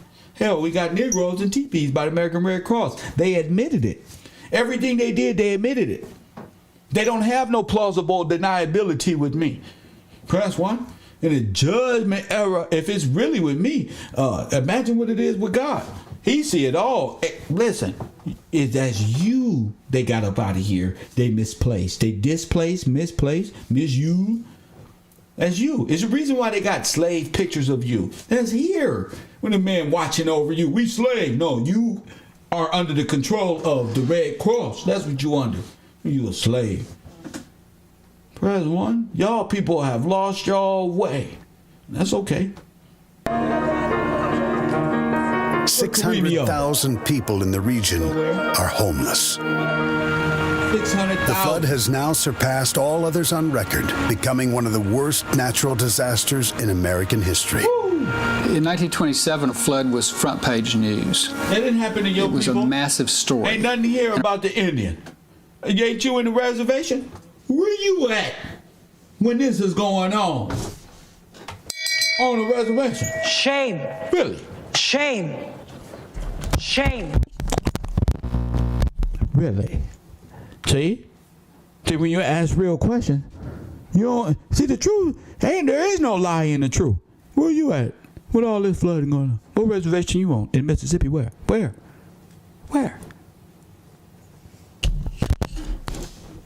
We got them, family.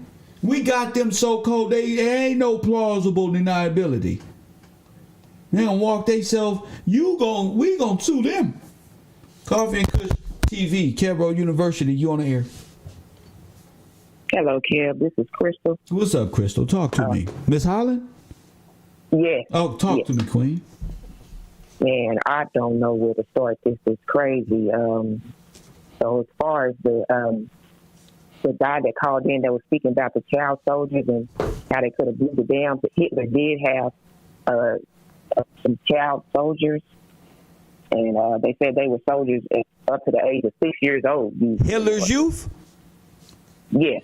Woo, so these was real soldiers he had, baby soldiers. Yes. Go ahead. 6 years old. And they hold guns, they know how to control brothers and all that. Go ahead. Yes, they know how to use explosives, demolition.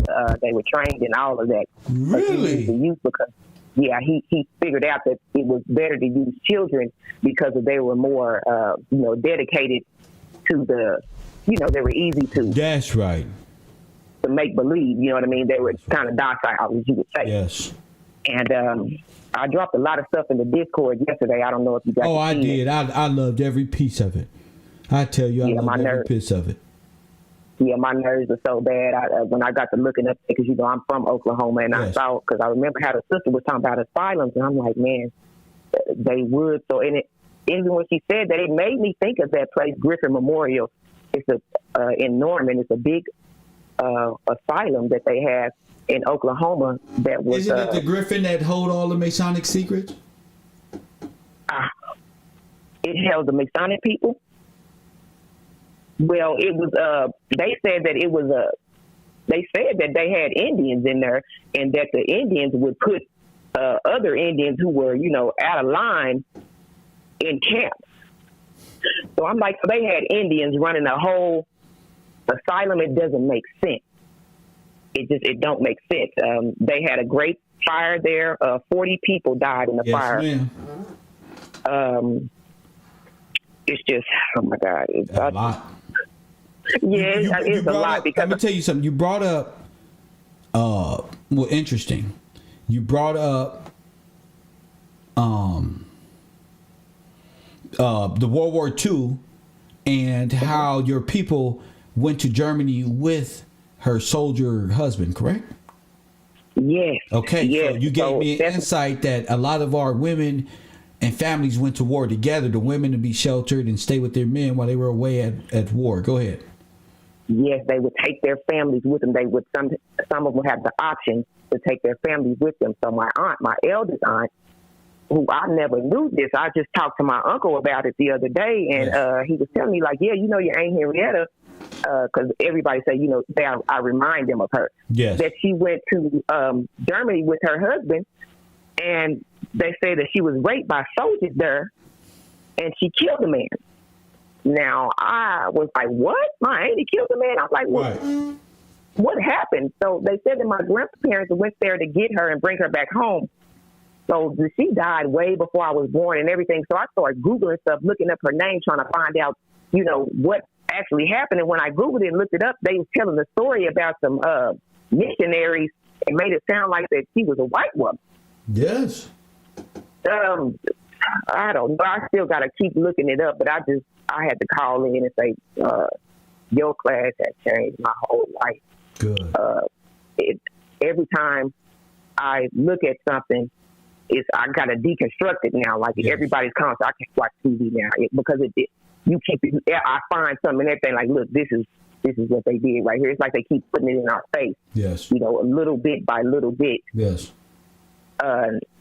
It's diabolical because these things that they did. Check this out. Remember we talked about the orphan trains? Yeah. Now check this out. Miss Fletcher just puts, a longtime supporter of the show, wow, that makes sense. They had so-called orphan trains, but those are Hitler's Youth. Those are soldiers. Yes. Those are soldiers. He had many of. He said, matter of fact, they said he was his strongest army, the kid soldier. Yes, and then you bring I put it in the chat. This is beautiful to even think. Yes. I forgot I can't pronounce what he called them, but it's called the Karunamos or something like that. I put it in the chat, what he called his kid soldiers. Okay. And just the fact that you showed us that Hitler had dams here. Yes. I mean, what else do we need? Like you've proven everything, and now that we just keep unturning more and more and more things, and it keeps leading me back to the word, like how I put in the Discord yesterday about Balaam. I said, wow, because I always use my words. That was crazy. That was crazy because I'm talking about the world fairs, and so you are the one who sent me that of Balaam and Bazaar and stuff like. I'm like, what? And because that's what they call their fairs in Europe. They called their fairs what in Europe? The bazaars. They started out calling them bazaars. And so I said, dang, well, that's weird how that, it's kind of spelled just like Balaam, how they use those two A's. Yes. Just like how it's used for the God they worship, Baal. Yes. Baal. Yes. And how in the Bible, Balaam was a sorceress who wanted to, Balak wanted him to curse Israel. Yes. And every time he went to he had to pray to God first, like, Balak the king. Yeah. And he wanted them to curse Israel. And every time before he went to curse them, he went to ask God, and God said, no, these are a blessed people. There's no dominion in them. You can't he wouldn't curse them, but he still cursed them. But you can get them to curse themselves. Yes. Now so they are of him, Balak. Yes. Now? Balaam. Yes. And so they use the... no, I'm saying we call ourselves black today. Oh, my God. Yes. Man, that's you see, wow. we cursed ourselves. Wow. You see? Wow. Yeah, we are under the control of that right there. That's what I'm here for. We are black. Wow. Right? Correct? Wow. So we are under the curse. Man, because this is ancient. Yeah, and we come from God. We took part in the sins of the bazaar or whatever this is that you bring into the light that's dealing with these fancy fairs, with included an innovative and controversial fundraising sale of stolen items. So they are not only there to steal your items, but they're just there to steal your land, your heritage, and God is written in Lamentations. Yes, this is all written. Yes, they want our inheritance, our true inheritance, the one that is to come. Yes. So if they can't take it from us, which they say, okay, well, maybe we can make them denounce it themselves. Yes. The only way we can get them to get from their own what they have is to get them to curse themselves. Yes. So Balaam was he was a sorcerer, which we would look at as a gypsy, right? Yes. And so and he used women and and sexuals and different foods, and I say, dang, that sounds like the fair, because I started thinking about these fair ideologies. They had the kiss a girl booth at the fair. Yes. They have get your face painted at the fair. That's right. You get blackface, dress like a Negro. Yeah. Make fun of. They all come from the fair. Yes, ma'am. Yes, the origins of the fair. Yes. And how these different foods that black people are so used to, they fair food, hot dogs, burgers, French fries, all that stuff come from them. They're fair foods. They're fair foods. And one more thing before I get off, because I'm shaking, Lord, about the flood sirens you just said. Yes. Even right now today, Kev, in Oklahoma, on Saturdays at 12 o'clock, this siren goes off. And I always used to wonder, why is this siren going off? It still goes off today on a Saturday at 12 noon. It's a siren that goes off. What is that siren? When I was little, I think I asked somebody next, well, that's to let you know it's 12 noon. We got clocks. We don't need a siren to let us know it's 12 noon. And so I was thinking about when you said, did they hear a noise that made them run and go? Remember when you were talking about the catacombs? Yeah, come on. And you said something that would make them run in the underground or go into hiding. Yes. Those sirens. And I said, those sirens. And then I started thinking about, how they study eugenics and how they know about, just different things to... Yes. Sirens are a mystical being in the ocean who draws men out. Like a mermaid. Yes. Yeah, a mermaid. Put you under the spell, so you come under the law of the ocean, of the pit. Right. See, that's what these demons want to do to me. They want me to worship a female mermaid, and they'll throw a good looking one out to me because they know I got a strong spirit. So this one got to be made up of music video potential for this one. Everything got to be perfect, right? We need this one to go down as planned. That's what they do. So imagine what I've been through in this last couple of years. They got to get you try to have they got Solomon. Well, of course, that's what keeps me strong. I thank God every time Kev was rescued, because I have an allegiance to him. And whenever I needed him and I was in trouble, I call on his name and he gets me out.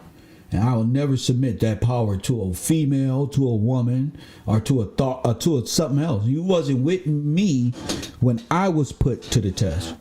And I was saved. Do you understand what I'm saying? The power behind that is more special than a human being can give me. Yes. And so I just had to call in. I'm sitting here running around the house trying to make coffee with my phone on the charger. And I just, because I had been missing some classes, I said, I can't fail the class now. When the test, I got to be ready. But I do be in the background, and I go back and watch. And ever since first watching your show, when you started talking about the ideological subversion, I kept looking back because I always had felt that, you know, that I knew I could look at myself and see, like, you know, where I come from. Yeah. You know? To mix Hitler's youth with the daughters of the Confederacy, you're looking at an explosion of white supremacy the world has never seen before. Yes. Yeah. Yes. Yep. So that is the test. I want you to know that. The test is just that alone. There's no A or F. It's what you're doing. Yeah. And even calling in and being on the same frequency, per se, is the test. Is all the test you need. You in the right direction. We're going to keep walking. Yeah. Well, I just want to say thank you because, like I said, bro, your show has really changed my life because I've always been interested in history, and but to go back and actually find ourselves in history, that's different. And and to go in the Word and find ourselves there, and then you say, "Wow, this is us," and then you say, "Whoa, so these are our enemies, not this." And it's man, it's just. It's awesome, and I thank you for everybody on the Discord, all the classmates. I love you, Chad, bro. Thank you, Queen. I appreciate you. Okay. Yes, ma'am. And you can't even. That's real. You know, I realize changing people.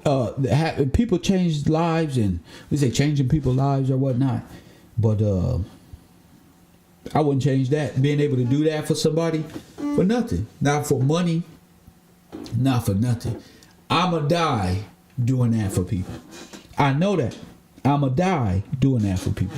Like when I finally lay down, I get old, I'ma know that I helped somebody see our struggle rather than just blah, blah, blah. We black power, we black and we proud. No, we under a curse. Balak and Balaam and Bazaar and asylums. You know, no fairy tale for this young black male. Some see me stranded in this land of hell, jails and crack cells. Nobody else got it like this. Tupac wasn't talking to them. He was speaking for you. He talking to God because he understands it takes that person to separate himself and deal with God alone without you. I'ma speak for them. Thug life. And I ain't never threw a gang up before. Because what Tupac say? I ain't never had these issues until I start talking for you. Tupac had to understand you advocating for people who are condemned and cursed. And with that, you know, when he said, "Who told you the Pope?" Mark for death. Press 1. The Pope? Really? That's how bold you are? Really? Yes. That's just a fuck you in the face, you know. Yes, I can see who did this to me. By way of religion, and the Pope changed God's word. The Pope changed God's days. He changed his day into worship, the Sunday, and pagan worship. Now all these people who don't believe in God, never did, their heritage don't even speak it, come tell me to get me to turn away from God. Look what the church did. That's the papacy. The papacy changed God's word and his illustrations and his day, that his day of rest. Rest 1. That's why the cult of Saturnalia, Saturn, cult of Saturn 23, Chicago Bulls, Michael Jordan, baby, Kobe Bryant, debt bondage, Swiss banks, Catholic Church, skulls and bones. The P, the Messiah, the blood of the saints, all that is here. Everything is here. You just got to come out of entertainment, which is a spell. Huh? A spell. These gypsies know how to put what Marley and Nas say, in a world full of fakers, gypsy seances, throw salt over you and make a way, nigga. You better do every spiritual practice you can. And there is no way. See, God is good. You can put crack in my community, and the truth is going to find you. You can stop us from growing. What they say, babies kill. We don't die. We multiply. You can't stop this with crack. You can't stop this with not being able to, no confidence, not been graduating, nothing. There ain't no excuse. Your freedom and your redemption is in truth. You better go back and let me do it for you, because I know. I judge it by my class. I know we talking about the flood, but I really don't gotta talk about it because it ain't about that. It's not about that. Press 1. You thinking it's about the flood. You ready to blame him, but it's you. Press 1. You don't know what it is. So I, bro, gotta do it once again. If person say, you think you smart, but you don't know. I don't think nothing. I know I'm smart. Press 1. I know I'm changing people's lives. So you can come on with the internet chatter and you think you this one. Fine. I am what I am. Punk, like King Von said. Or better yet, God himself. Whatever I am, whatever you say I am. If I wasn't, then why would I say I am? In my info, my tube, every day I am, nigga. I don't know, it's just the way I am. Press 1, you let Eminem say it. I don't know, it's just the way I am. Press 1. Now, the law of redemption is what it's about. Press 1. It's about the word. You can't see this without the word. I don't care how cool you trying to be. I never sway. I don't want the glory. It's for the glory of God. It's for the glory of his prophetic plan coming to fruition in my life. That's why. Me, I will boast and brag in your face every day because I see it. When Martin Luther King said, I don't see the promised land and my eyes don't see the coming, you thought he was lying? That man laid his life down the next day. I can die right now. I seen it with his own eye. He seen the coming of the glory of the Lord, fool. That means in his mind, he seen the coming. He said, this ain't even what it is. It's something else. Y'all tripping. I can lay down right now. That's what he said. And the next day he was murdered. Press 1.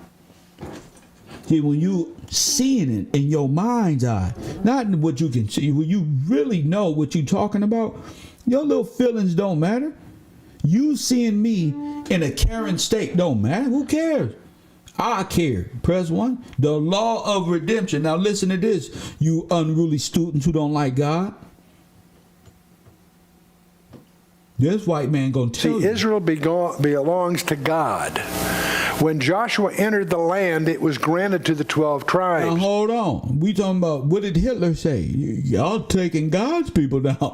Y'all dealing in some other shit. I'm gone. Come on. Israel belongs to God. Yes. When Joshua entered the land, it was granted to the 12 tribes. That land was to stay with the tribe. Right. Okay?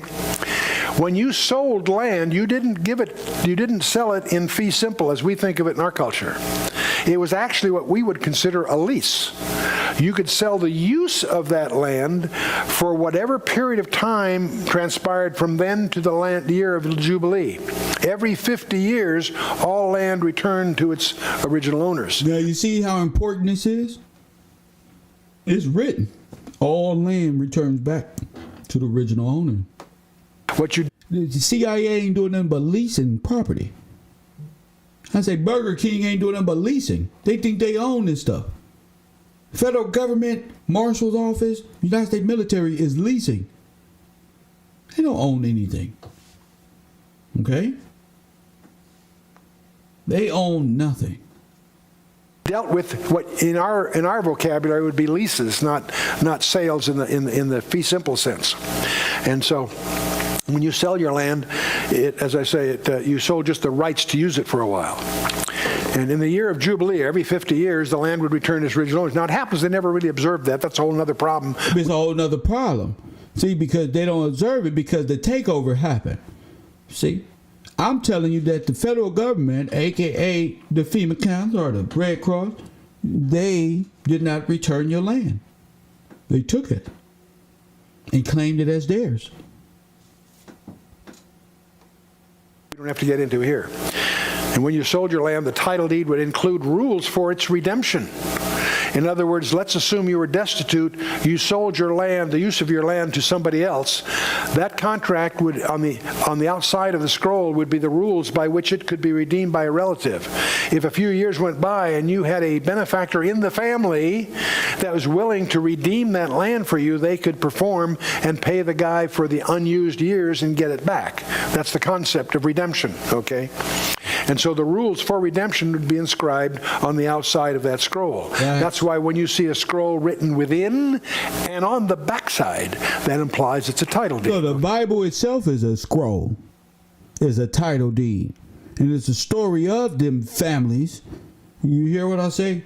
I say the scripture itself is the scrolls. The scripture itself that you walk around saying white Jesus is a scroll. It's a title deed. There is a redeemer. There's a ransom being paid. And there's a way to claim for the ransom that was paid. Press 1. Who paid for the ransom? It's right there in the word. Who comes back for the ransom? It's right there in the word. If you knew that was a deed, a living will and testament, you would take that more serious as far as heritage and heirs being passed down.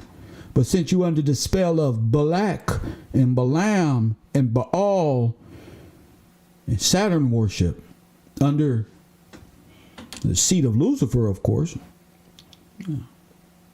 Damn, I'm good. Damn. That sound good, Mama Ryan? That sounds good. They don't want to see Kev Gills in no suit and tie. Ooh, that's a bad brother right there talking this shit. Press 1. That's a bad brother. Matter of fact, that's what I'm going to do.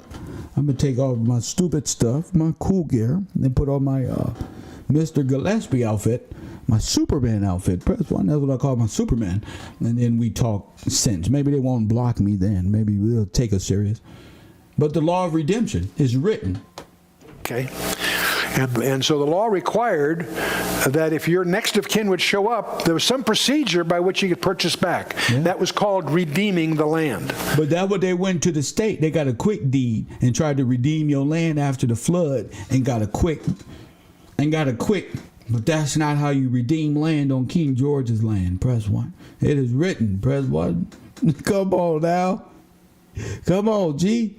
And the land is to be redeemed back to the one that was originally signed. Yes. To give you an example of this, a strange example, in Jeremiah 25, Jeremiah the prophet knew that the Babylonian captivity was about to begin, and it would be 70 years. He was a prophet. He wrote that down. Babylonian. God instructs him to go buy some land. Who is Babylonian captivity? The Babylonian captivity is the Holy Roman Catholic Vatican state. Their belief system. The law of the water, the fish god. Press 1. That's Vatican. You don't know? Oh, the Bible said man of wisdom. Press 1. You don't read the word. That's Vatican. Babylonian belief is what the Catholics believe. The caustics, the holocaustics. Press 1. That's what I call them. That's their name. The holocaustics. Oh yeah, they burn people. Press 1. Human sacrifice type shit. Worship the bones. Yeah, we get to that. They got the blood of the saints and they bones. Press 1. They got it all. All roads lead to you. And the only thing you got to be afraid of, you got to really be willing to accept, is that this person, this beast, got power and dominion over this world. It can off you at any time. You got to be willing to go above and beyond, and your love for the people got to be greater than what this fool and his stupid sin, press 1, got to offer. Death. That's what he got.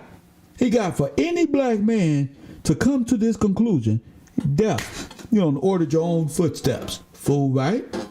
Press 1. That's what it. Yeah, you got to be willing to go there to confront the beast. For that's why Morris World TV. I don't care for these people. That's why they play around. They're not men. They're not willing to push themselves to that point. Press one.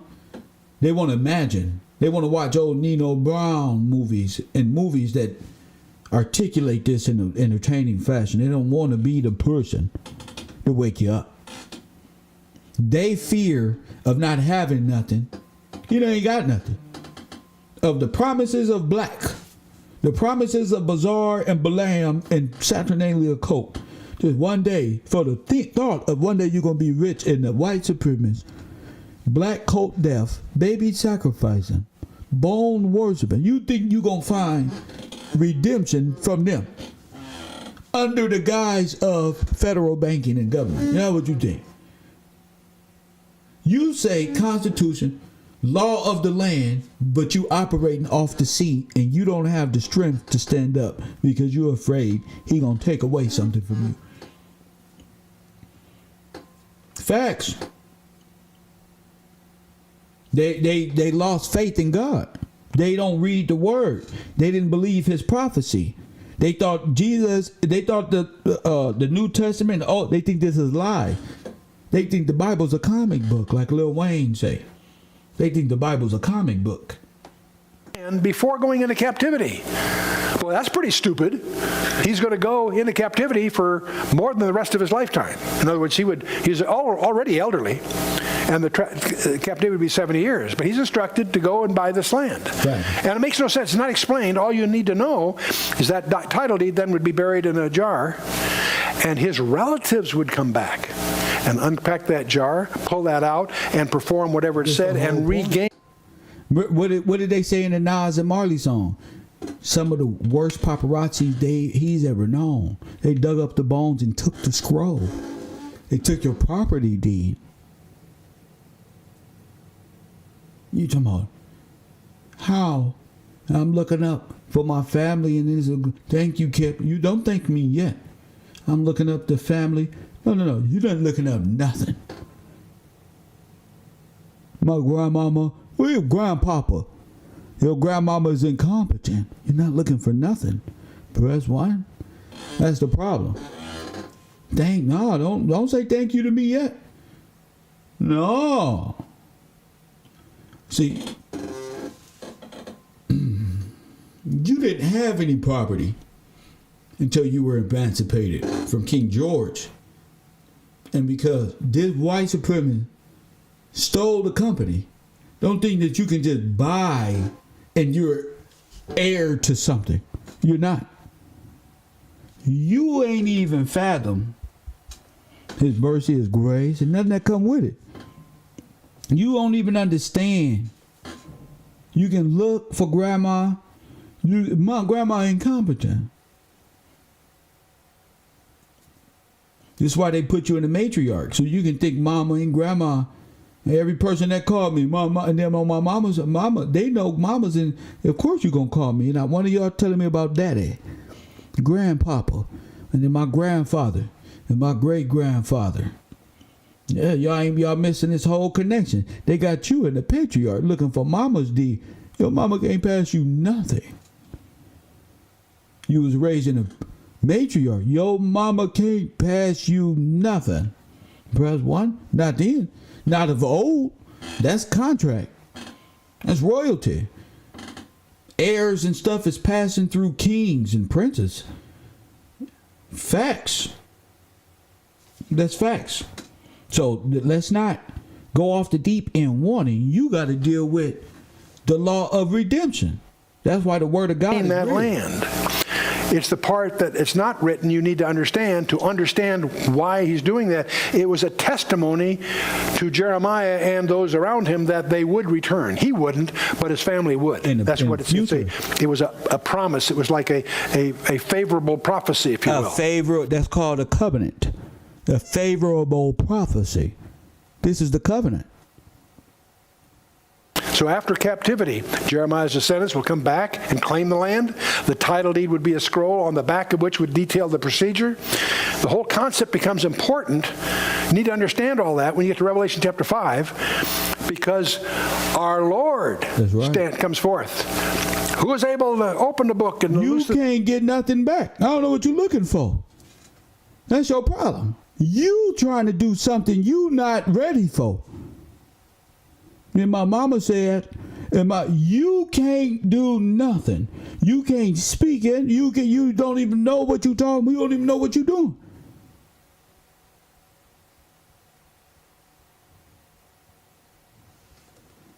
Your Lord and Savior redeems. You thinking it's fairy tale. This is real. When Christ left, he said, I'm coming back. That's your fault you didn't believe it. He comes and redeems not only the land, but what he died for, his people. You know what redemption is. You're being claimed. Somebody paid the price for you literally. I'm not talking about no church, make-believe, spiritual Hindu practice. I'm talking about there was a man who paid the price for you. Facts. Now that's just, ain't no other book say nothing like that. Ain't no other book got no redemption. You talking about redeem? What you think the return is for? He died and paid the cost to be the boss. You scared of death. You scared to lose everything, your shoes. That man he cared so much about his people. He laid his life down and said, watch this. I'm finna pass away for you. I'm finna go to my Father. But none of y'all read nothing. And Crystal, in real life, he was hung on a tree. Placed on his head a crown of thorns. And here go your king right here. Something wrong with y'all. Something really wrong. And I know what it is. It's Mickey Mouse. It's Disneyland. It's corruption. It's Balak and Balaam and Bazaar. Coffee and Kush TV. You on the air. Hi, Kev. This is Michelle again. Sorry.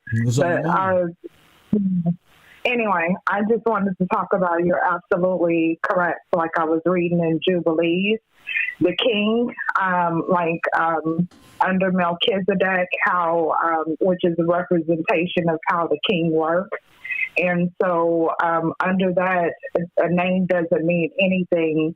It's they were given rules and policies in like a test period of time, in which they, at that time, I think it was like 6 or 7 years, that they had to follow the words of God and live in peace and harmony and things like that. And they would be tried and tested during this period. Yes. And then after the period of time, if they withstood, at the coronation of Melchizedek, yes. He also gave them citizenship at that time. Yes. But it was so they based were put to on the test to see if they were worthy. Yes. Exactly. And the king is who gave everyone citizenship based on how they lived in that land during that period of time. Yeah. And if they didn't live correctly, then you were not going to get any citizenship and you would have to leave.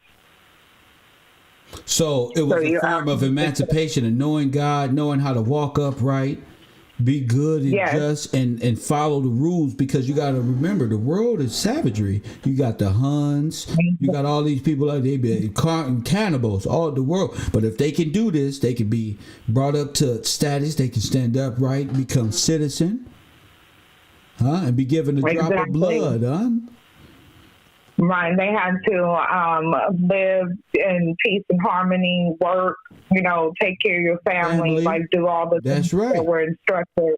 Yeah, not being idle, doing things, being productive, building, things like that. Right. And in that period of time, if you lived accordingly and followed the rules, then you were given citizenship. In Jubilee, when it talked about Samuel, or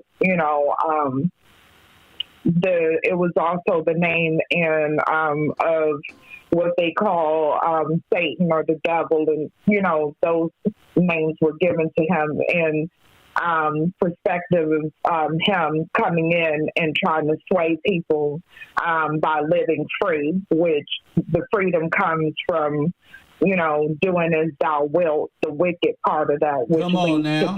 So that's living free with no rules. You don't got to be emancipated. You don't got to be a man. You can live and party and live forever.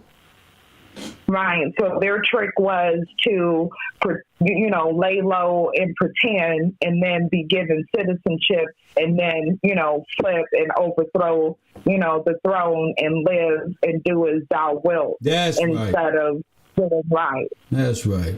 But guess what? Yeah. It was already written.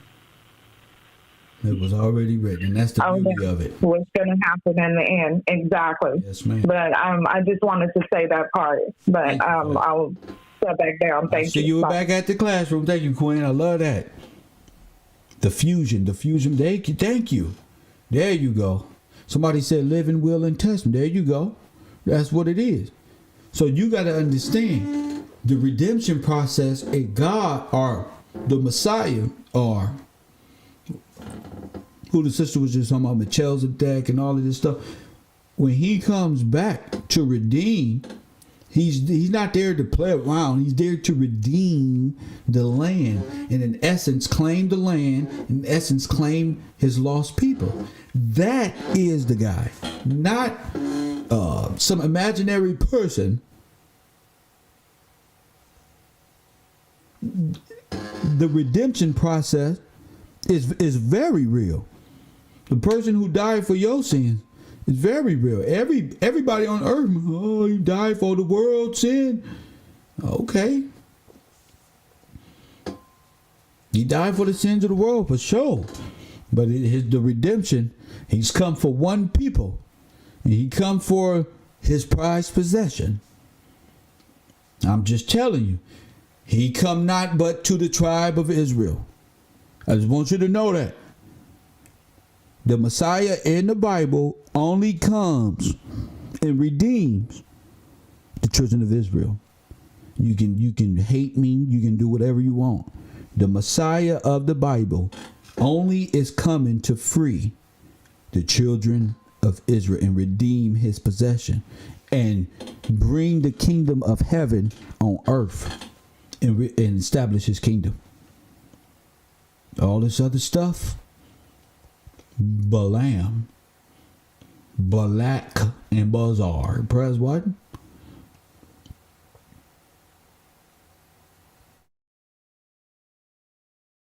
Look, he said, I come for the lost sheep of the house of the tribe of Israel. Yes, ma'am. He didn't come to be friends with all these nations and be like, no, he came to the house. And they say a house divided, right? All this is subliminal for your fall. What happened to you is too painful. You will hurt. You'll go crazy if you knew what happened to you. You'll go crazy. Just like that sister said, I'm shaking. That's real. You will go. You gonna need an asylum. Press one. Luckily, the mercy of God, judgment. You know, their judgment is your truth. You coming into being, they couldn't handle that. You talking with sense and conviction, and you know what happened. What that dude in Florida say? We just don't want to feel bad for what happened. No, you gonna feel bad because that's natural. You're supposed to feel bad when you do something that's wrong. Not feeling bad is devil.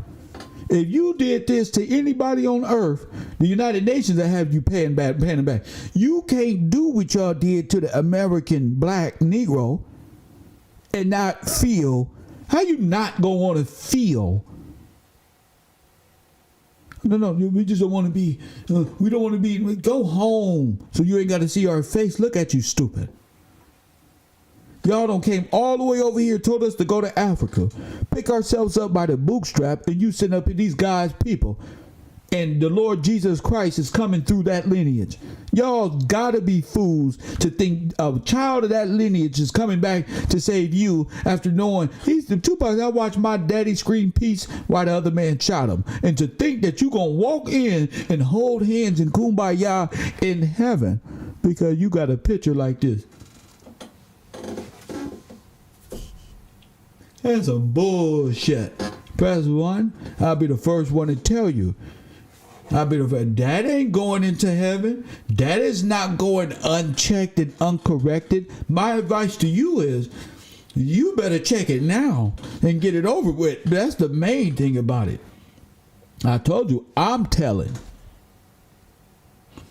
Mitchell, what you say, top flight security of the world, correct? I'm telling on you. You better fix it before there is no, this is what you did to his people. You got our people to hate ourselves. We marry outside our race. We don't even feel it. We think being black is something to be ashamed of. If I just say, nigga, I'm turned up. Shit, I must be acting like a nigga. Damn that. The world can act senseless and want me to hate myself. Want me to hate these black women, but love foreign women. That's why Kevin Samuels and all these people on the TV, they want the black woman to hate the black man. They want the black man to hate and to be in competition with the female and vice versa. And niggas in the pictures and Instagram, niggas' beards look... The way y'all doing y'all beards and y'all hands is so soft. Go lift some bricks or something. Y'all spend more time doing this and all this, and you don't know nothing. A nigga like me, and what 50 say, I got a couple scriptures in my brain I can spit at your dang straight out the good book. Look, niggas is shook. 50 fear no man warrior is nothing to you millionaire niggas. There's nothing, G. That's if niggas is playing the game like that. I'm saying it's that easy. You gotta do is study. You don't gotta front, just study. That little stuff don't come with nothing. Diamonds and shit, you get robbed for that. Study. You get everything you're looking for. You feel me? Women like knowledge and wisdom. You can't lead them just off the money. Knowledge and wisdom. Knowledge and wisdom. Sir? Money making. Entrepreneurship. Knowledge and wisdom. Foundation. Word of God. Press 1. You might know female in her world and all that stuff that come with social bondage and spending money and being in debt bondage. That's them. And now they got jobs so they can spend their money on that type of shit anyway. Press 1. I'm not going to be in debt. Press 1 because I know now. That's a trick. I'm cool. Nigga feels sick when he in debt. Press 1. Oh my God. Not on top of the bill. Hell no. I'm cool. That's why you need to be redeemed. Law of redemption. Seals thereof. And I wept much because no man was found. Had to be a kinsman. No man was found worthy to open the book and loose the seals thereof. And one of the elders said, weep not. No, listen, no man is worthy enough to open the seal. What seal? The word of God and loosen it thereof. Press 1. Had to be a what? A kinsman. Press 1. Y'all done lost y'all crazy brain. Behold, the Lion of the tribe of Judah hath prevailed to open book and loose the seals thereof. And do what? Redeem. Who? Let's go back. Huh? What is the purpose of your enslavement? For this right here. Lion of the tribe of Judah hath prevailed to open book and loose the seals thereof. Right there for this right here. Facts, G. Able to open the book and to loose the seals thereof. And I wept much because no man was found. Had to be a kinsman. No man was found worthy to open the book and loose the seals thereof. And one of the elders said, weep not. Behold, the Lion of the tribe of Judah hath prevailed to open book and loose the seals thereof. Don't cry. And I turned, and I saw the Lamb as it had been slain. I thought it was the Lion of the tribe of Judah. No, it's the same thing. See, the Lion of the tribe of Judah, reigning king. The Lamb that had been slain, that's the Lamb that was nailed to a cross. Sacrifice. The thorn-crowned one will come. The thorn-crowned one will come. And do what? Take possession of that which he was paid for. And take that for what was paid for. You didn't pay for it. You in bondage. In Saturnalia death coat. Ain't nothing you can do. You can't pay for that ransom. You ain't studied enough. You ain't seeked his face long enough. You just got started this semester. Who you gonna teach this into? The caller who called in? Oh, I'm gonna teach this to how you can't teach it. You gotta go study for some years on how to be a good person. You can't just wake up and be conscious. The emancipation process in God takes years of discipline to even train your thought process up to reject the world. That takes a lot, G. I know in these little black communities, I'm conscious now. Give it to me. The answer, no, you're not ready. I got a nigga right now. Press 1. Where Derek at? Derek right now. He had to cleanse himself. He said, didn't the fallen angels, I think the primates are fallen angels. And I said, and we came from fallen angels? Yeah, so we came from primates? I had to send him a picture of a primate so it'd click in his head. He said, so I'm sitting up here believing? Yeah. He said, I'm sorry, man. It's okay. It's part of the deprogramming process. It's part of it gets stupid. Your brain it gets stupid. The stuff that they taught us, you gotta flush it out. Conscious children, trolls of Jordan. Press 1. Kwame Brown's clones of Jordan. Press 1. That's why he was mad, because I showed him who his daddy was. You ain't nothing but a clone of Michael Jordan who didn't have the power to dunk the basketball and dribble like that. He didn't know I knew who his father was. That's all. He's redeeming the land. That will occur in Revelation. The whole picture of Revelation 5 will become clear if you understand this process. So the whole picture of what? Revelation 5 will become clear once you understand this process of what redemption really is. Not like a Hollywood movie. Oh no, when God comes and his son coming to get his people, it looks like, give me this paperwork. What they say right here? In the word, all right, line that up with history. I told you I was the one right there. Get these people their land back. See, the orchestration and performance of it. You remember? You ain't doing nothing but watching a performance, Juga. You getting caught up in the performance. You think how many people when Solomon had to teach these people the performance of it all. Whoa. He breaking this shit down. I say the queens of the earth had to come down and see this man. But what? They say, show me the power of God you have. What? The Queen of Sheba's and all in there had to come half dressed. Give us what's this? Take me to him. Now I want to see this. That's what this is about. It ain't about proving an old silly person in no chat room. I'm not performing for you. I'm letting those in power know just who the fuck I am at this scale. This is small. Press 1. This is a little bit. A little. And they already blocking and hating, sending their little minions, and that's okay. But the answer to the equation is being solved. Okay? I'm giving all you guys American Red Cross, TEEPEES, concentration camps, so we can get to why. They think, oh, no, don't let them find out. No, you go find out. I'm more focused on telling you the why. I have to prove what they did, why they did it, how it was done. You're going to be like, oh, man, but I'm going to say stop. Let me tell you why this happened. Press 1. If you believe me enough to get mad at them, you can listen to me a little more, and I can tell you why this happened. And we're going back to Balaam and the spell casting and stuff like that. When we get back to it, press 1. I think that's enough study for today. I got 3 minutes before my dinner is here. It's 4:07. I haven't eaten nothing today. Press 1. I ain't nothing. It's coffee, this true, and y'all. Press 1. And now, they said they on their way. 3 minutes. My French fries, my freedom fries. Press 1.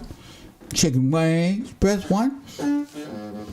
It's all here. It's all there. I just want to thank y'all for tuning into the show, and we're gonna continue this information. You heard me? Haven't seen the trust my God has given to the sons of men to be exercised in it. Thank you for that. But what's the name even said it yesterday? This is all ordained. I think that was Lamentations or Leviticus. We'll get to it. I'm getting hungry, I can tell. Coffee and Kush TV, Kevro University. I'll see y'all tomorrow in class. Rise and shine, family. I'll see y'all later. Coffee and Kush TV. And as always, family, I'll holla.